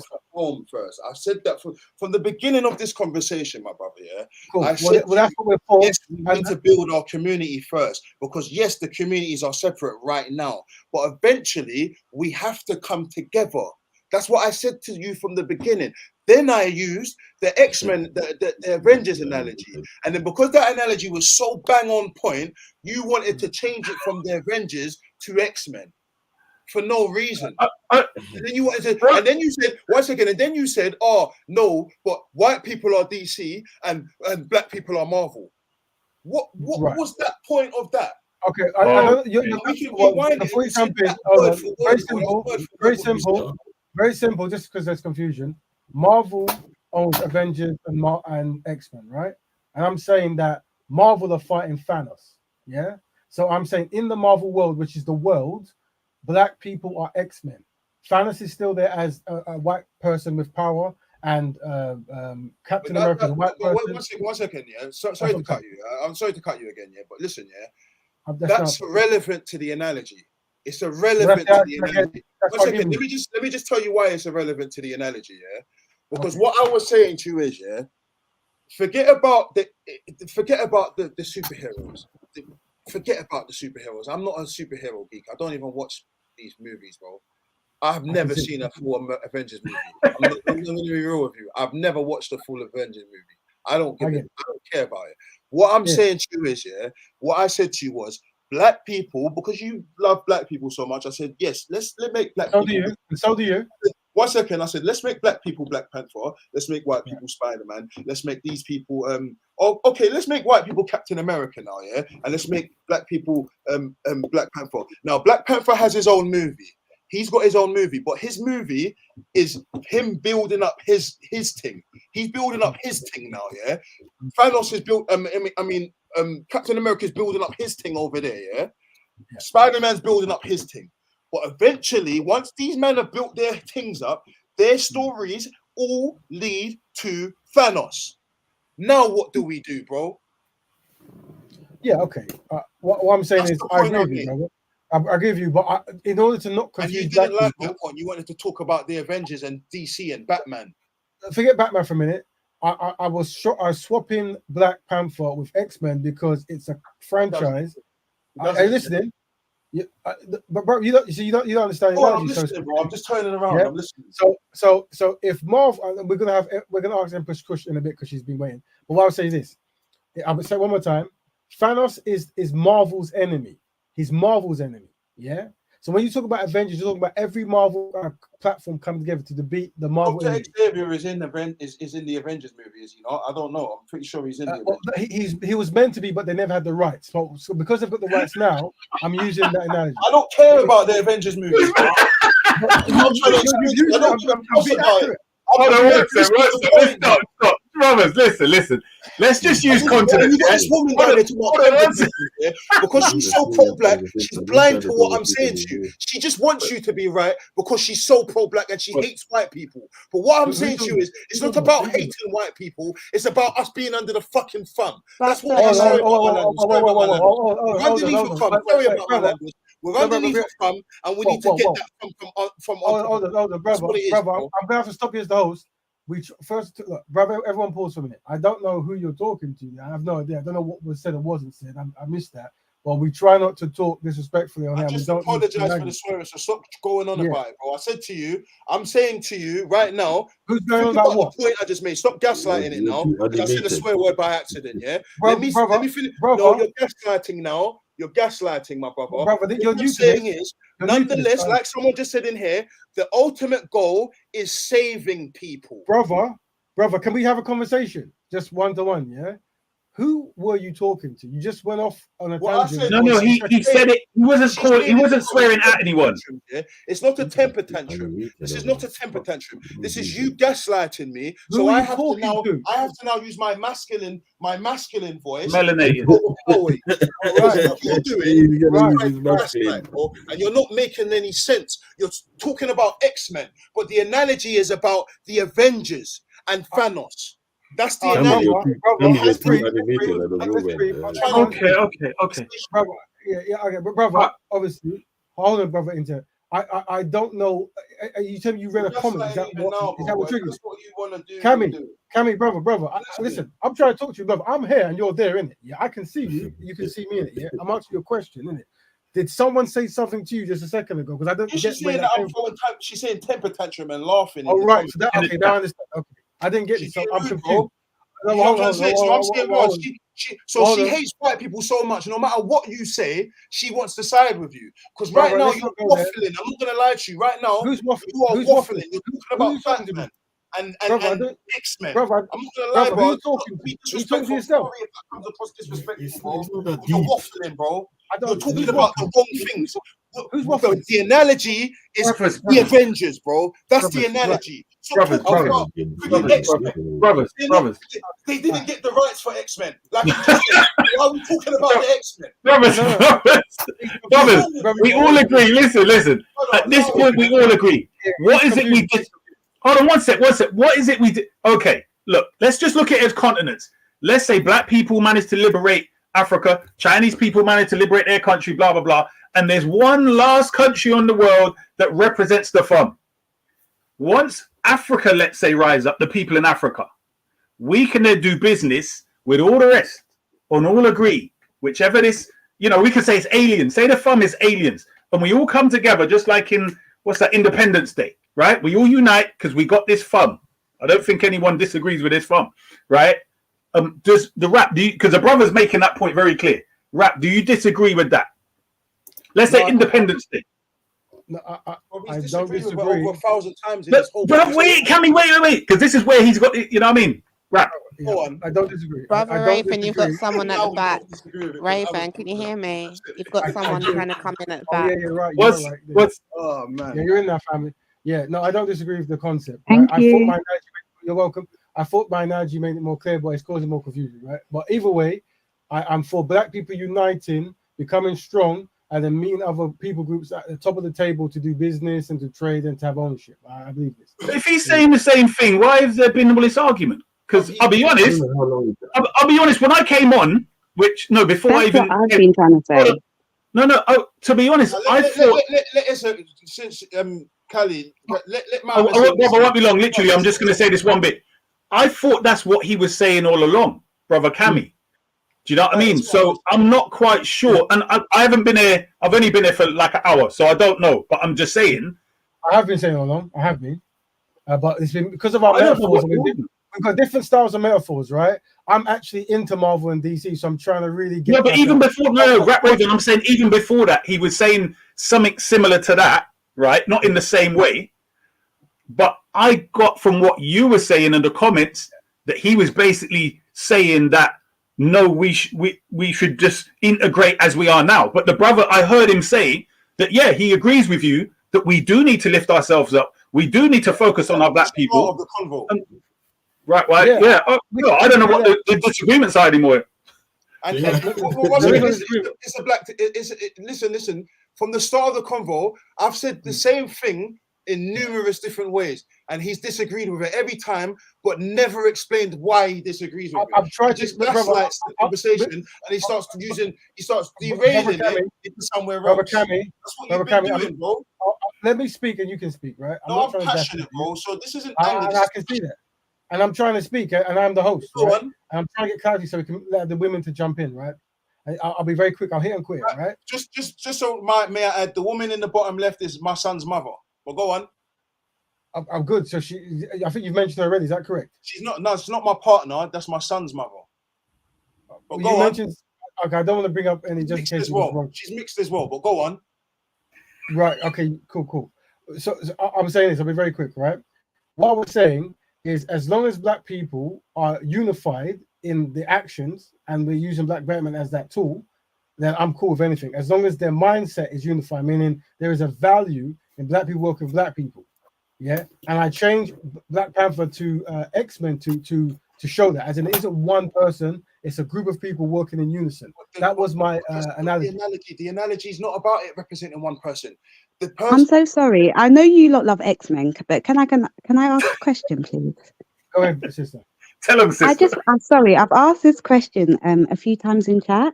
I just wanted to ask Black Raven, do you think classism is a bigger issue than racism? Or I just want to know your thoughts on that. Absolutely not. No, I don't think classism is a big issue. I think what will happen is we can look at problems between class, but ultimately, for example, if you look at what's her name, Oprah Winfrey, right? When she went to that place in Sweden, and when they didn't know she was Oprah Winfrey, they treated her like a black person, right? So it's that kind of thing. Like your race trumps so many things. Historically, it's always been. Also, there's been scenarios where how white supremacy operated are saying white people.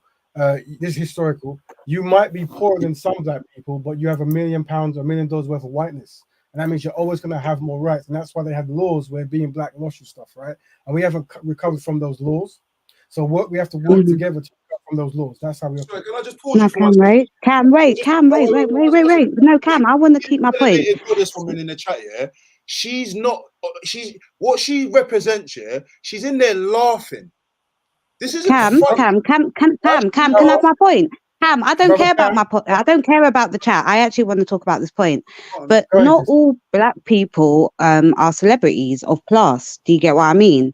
I believe that there's black people, as Cam said, of class that are owning the world, let's say, and white people. Do you get what I mean? So it's not just Oprah Winfrey, because there's people like Harvey Weinstein that has fallen on their sword as well.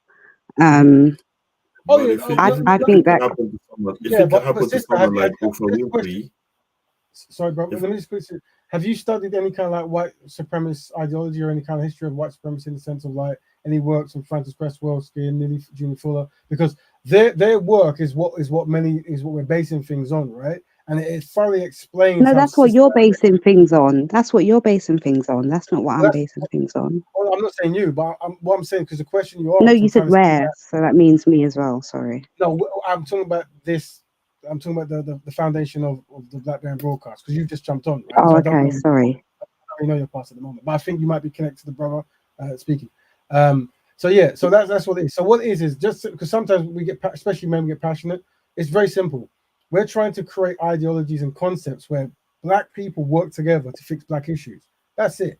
And and the case study we're doing is analyzing black men and black rappers in the UK, because it's a big percentage of black men and black who are anti that when they see it, they run them out, right? And this is a new phenomenon, because back in that anti what? Sorry, anti-white supremacy.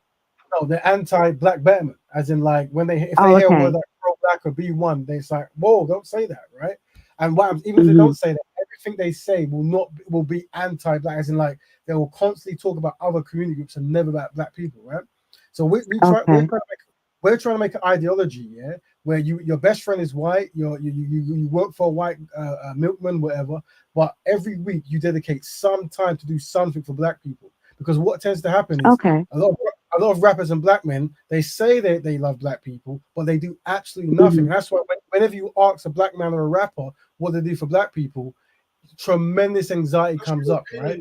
So no, so 1 minute, wait. So it's no, he's just telling me he's telling Cam, he's telling me the aim of his company, and he's telling me that the base is on self-love. Okay, so that's what I'm getting. It's based on self-love and loving yourself, right? But what I'm trying to say is what Kamar is stating is an extension of what you're saying. Oh, sorry. What Cam is talking about is an extension of what you're saying. It's not an opposition of what you're saying. He's not disagreeing with what you're saying. He's just saying, after we've got that, then let's work together. And I disagree with you in the point that I do believe classism is a bigger issue. So obviously I would have opposing issues with you on that. Can you explain how that is? Can you explain how classism? Because I believe that if you're in the higher up, no matter what, like if something was to happen now, do you think we're going to be let know? Or do you think you said Oprah Winfrey, do you think Oprah Winfrey would know before us? Or do you think we would know at the same time? So it's not about classes. So it's not about racism. But do you know, Cam. What she just said is facts. You see, the fact of the matter is, it's got nothing to do with color. Like I said from the beginning, it's got nothing to do with color. According to this fam, they don't care about color, bro. They care about. They want to control. I agree. But what I was saying with the sister, I'm saying that in relation to us, because let's say, for instance, the people who got this fund, the Ark elite, right? The evil Ark elite. Yeah. What I'm saying is, we agree there's classism, etc. However, within the structure of the class system you're talking about, it also has caste, and they've structured it racially as well. Yeah. But as you said within the construct of classism, they have constructed racism. So what does that say? That classism is a bigger issue? No, you didn't say within racism there's classism. You said within classism there's racism. But that's what I'm saying. It's so intertwined because they used to do it blatantly before. Like in India, you had, So what my point is, so you're saying the lines are so blurred that you're not sure which one is the bigger issue. Is that what you're? No, I'm saying the issue is very clear. So, for instance, do you remember when was that flood in New Orleans? There's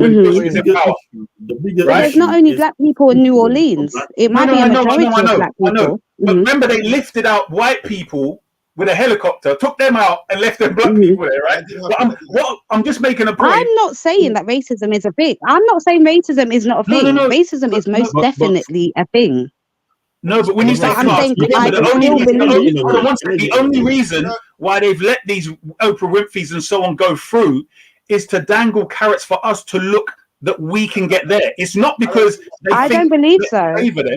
And even if that is the issue, they're still safe. And remember, Cam made a good point earlier. Remember, we can always brush over the fact that our people sold our people. We could brush over that to say the fact that the white man did it. Our people did that to our people. Why are we not as mad as our people as we are as the other people? You're just saying a lot of stuff, and that's important. But we have to have a That's framework. 1 point. That wasn't a lot of stuff. That was 1 point. No, that's they a only very good targeted point. our people, right? They only targeted our people as the slave class. They only targeted one race as the slave class. Our people have sold people as well.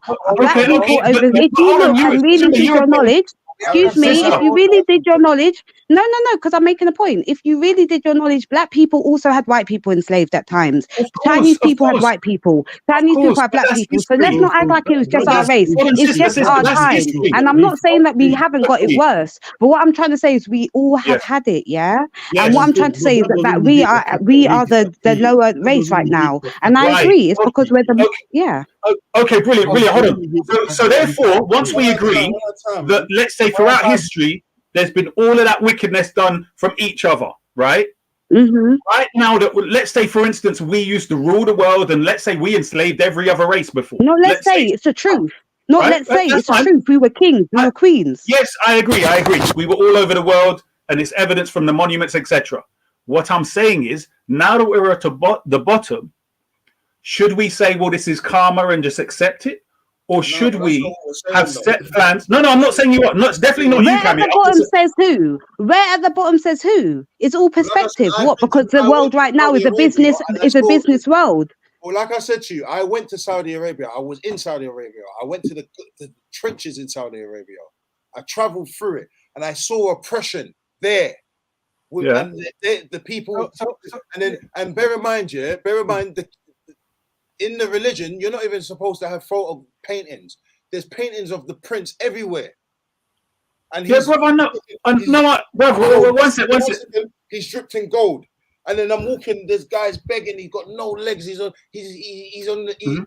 I climbed the mountain with all my brothers. And these guys, they with twisted arms, and they're just like, please, please. Aki, I hear you. I hear you. I hear you.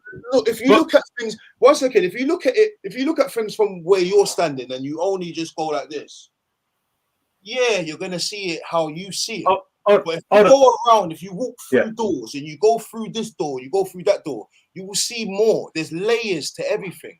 Okay, let me give you the layers now. So, sorry, so 60 seconds, please, brother. So you went to Hajj, yeah? Hajj? I went Mecca, I went to Medina. Alhamdulillah. Okay, brother. Do you agree that Prophet Muhammad never left Arabia? Listen, I don't know if he left Arabia. Well, I'm saying according to every history that we have, right? And he focused on his people, and the command in the Quran is warn your near of kin, that he was sent to his messages for mankind, but the example he left was that he raised his people. There was one sec. Sorry? Was you here in the beginning of this conversation? No, I missed the beginning. What I said in the beginning was, I believe, my belief on that is all of our prophets, whether it be Yahweh, whether it be Muhammad, whether it be other prophets, I believe that the woman who wrote the movie Terminator and The Matrix is a prophet. I believe there's prophets that walk the earth today. Okay. I don't believe that Muhammad was the last prophet. I don't believe I believe what I said was I believe the messengers corrupted the message. Every prophet, their messengers they wanted their messenger to be the messenger. Okay. But let me ask you this. Let me give an example. Let's say you're waiting for ages. Sorry. So I won't be just one little conversation. Based on what you said, brother. One sec. I just think it's gotten a bit like you sort of taking it over to like prophets and. No. I'm coming back to what he's saying. I've literally been patient. I've literally been patient, and you've been going off on one to the point where now you're talking about prophets. And I think this is one of the biggest issues when there's one place that's supposed I was trying to reach him through that angle to Black Betterment, and we have to start talking about religion and everything which else. It's not for no reason, though. We're not talking about religion in what we're talking about. Exactly. Brother Kammy, what my point was, let's say you're starting whatever it is, a charity or something. Do you agree the brotherhood around you has to be on point for brotherhood and sisterhood around you within your group? Yeah, let's say 100 people. Yes, you have to make sure that, one sec, you have to make sure that they're on point before you start sending them out to do thank you. So this is what Brother Raven's saying. We are going to be no good to even unite. He disagreed. When he said that, I agreed with him, and I said to him, yes, we do need to do that. We do need to heal. We do need to heal as a community. We do need to stop hating ourselves because we've been taught to hate ourselves. And I said that. I said, once we've healed and once we've done that, then what? What do we do then? Because you're just talking about building Black communities, and what you're talking about is basically the school system. That's basically how the school system is. It teaches us to migrate into society. I don't want to migrate into this society.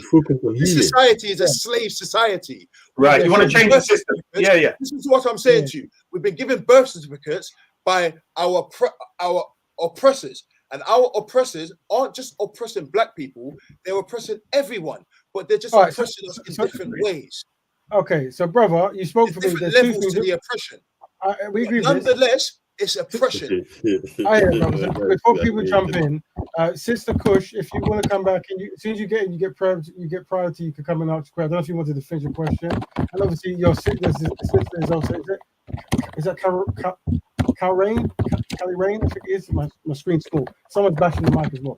Right? I'm just going to mute you for Oh, no, I'm good. I'm just listening right now. Okay. Well, I'm going to say this, yeah.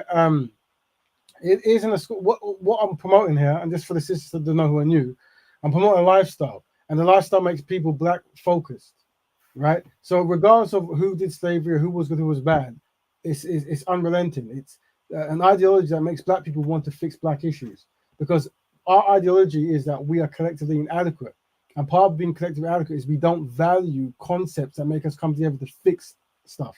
And even though we say we do, there's nothing to quantify it. So when I speak, everything I say can be quantified because the actions I do actually have a lineage. They have something that start, middle, and end, and that's what we promote here, right?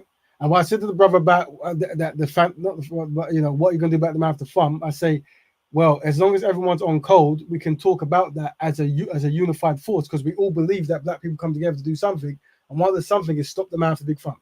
Yeah, it's very simple. We promote a lifestyle. It's almost like pretend this show is veganism.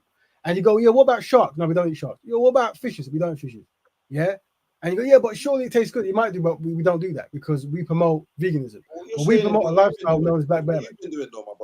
You love your analogies, isn't it? But that analogy that you've just made, yeah, is what you've been doing. I haven't done that. You've done that. I've made. Let it slide. Let it slide. You've been going, oh, this and oh, that. I've been sticking to what I've been saying. Let it slide. I've stuck to one thing, and you've relentlessly gone off topic to bring in other points. What I've been saying to you from the beginning of this conversation is, we need to heal. Like you said, we need what you're saying to be done. What you're saying needs to be done. Yes, it needs to be done. Black people need to heal. We need to unify and whatever, all of that. We need to do all of that. But then after we've done that, we need to collectively, because remember what you said as a collective. What's the phrase you keep saying again? Collective. Well, I hope you learned by now, but we're collectively inadequate, bro. That's what I've been saying. I'm ADHD. I forget things. Go on. We're collectively inadequate. Yeah. Inadequate. So now, boom. What I've said to you when you said that is, okay, yes, black people are the most collectively inadequate when you break it down in fractions, in races. But then when you mush all the races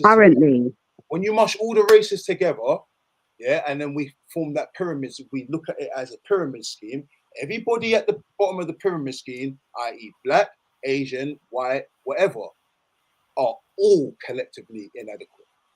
Yeah, and I reject such claims. I reject these claims. Yeah, I reject it, and I will always reject it. On what basis do you reject that? Because any ideology that makes black people not want to unite, or allow some kind of backdoor exit to that concept, it's seen as innovation. It's something that is because I didn't say. Remember, I didn't say we should. I didn't say that we, as black people now, how the state of the black community now. I didn't say that we should be joining forces with everybody right now. I said, yes, we need to heal first. But then when we look at it outside of it as separating it as races, like i.e. black and then white and then Asian, but then we mush it all together and then we look at the people at the top, when at the bottom, everybody representing every race, is collectively inadequate compared to the people at the top of the pyramid. Yeah, I mean, you can rebend and say how you want. I started my square in it. I'm saying that black people are collectively inadequate, right? And this conversation demonstrates that, right? Because I just said to you, yes, I agree. I'm gonna explain. This conversation will never exist in the Jewish community, Chinese community, white community. We will never be on the tip of their tongue. You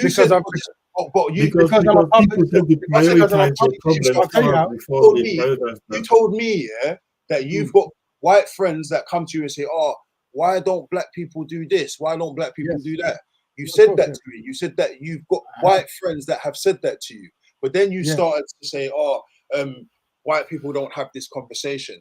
but they're having the conversation. No. What I mean is they're directing it at you. I'm not going to answer your question. What I'm saying is they have their own meetings with their own community group, and we're not mentioned. They're too busy doing their own How thing. do you know? You're not there. You're not in that community. Because I'm told.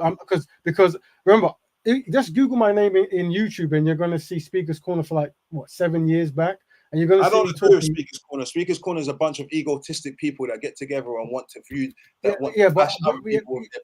I'm sure. But what I'm saying is this. Yeah, I'm saying if you Google it, you'll see that I've interacted with hundreds and hundreds of different ideologies, different races, and had very deep, long hour conversations. Right. Yeah. So I'm presenting you the information I have. Right. I value study. I value evidence. I value tangibility, and I'm trying to give that how I know something. Just like if you ask me, what do I do for Black people? I can go on and not stop. No Black rapper or Black person can, and that's because it's a start, middle, end concept. You can't say that. Once again, I'm challenging Black men and Black rappers to come and challenge and let us know what they do, so we can learn from it and help them with it. What you do is clear cut to you, because that is something you understand it.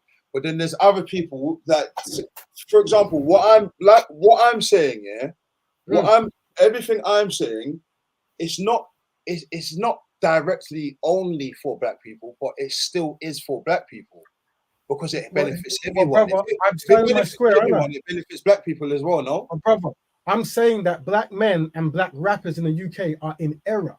I'm making it very clear. And I agreed with you with that. So you don't need to keep saying that, because I agree. But what I'm saying is now I'm answering you and other rappers that the way to progress this conversation is go, here's an activity I do for the collective betterment of people. Okay, and I've told you what I do. What I do is I make music that makes every individual look inwards to themselves. So if every individual is looking inward, 1 second. Can I make a point? I'm here. 1 second. Let me just finish what I'm saying. So if every individual looks inwards and reflects on themselves, because it starts from home, my brother. Forget about your race. You are an individual. You are you. You are Rap Raven. I am Kammy Slime. I make my decisions and you make your decisions. Right. And it's a Black collective. It's his decision. Everybody has decisions to make. A white man has his decision and another white man has his decisions. But collectively, as a collective, if we look at it as everyone together, if I'm speaking to everybody to better everybody, that's going to help a Black person. It won't. It won't. Brother, and I'm challenging you. Do you understand? I'm using my intellectual prowess to challenge you. Hold on, brother. Darth Raven, before you speak, you've made a statement, brother, and I disagree, and I think you're working error. Yeah, and that's from what I'm seeing now. As an intellectual, I would like to unpack what you said, but the brother Darth Raven wants to say something. So go ahead, brother. Say what you're saying.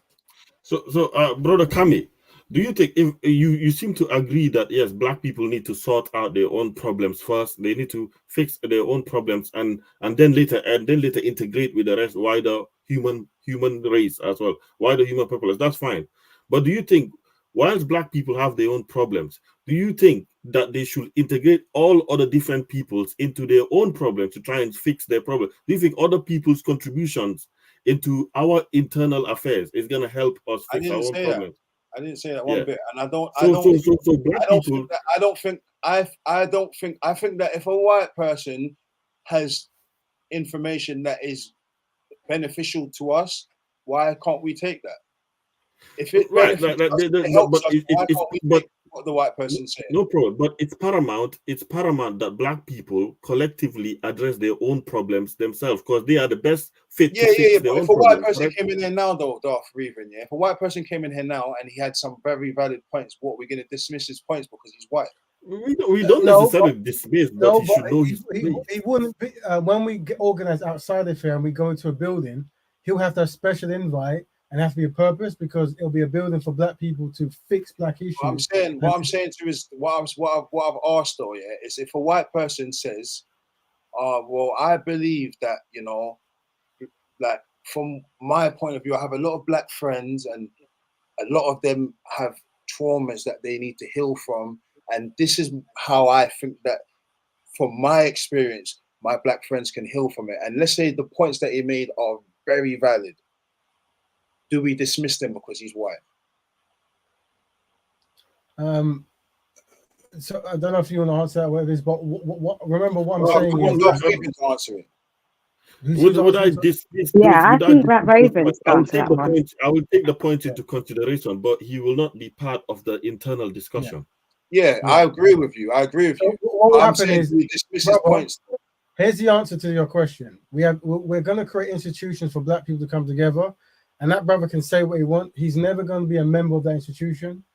I will never invite him unless there's a real purpose to invite a non-black. I know you won't invite him. Absolutely not. Absolutely not. Because I'm pro-black and do you understand? I'm unapologetically black, and I accept that we're creating. What did you say, Darth Raven? Sorry, what did you say? Do you understand that? So he's saying he will create an institution. The idea is, the guy is okay to suggest the idea, but within the institution itself, it's black constructed. It's black. Yeah, ultimately, his idea is up to us to take or leave, isn't it? It's always going to be take it or leave it. Yeah, and also I just want to make clear before I go to sleep.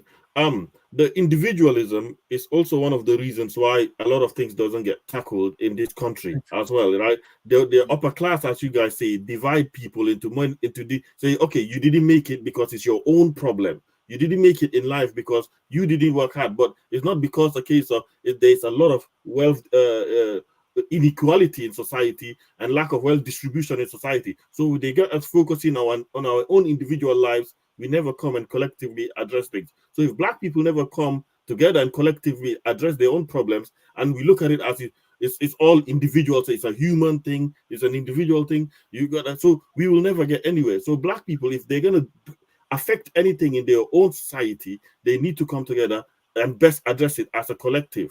So there is a place for black collective activism. There is a place for that. Because 100%. What black people suffer through, what black people suffer through may not be the same as what the Chinese or Indian people are going through 100%. In the world. So the 100%. Problems are different. You see, the problems are different. Do you acknowledge that the reason for that is because do you acknowledge what I'm saying about the short straw theory? So if they drew a straw, let's say for argument's sake now, Chinese people ended up with the short straw. And we was where Chinese people are now. Yeah? Let's just say for argument's sake, that's how history went. Yeah. Now, do we say, okay, because now Chinese people are the ones with the short straw,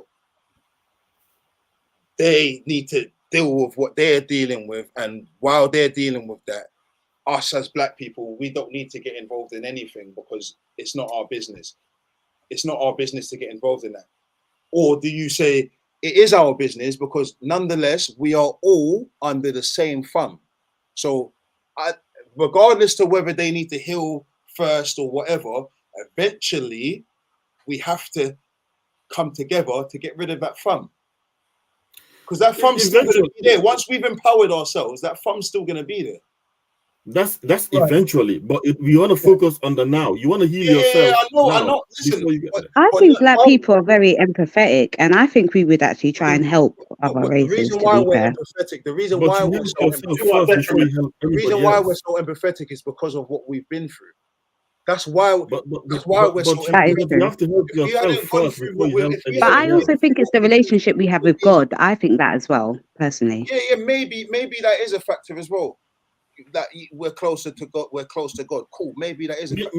But do you agree you have to help yourself first before you help somebody? Do you agree you have to help yourself first? Be healed. And that has nothing to do with race. What you just said has nothing to do with race as well. That's an individual thing as well as what you're saying. I can't help you unless I help. No. I can't. Can I ask a question? Do you think black people can be racist? Sorry. First before they can help other people. You have to help your own home. You have to help your own home. I personally don't think black people can be racist. I don't think so. Yeah, no. I just want to know. Do you think black people can be racist? I just want to know. No, so black people, they say black people can be bigoted, but they can't be racist because we don't own any system that can oppress anyone else, right? Yeah, I believe that. That's true. Harm people. Okay, yeah, no, I believe that as well. That's true. I agree with that. Yeah, that's why I agree. First of all, before we move on, let me give thanks to Brother Kammy and Sister Kelly Rain. Your perspective is very important. Yeah, thank you. And the thing is, and what Brother Esau was trying to say is, my demeanor might come across as a certain way, but if you were to Google me and see how I speak towards anyone, including the brothers and sisters here, it doesn't change. As in, I have a certain way of speaking of like, this is what it's about. About what you saying, you was pulling faces while I was talking, my brother. Just leave it. Can we just end at some point? He was holding back trying to talk. He was holding back trying to talk. That's all. I'm not gonna. Listen, I agree with what you're saying. I understand what you're about to say, and I understand what you're saying. But you was pulling faces while I was talking. And okay, so we'll deal with that after. If you know that, then we know that, and we'll deal with that after. But let him talk. Listen, can we I agree with you, Cam. By the way, I agree with you. I'm not saying I disagree. I can't. Can you say Get some new people in there now. Keep Darth Raven and keep. Sorry, no offense, Kelly, but keep Darth Raven in and get 2 new people in.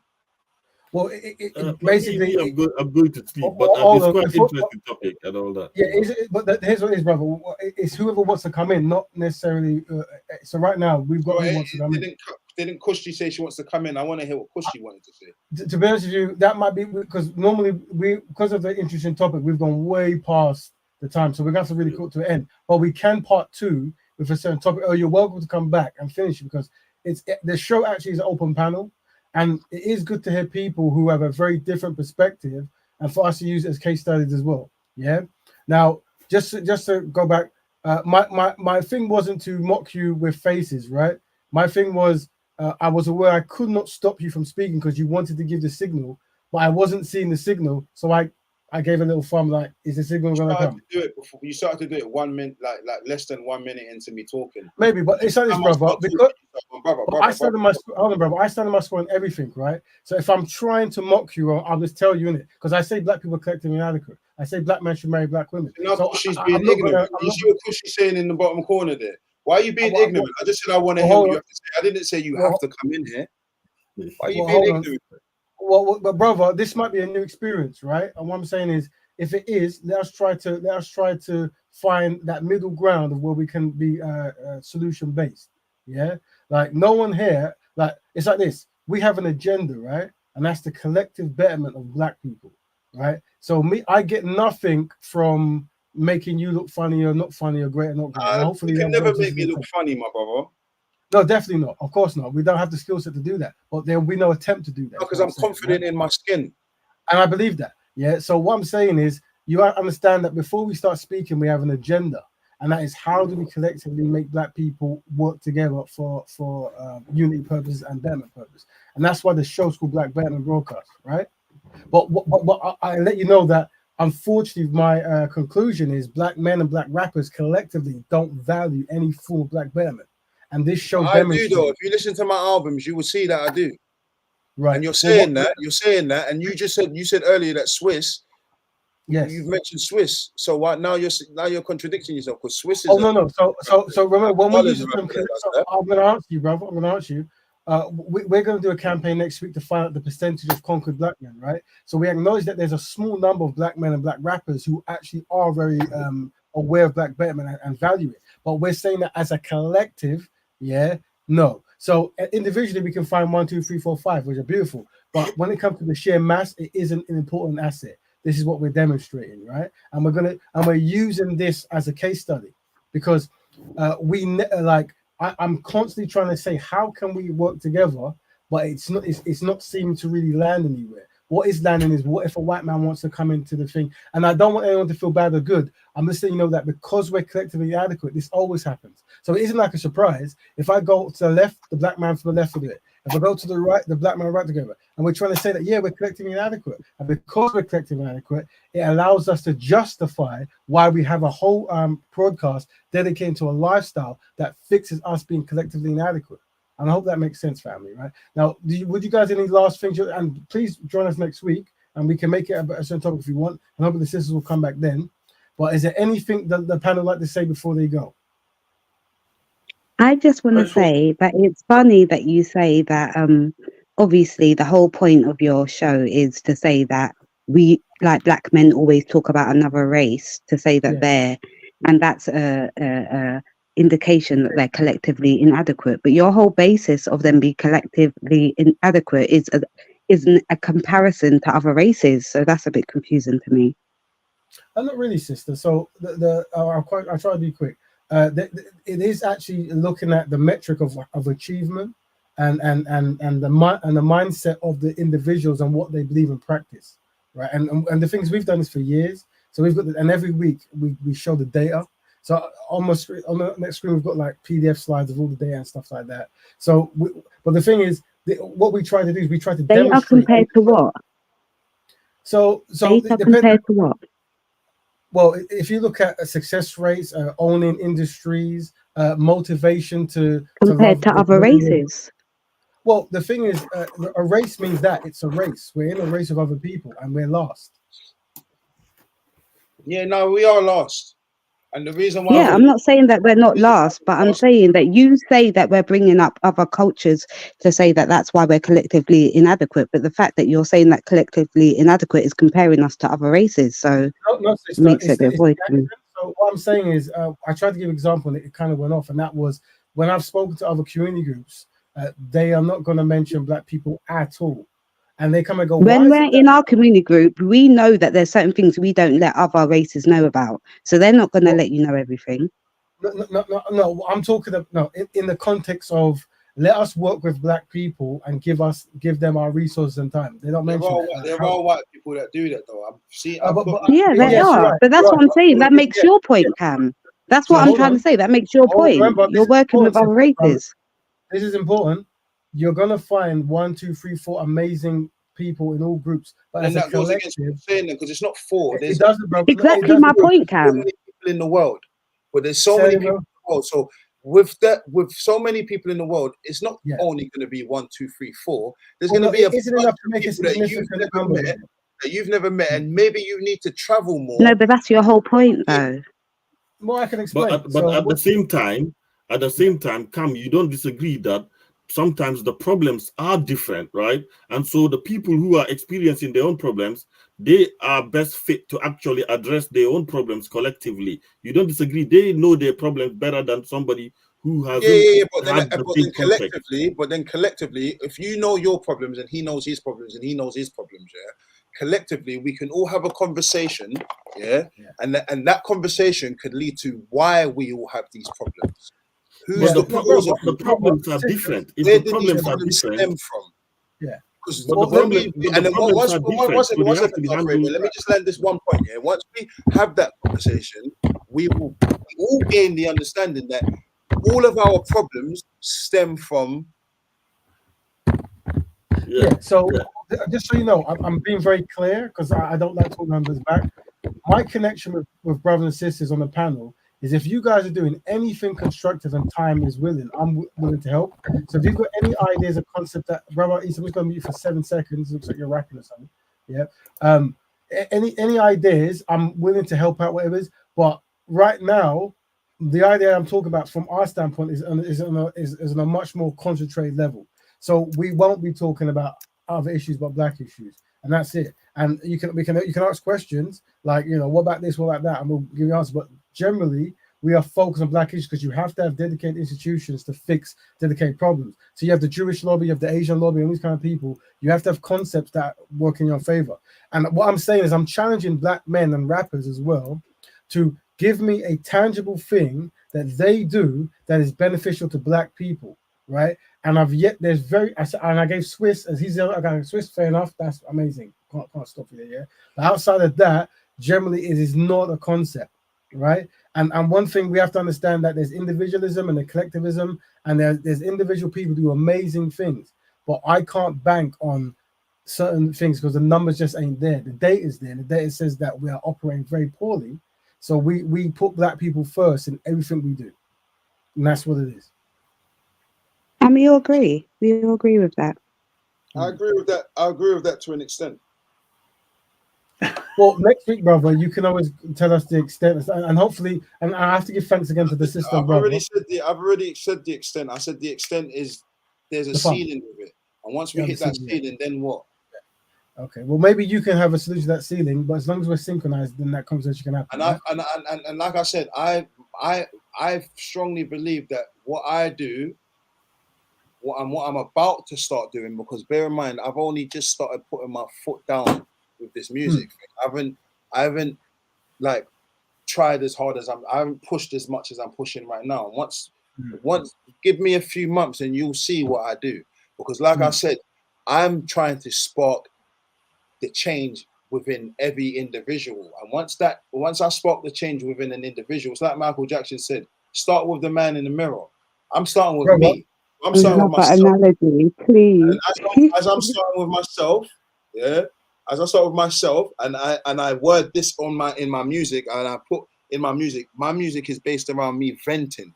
So I'm venting, and I'm asking myself questions about everything, and then that sparks questions within other people. You're doing it again, brother. No, as soon as I start speaking, you do it. No, because you said about your music, and that's important. So, and you are primary. I know you want to be more things, but you are primary musician when it comes to your craft that you're talking about, right? And I just want to add to what you're saying. I want to have a build, right? And I'm saying I also am a musician, right? And last project I released was 2 albums. I released 2 albums at the same time, right? One album is an experimental rap album. The other album is a pro-black Black Betterment album, right? On that album, I was scoring things to put in instrumentals and record them, but I deliberately targeted black musicians, black cello players, trumpet players, violinists, and hired them, yeah, and promoted them on my project, yeah. So that's the Black Betterment angle in there, right? So the album itself is dedicated to Black Betterment topics, and I made sure I hired black musicians and paid them for their work, yeah. That's what I've done. And so when someone asks me, I say that's how I'm practicing Black Betterment, through the topic, through the hiring, through the concept, through the artwork. Yeah. My engineer for my first album was white, my bro. That means nothing to me. My thing is the music. Once the music's created, what is the music doing for people? Do they resonate with it? Is it just one-sided? Because if it's one-sided, you're only going to cater to one demographic. You have to be able to, because bear in mind, you got black people that grew up with white people, and they're not going to hear what you're saying. And based on what you said earlier, you don't care about that black person. You're in error, brother. You don't want to cater to him. You want to spot the black person who already somewhat. You're in error, brother. Huh? Yeah, but you're in error in what you said. So here's what I found out, and I'm glad I can share this with you.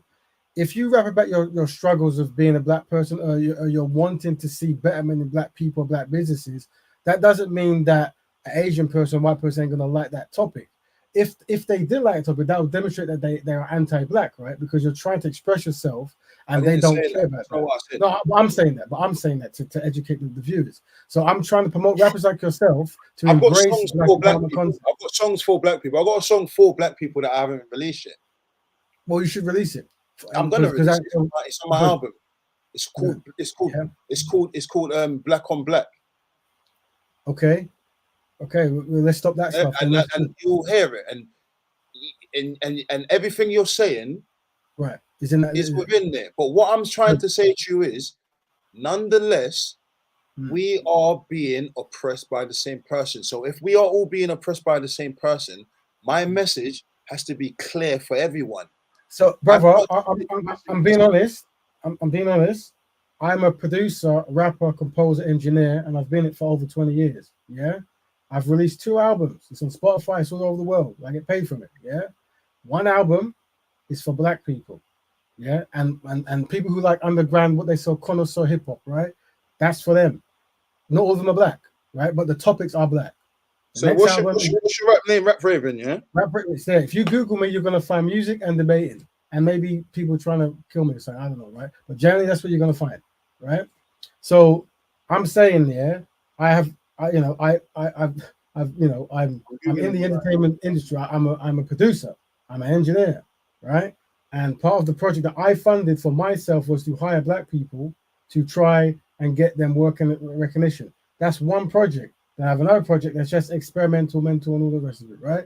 I'm saying that the mindset I'm trying to teach brothers, yeah, is what can you do that's beneficial for black people in any area of activity? And that's why we gave Brother Swiss. I'm not being funny here, but you've got 2 monthly listeners. I've been doing it for less time than you, and I've got I've got way more listeners than you. I don't know what you're watching on, but do you think there's a reason behind that? What do you think the reason behind that is, my brother? Well, I'll explain to you. Listeners. That means 2 people listen to your music monthly. But, I haven't released music might be one of them. 4 years. Might be one of them. Might be one of them. Yeah, it's not relevant because your message is not catering to everyone. That's why you only have 2 monthly listeners. Brother, let me tell you something. Yeah, there is multiple things I do in life, right? Multiple, right? Yeah. Bro, 2 monthly listeners. Come on, brother. Are you gonna go on your own tangent? Or are you gonna listen? It's not a tangent, bro. But you keep going on. I'm trying to explain what you're talking about views. You're doing the anti-hip hop thing in the hip hop conversation, right? I'm saying this, yeah. So it is, yeah. I'm saying it's not a dig, bro. I'm just saying I don't care about the listening. I don't care about it's a compliment. It's not a dig. I'm fine. Who you're connecting with. Yeah, forget that, brother. I never came with you with bars. I was giving you an example about hiring people and paying them money. Yeah, you understand? I'm not talking about. Are you listening? That I'm telling you that I'm looking out for people and hiring them to do stuff. Yeah. So even if I get 1 view or 1 million, that's what that is. Yeah. You understand?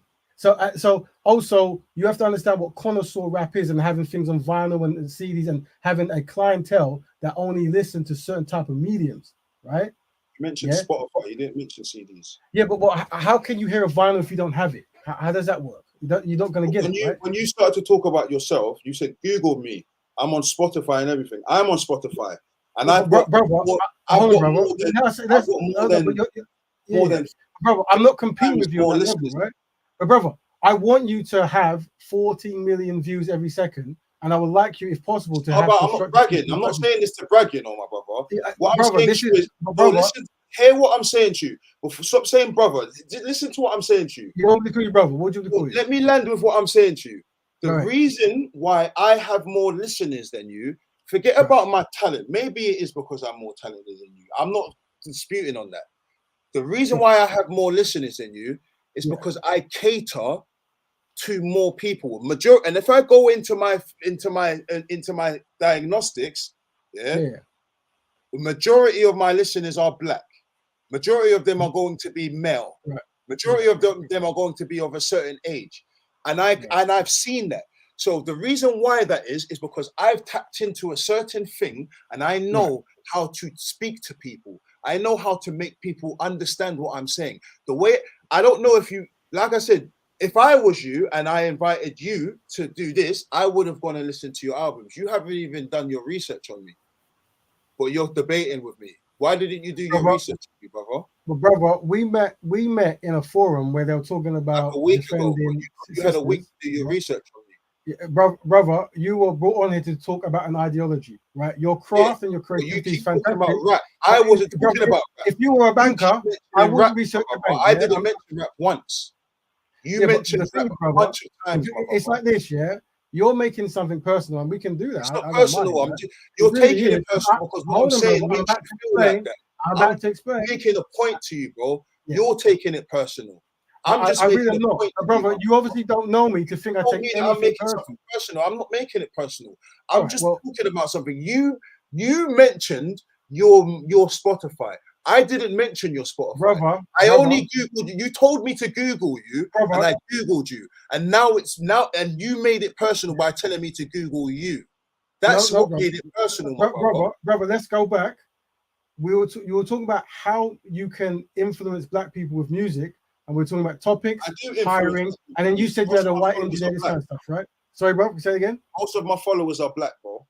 Very good. But you, like I said, it's like this, right? I'm always going to try to gear. I get people messaging me in tears. I don't know why you're telling me this. I can play you voice notes of this people is listen to our music, crying, resonates with them. You're telling me, but this is what I'm saying. You want to talk over me, every time I speak, and then you want me to listen to you. That's not how things work, bro. If I'm talking and you start speaking over me, that means that I have free reign to speak over you, because you interrupted. The only reason why you're talking now is because you interrupted me. I have free reign to interrupt you at any time. I'm sure, brother. I'm sure you can, but I'm saying I would like us to talk in a way that benefits black people. Yeah, but what if I'm talking and you interrupt me while I'm talking? I then have free reign to interrupt you. Because you're only talking right now because you interrupted me. Go ahead, brother. So, okay? so could you? I Could go you? back Could to you? what you said, yeah, Go without ahead. you interrupting me and saying, brother. Go ahead. You told me to Google you, and you told me about your Spotify. Now I did that right on the spot, and as I've Googled you, I've noticed you only have 2 monthly listeners, and I've said to you, you are not resonating with your own people. So all of these this melanated queen that's in there, she's not listening to your music. Your message is not being relayed to your people because for some reason you have a disconnect with your people. Because if you've been doing it for 20 years, my brother, and you have not resonated with enough people. 2 people is not resonating with people, my brother. I hear that, brother. So I've been doing it. I've been making music since 2018, my brother. That's the first time I ever made music and put it out was 2018. I had never released music before then. And even then, I did not promote my music. Once again, I didn't do no promo. I didn't do nothing like that. I just put it out on Instagram. And because my message is clear, of course, people resonated with it.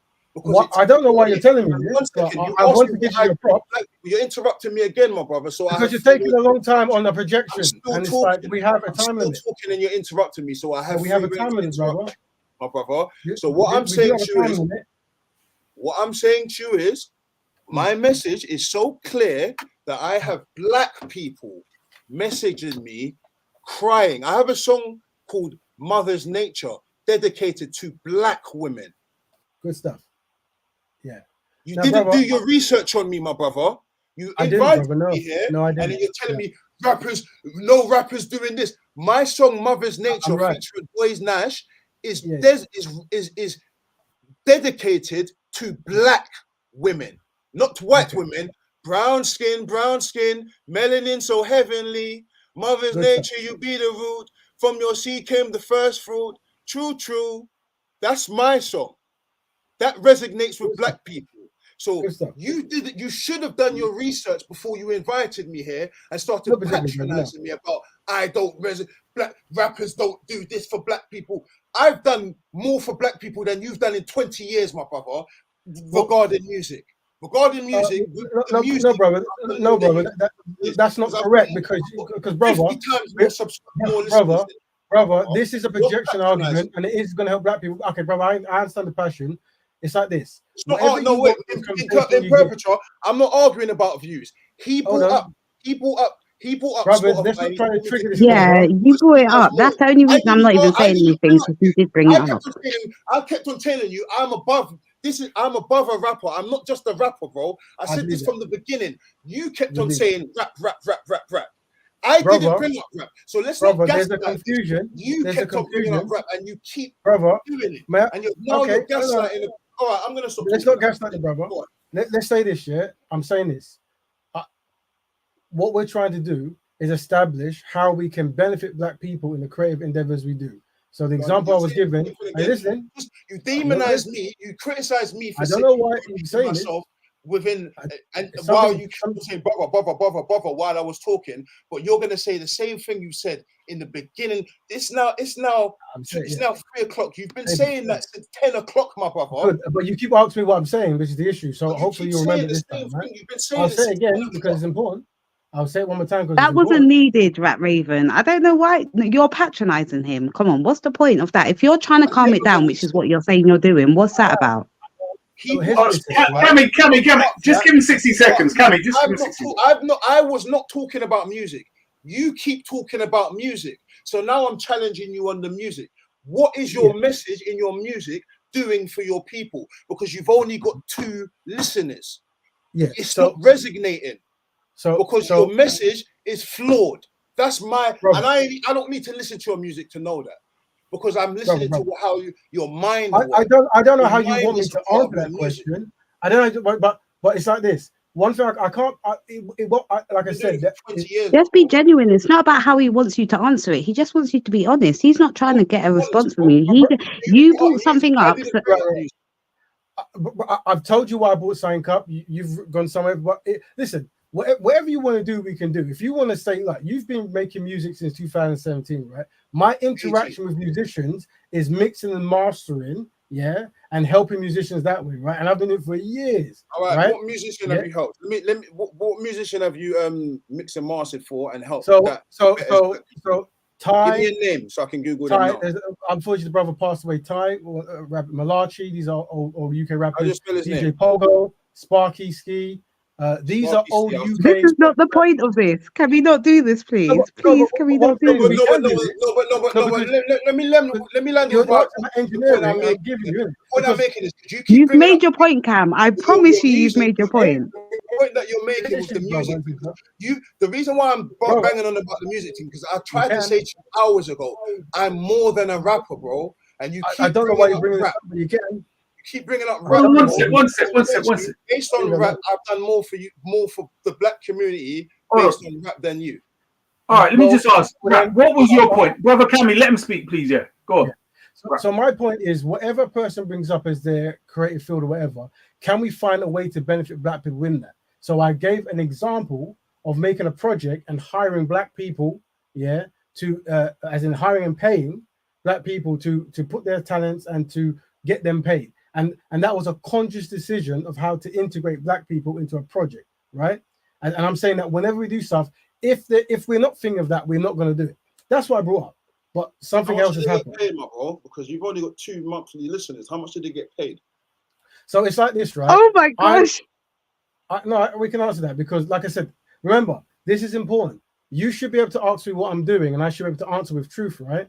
So I'm a UI UX designer. That's my job, right? I make apps and banks, right? I make apps for banks. I do this kind of stuff, right? So I used to be an actor. I used to be a musician. I used to do a lot of this kind of stuff, but more money was in the creative fields. I've trained brothers for free how to make apps, how to design this kind of stuff because.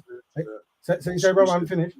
My man's talking about algorithms. So my music's only streaming because of algorithms. Hold on. Crying in my DMs because I touched them is algorithms. Brother, sorry, go on, bro. I don't know if someone's talking to you, but I'm about to answer your question. Sorry, what did you act in? Sorry, what did you act in? You said you was an actor. I'm actually interested in that. What did you act in?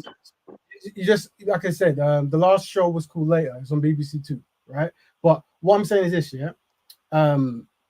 You said, yeah. So because I work in other fields, that means I can afford to pay people wages, isn't it? So if I'm hiring a black musician, I can give them the industry standard rate, which is anywhere from £50 to £100 an hour, right? Now that's what they're charging. So I'm like, I want to, because I anything, right? But because I'm supporting black people, I'm honored and privileged to pay a violinist £50 an hour, £100 an hour, right? And I can afford it because I have a job, yeah? Because I'm an independent, I work for myself as an independent contractor, and I can go to many different people and do work for them. Now, in the free time I get, I train brothers and sisters in the Caribbean and Africa how to do the same craft, right? So what I'm saying is I'm a creative because I'm what's known as a polymath, yeah? And I've got very strong ideology, meaning I'm not allowed to be signed and this kind of stuff, and no one can own my intellectual property rights, blah, blah, blah, blah, right? So that means I've learned how to do these things because I can, right? I can, yeah? But I don't do these things to be popular because I can, right? But what I do that actually brings food in and stuff is I'm a graphic designer, motion designer, editor, and a UX UI designer. And I've been doing it for years, right? So with that money, I use it to hire and help black people. And I spend my own time to train black people. That's my story. Now, it's no secret. If you hang around the areas I'm around, you're going to know it, right? But obviously, you're new to what I'm doing, so I'm letting you know. So I hope I've answered the question you asked. When you first started to talk about this, that's not what you were saying. What was I saying, brother? You said what you were saying was, my music is on Spotify. I've been making music for 20 years, and I did this and I did. But what my thing was is, I said to you, I'm more than a rapper. You keep saying you want to focus on the rap element of things, yeah? And you said, what has rappers done? Very, very rare to better empower, very rare. I've just said to you, you've invited me here, you've not done your research on me. I have a song called Mother's Nature, based on dedicated to black women, to the point where I was gifted from a black woman that I don't know, didn't even gift it to, she gifted it to my friend to give to me, and I said to him he can hold it. She wrote the lyrics, all of the lyrics of the song in some art form, and then added plants in the picture frame because she loved the song so much. And there's many people that love this. It resonated with them so much, yeah, that that they love the song. So that's my input to black people. My music is my input to black people. Yeah. So what you're saying, you've patronized me by saying what you're saying because you didn't do your research and you strongly made one second, you strongly made a bunch of statements about rappers, in the UK or rappers in general, not doing anything to better black people. Which are very true, music betters black people, bro. Well, hold on. Daniel said that. You said that. You said rappers. You said, I'm scared to see what rappers do for black. For the brother. Let me tell you what I said, so that it makes your conversation make more sense, right? Yeah, I'm saying that there was a time where black empowerment was at the vanguard of the black rapping movement. Something has happened where it's no longer valuable. My job is to bring it back, and I'm talking to brothers like you, who are very skilled and talented, to try to go, this is a good idea. What do you think about it, right? That's what it is. Yeah. And I'm not backing down. I generally believe in the UK, black men and black rappers have fallen off. They've been conquered. They don't value black betterment, or any kind of B1 or pro-blackness. Matter of fact, most people, including yourself, have told me that the word pro-black and don't use this kind of stuff. So this is demonstrating what I'm saying. But I'm against that. I'm trying to bring back pro-blackness because it's needed. Yeah, it's actually a very important thing. I'm always going to stand on my square. Why would I back away from a concept that is improving a people that has been destroyed? Right now, brother. How I would like to do it.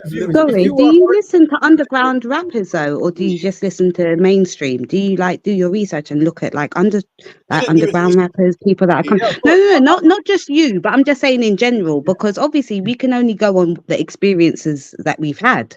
So I'm just trying to figure out what kind of rappers that I know. I can mention a few rappers that I know personally. A-Stacks, his music is for black people.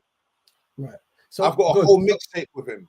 So one of the goals, whole mixtape is unreleased, and his music is for black people, bro. And that's good stuff. Music for black people. So may I answer that? Because that's a good question. So what I would say is this: one of our goals then is to try to make brothers and sisters who rap about constructive things with black people, try to push more light on them, try to give them the light, give them the opportunity. Ask me, do I know black people that do I know black rappers that do that? Don't tell me that no black rappers are doing that.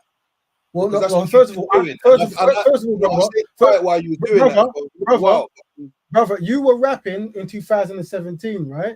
But I've been in the industry since like what, early 2000s, right?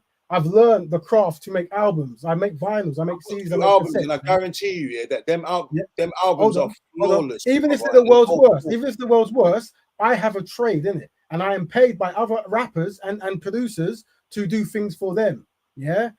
He released music in 2018, but he was rapping from way before that. I don't know why he's not saying that, but he was rapping way before that. Saying this brother is an extremely skilled brother. So what I'm saying is the goal is to make as many brothers and sisters in the UK have a black consciousness. That's what my music. That's why. And let me just say this, and you know, I'm gonna water down because I'm gonna be calm now. Yeah.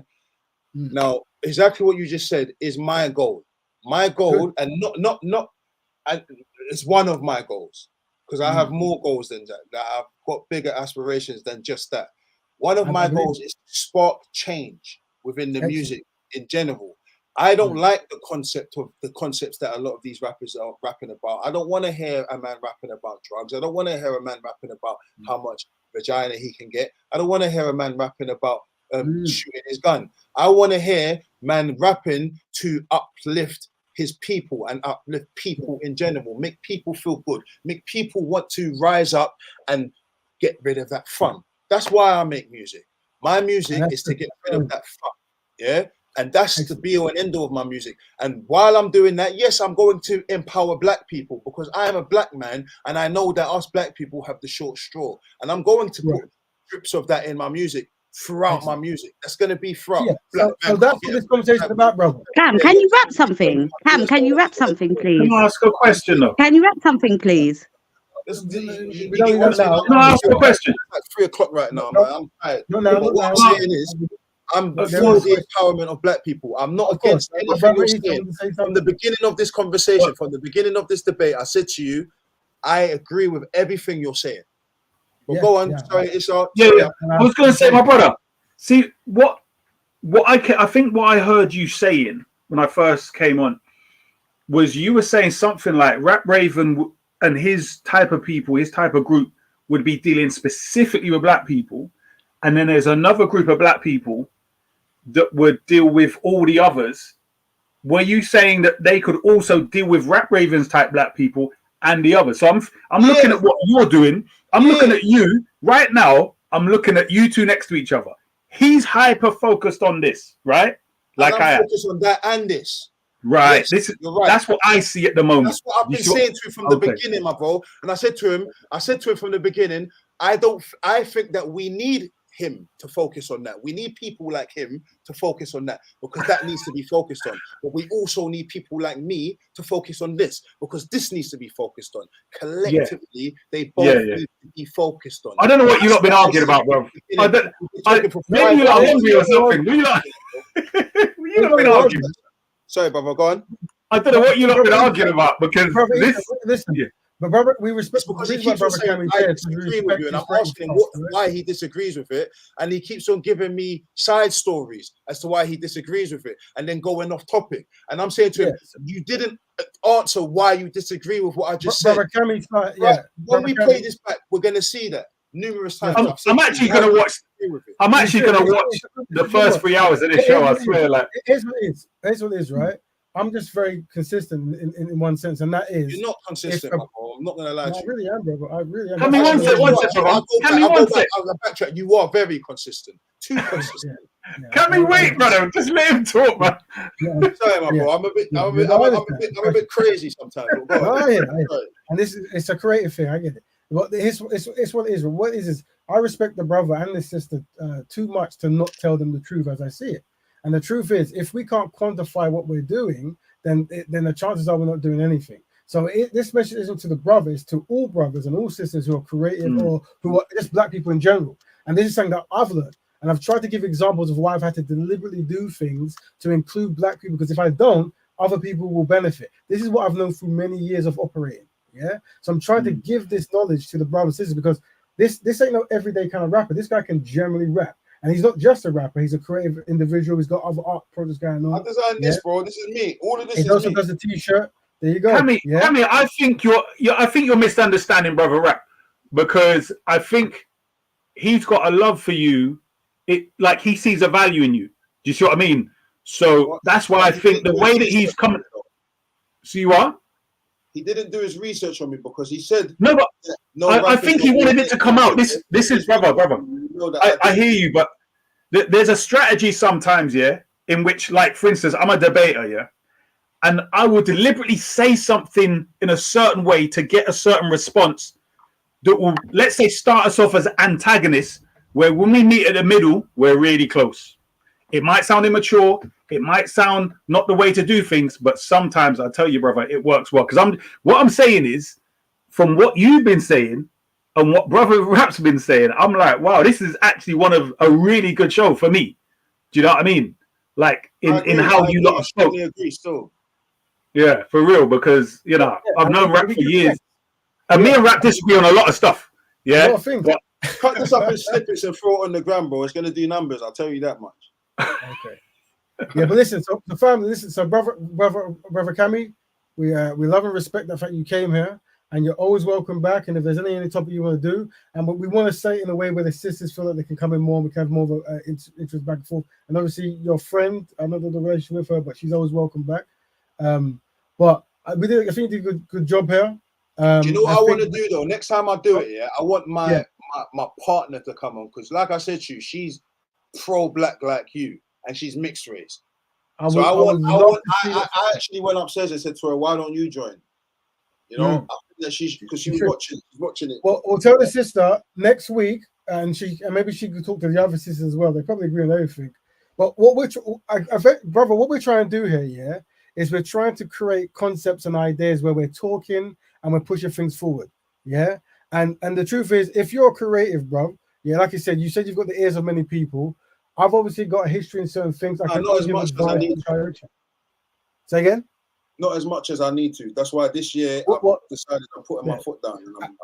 And that's why any advice on how to use Facebook marketing, Google marketing, you how to use apps and banners to promote your stuff, whatever. How to save money in the studio or whatever, or how to get cheap mastering. I don't know. I know My you can thing help is me that because I'm black, innit? I'm black, man. You should be helping me, man.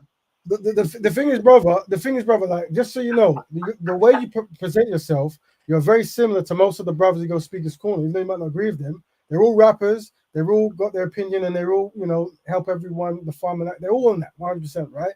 And like I said, behind the scenes, I do a tremendous amount of work to get them work, to get their stuff promoted, to promote them as good, you know, with their creativity or whatever else they venture doing, because I live this truth in it. Help black people. That's it. Yeah. The only difference is I have a certain kind of standard of when I'm in an office. And anyone who's going to be in an office making big decisions, they have to actually believe in the ideology I'm saying. And that is constructive black man, constructive black woman, constructive black family, black businesses. I do believe in what you're saying, though, brother. This is what the point. This is what Issa was just saying. Unmute him, please. This is what Issa was just saying. Yes. I do agree with what you're saying. I've never disagreed with what you're saying, bro. All right. So how I can help you then? I believe that what you're saying for me has a ceiling. This is why I left Islam, because Islam had a ceiling. And I don't agree with that ceiling. I believe that a lot of what the Prophet was saying is good, but there's a ceiling with it. And I want to go above that ceiling and be closer to God than Islam can. So let me tell you about this conversation. Sorry, go on. Yeah. So just so you know, we value discipline, right? And so following rules and having certain structures is important. So when we're in a room, we all agree to certain ideologies that the black woman comes first, the black business comes first. Have you been with a white woman before? Have you ever been with a white woman before? No. Don't lie, please, man. Have you? When I say been with, I mean like. Have you ever done it before? Please. Bro, first of all, I don't discuss kind of like fornication because I don't promote that as a concept, right? But I would say this, yeah. Motherhood, mortgages, and marriages has to be for black women. They are the opposite of black men, and they're how we're going to fix the black community, right? Yeah. Well, have you done it before, though? Well, brother, the thing is, I've done it before, and I wouldn't do it ever again. But here's what it is, brother. Because if you follow me, if you follow me, it's a sin, bro. Man's like on. I cannot talk about fornication outside of poetry. Yeah, I cannot talk about fornication outside of poetry. All I can say is what a person is actively doing. I strongly recommend if you're a black man, you become constructive and be with a constructive black woman. Yeah, because what happens on these other panels is they end up talking about their fantasies. The next thing you know, it's a 2-hour show about their fantasies of being. I'm not trying to go into that. I just wanted to. No, but that's where it goes. I want to know if you've even experienced if there was a time in your life when you didn't have this strong viewpoint so much that you actually dipped in that water just for once or twice. So since I was a kid, my family wasn't necessarily Pan-African or black nationalists, but they installed a certain, like, you must support black people because you're black, you work harder. You support Cameroon football team. You don't support black men boxing each other in the ring, and that was quite consistent, right? So naturally, I just thought, okay, do things for black people. It became more intense as I started doing more research in my later years. So the answer is no, then, basically. You've never been. Yeah. Bro, I'll be honest with you. If this question you're asking has been asked by many people, and I've made a stance that I will not talk about fornication unless it's poetry. All right, forget about fornication. Forget about. But that's what it is. If I'm not married to a woman, it's fornication. Have you ever been close to a white woman? Forget the fornication part. Okay, so I've been close to white people in the sense that I've gone to school, and you've had Mickey Mouse kids chasing this kind of stuff, right? But if you're asking me, who am I pursuing? Who have I always pursued? Well, they're going to be from Congo, Ethiopia, Jamaica, South Africa. Because Melanated Goddess made a point. She said something. Why do black men find it difficult that a black man doesn't desire the precious white woman? I didn't say the white woman was precious, my love. What I'm asking him is for a reason. There's a reason behind why I'm asking him this. He's not answering the question, so which is why I'm letting you know that let me just say this to her quickly. There's a question. I don't think the white woman is precious. I don't like white women. You don't need to say that. I don't like them anymore. The last white woman I was with was she showed me that I don't like white women, and I never went back again. Brother, one sec. Can I just say, brother, that sometimes brothers, let's say he has never ever. The point is, some brothers do not discuss things like that. It could be because I respect that. Yeah, okay. I respect that. What I'm saying, I've been with a mixed woman. Yeah. So Yeah. Right. So You say yeah to that, isn't a thing, right? We don't talk about that. But there is the template, and that is become constructive and marry a black woman. And I stand on that square, brother, innit? Yeah. But brother, listen, the thing is, the stream yard actually has a time limit, right? I'm sure we run that because it has to last a month, I think, right? So we want to invite you brothers back. I hope I ain't frozen. Yeah, I want to invite you back here, and by all means, you can pick a topic, or we can have a topic to talk. Yeah. We are going to do soon. We're going to do a campaign called "What Percentage of Black Men in the UK are Conquered?" And unfortunately, it's very high. So we're trying to work out what percentage of black men don't value black men, don't value and generally don't want to be with a black woman. This kind of stuff. Right? Can I say something? You see, remember Open London TV. Not to talk bad on him or nothing like that, but you know, and I'm not even going to go into too much details, yeah. But one of the reasons why me and him fell out recently was because I noticed that whenever black women are discussed, yeah, he's not got the black woman's back. So my argument with him was, why are you always playing devil's advocate when it comes to, because you know, like them shits and gigs guys, when they went and they was laughing about that, he was defending them, and I was saying, how can you defend them? They've been talking bad about black women, you know. That's what. And so you, what I'm saying to you is, yeah, I may be playing devil's advocate in this conversation here, but I understand that. Don't get it twisted. Ultimately, above all of this, I'm for black people. I believe that. And the sisters have said that throughout this whole conversation. I will say this to the brother you've mentioned. He has been on this show before, and unfortunately he left. I don't know, something was said, and we've always invited him back. Black for him, man. He was too pro-black for him. Maybe, yeah. I thought he might have been of that kind of way, but obviously not everyone's got a different kind of upbringing. I don't know, but he and you, we both work on this show, and if we can use this platform to make you see, reason with each other and find solutions, we're happy to do that, right? But brother, it was an honor to have you and your friend who came on, and we would like to see you more. And definitely, if you are being creative and you need any advice or you want any help, whatever it is, we've got, we can always try to help out here and there and try to give advice or just to network or something, right? And we mean this generally, right? And obviously, we will try to strongly edge you do material that is beneficial to black people in some capacity. But do you have any last words you'd like to say before we end the show, family? No, thanks for having me, man. And do you know what? I'm gonna say this year. I do respect you. Do you know why? Do you know what? The main thing I respect about you is you stand on your thing, and I respect that. I can't fault how heavy you're 10 toes down on what you believe in. And my thing is this: I respect anyone who lives their truth. As long as you're living your truth, I respect you, and that's just me. Like I said, anyone who's just literally living their truth, they say it as it is, and it's not because they want to be liked by others. As long as that's the case, I'm gonna respect you, my bro, and I'm grateful that we've had this conversation. I'm grateful for what you've taken from it. I'm grateful for what's his name, Darth. He came in and he had some points. So and then what one thing I would want to say is, when the queens come in here, don't come in here to patronize.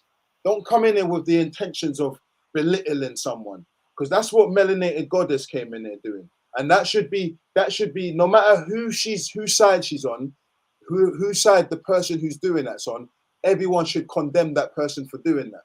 Because you don't come in and start talking down to people and start. Well, the way she came in and the way she spoke to me was disrespectful. Firstly, brother, it was a bit harsh, and I think that when it is right, come in with respect, carry yourself gracefully.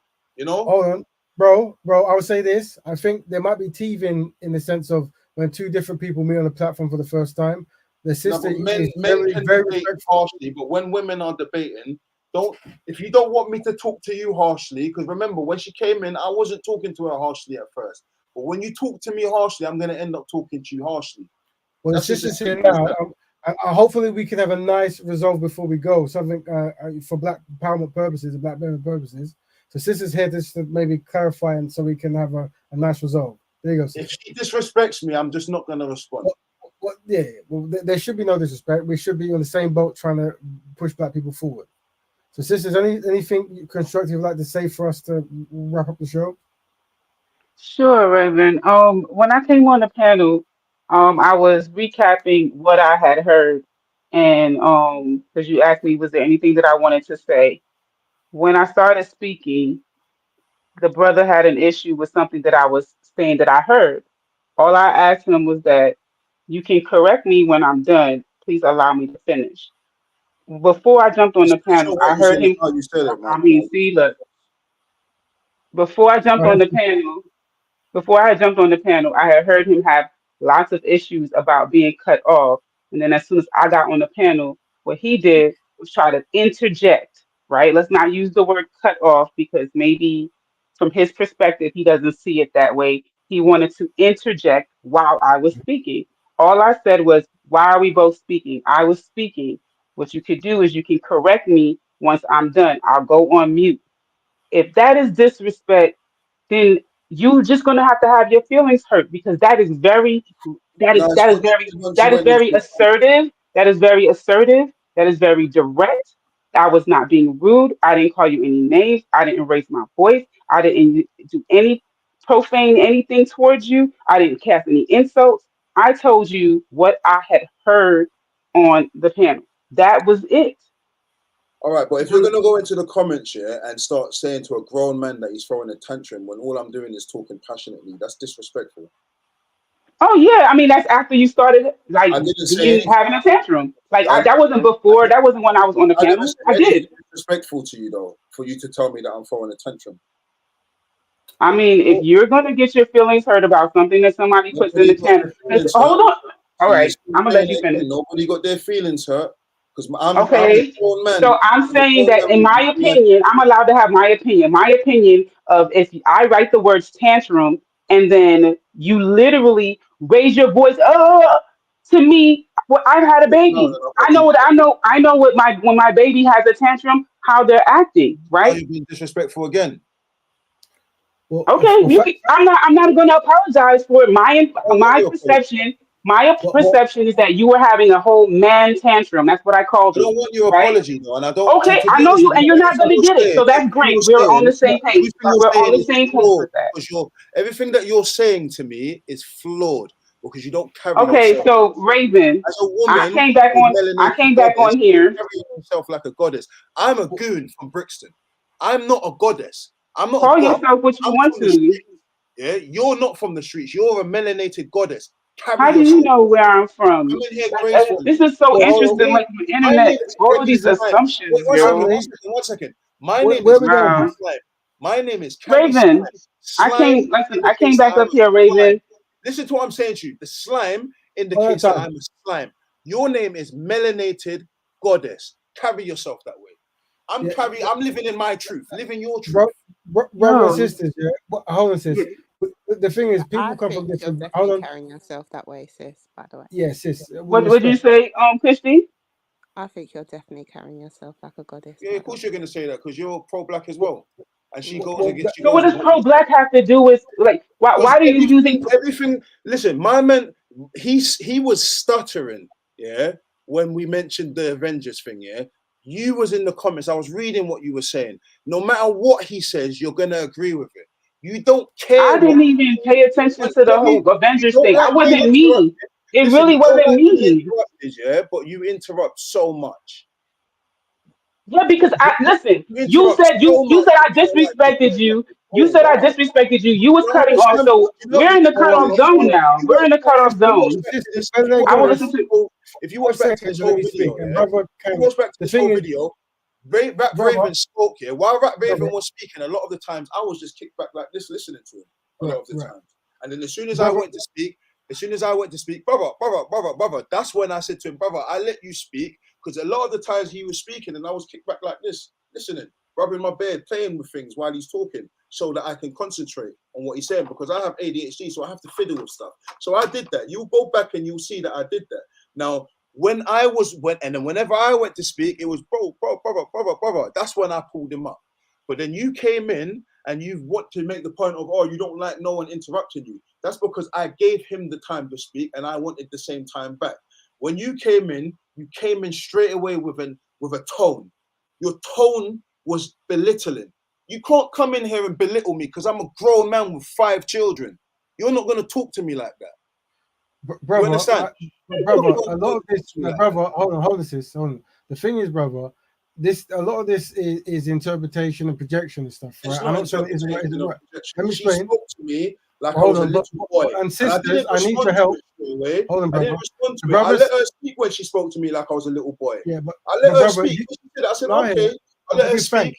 And then let me speak, brother. Go back, you will see it. She spoke to me like I was a little boy because I interjected for 1 second to correct something she said. Brother, let me say this. Let me speak. Hold on. Let me speak. It's important. The brother is new to the panel, and he's highlighted that he has ADHD. So ADHD, yes. I've highlighted it from the beginning. No, I understand. And I'm saying, sisters, I know I would like us to be somewhat merciful for a new person who's new to some of our ways. She's saying she's black empowerment, but I'm a black man voicing my opinion, and she's come in disrespecting me, talking about tantrums. And your name is Melanated Goddess. Act like a goddess. Act like an empress, Kush. But you want to be disrespectful to me? What? Because I don't talk the way he talks. I'm me. I come from my walk of life. That's just how what it is. Respect me nonetheless. Right. Don't talk to me like I'm a little boy. Because I'm not a brother. I don't think the sister is trying to belittle you. From what I know her. She did. Whether she tried to or not, she did. Yeah, okay. And what I'm saying is we're going to try to have to get into like a mutual understanding. And you know what, Melanated Goddess? I love you nonetheless. Go and listen to Mother's Nature by Kammy Slime. It's about you. Please. Just don't disrespect me. I respect you and I respect what you were saying. I respect what you were saying because it's your viewpoint. But what I'm saying is don't have a debate with someone just so that you don't listen. Don't only listen so to respond. Try to take in what someone's saying. Take in what I said, because what you said went against what I said. That's why I interjected, because you was about to rant about something that I didn't say. I did not say once that I disagree with him. So I was interjecting to tell you I don't disagree with him. But let me finish before. But I didn't disagree with him though. Well, brother, we have to be bigger than this, don't we, brother? Yeah. Like I said, I love you nonetheless, Melanated Goddess. And I appreciate the fact that you said that, and that's showing strength, right? And we respect that. And I think what we're going to try to do is work out how we can communicate and try to minimize anxiety. The thing is, the brother said he has ADHD. I'm saying it wrong because I've got problems. And we're aware that there are many brothers who also are in the creative field who are similar, because we've seen them on panels and stuff, right? So, but at the same token, the sisters have a stance, and that is pro-black. And then, unless you can really change their minds, the sisters are not going to change. But one of the things we're trying to deal with is establish why so many black men are not pro-black in the UK, and that's part of our campaign. That's it. Empress Cushy, did you want to say, because we have to kind of go that. I think we've got a time limit and we're running that for next week, right? So Empress Cushy, you really, Brother Raven, they got YouTube shows, but I think the time limit is actually, and I'm not trying to say this to you for you to keep the show going. Like, I know it's late there, but the time limit is actually 12 hours on StreamYard, because I'm familiar with another show. No, it's 12. No, it's per show. So at 12, so basically right now everything is being recorded. Everything after 12 hours, you can still go on, but it won't be recorded. So somebody's watching a replay, they won't see anything past the 12-hour mark. I'm saying that what I remember StreamYard, because they gave us a certain tally a month, saying that you get 2 hours, you get like 10 hours a month, and then because sometimes we get deep debate, we'll have like a 6-hour show, and then we get a message saying you can't do any more stuff, right? So I'm just aware of it. But also, it is late. We're going to go from 10 to 12. It's now 3:33. That's because the brother since you're for the betterment of black people, support black business, man. Look, Earth Elixir Hair Care. This is my company, man. Go and support this woman, melanated queen goddess. No, well, I was just getting ready to try to support Brother Raven so he can.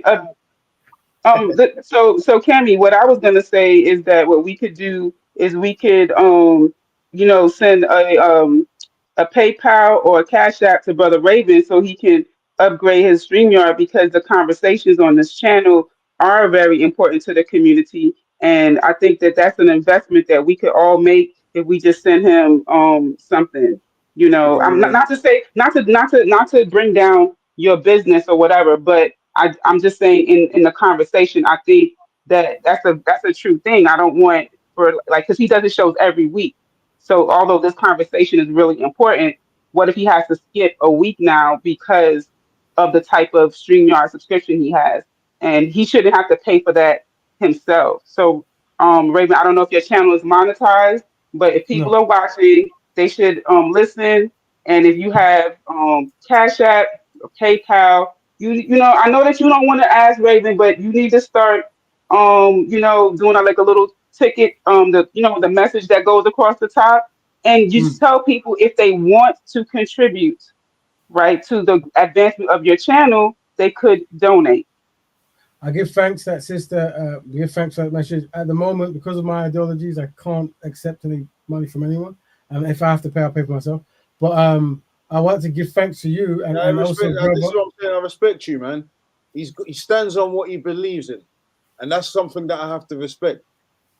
Thank you, family. And I want to give thanks to Brother Kammy, who's actually got a business. And I would have preferred if we spent most of the time talking about that business rather than white women. But maybe next week we can I cover didn't your talk business. about white women that much, bro. I said I don't like white women, bro. Yeah. Their skin's cold. Oh my God. I'm just being real. In regards to the channel, Raven, can you not have like channel 1 and channel 2? Sure. Can you not have that? The thing is, bro, there's a lot of because I run networks and other things as well in it. So I need to collate so many things. I do a lot of. It's a lot of things. It's a lot. Your community. It's a lot. You know, like this conversation is a daily conversation, right? Like we'll have the same conversation tomorrow, right? So it's but we're here for the community. But remember, the queens have to come first. So Empress Goddess and Melee Goddess, would you like to end with a nice quote for us and get ready for our next week's show, if possible, sisters? Yeah, I'll start. Okay, so it was a good show, definitely. I like the back and forth. I hope Brother Kammy don't feel too offended. You know what I mean? But like what Brother Raven said, you know, we do stand on our square unapologetically, and you know pardon? I respect you all. Just to put that out there, I'm not offended by anything. I respect opinions.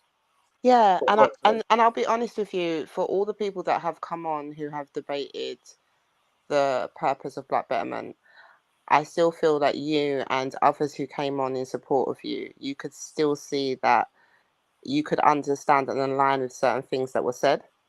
And for that, I could see that you were trying to have a reasoning. And that's why at times I'd get frustrated when the emotions come in, because sometimes the actual element of the good quality conversation that was actually being had can get lost.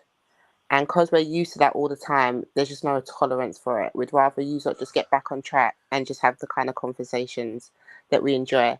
Raven never goes this long for anyone. So that should just be telling you enough as a compliment as it is that you came on for this long.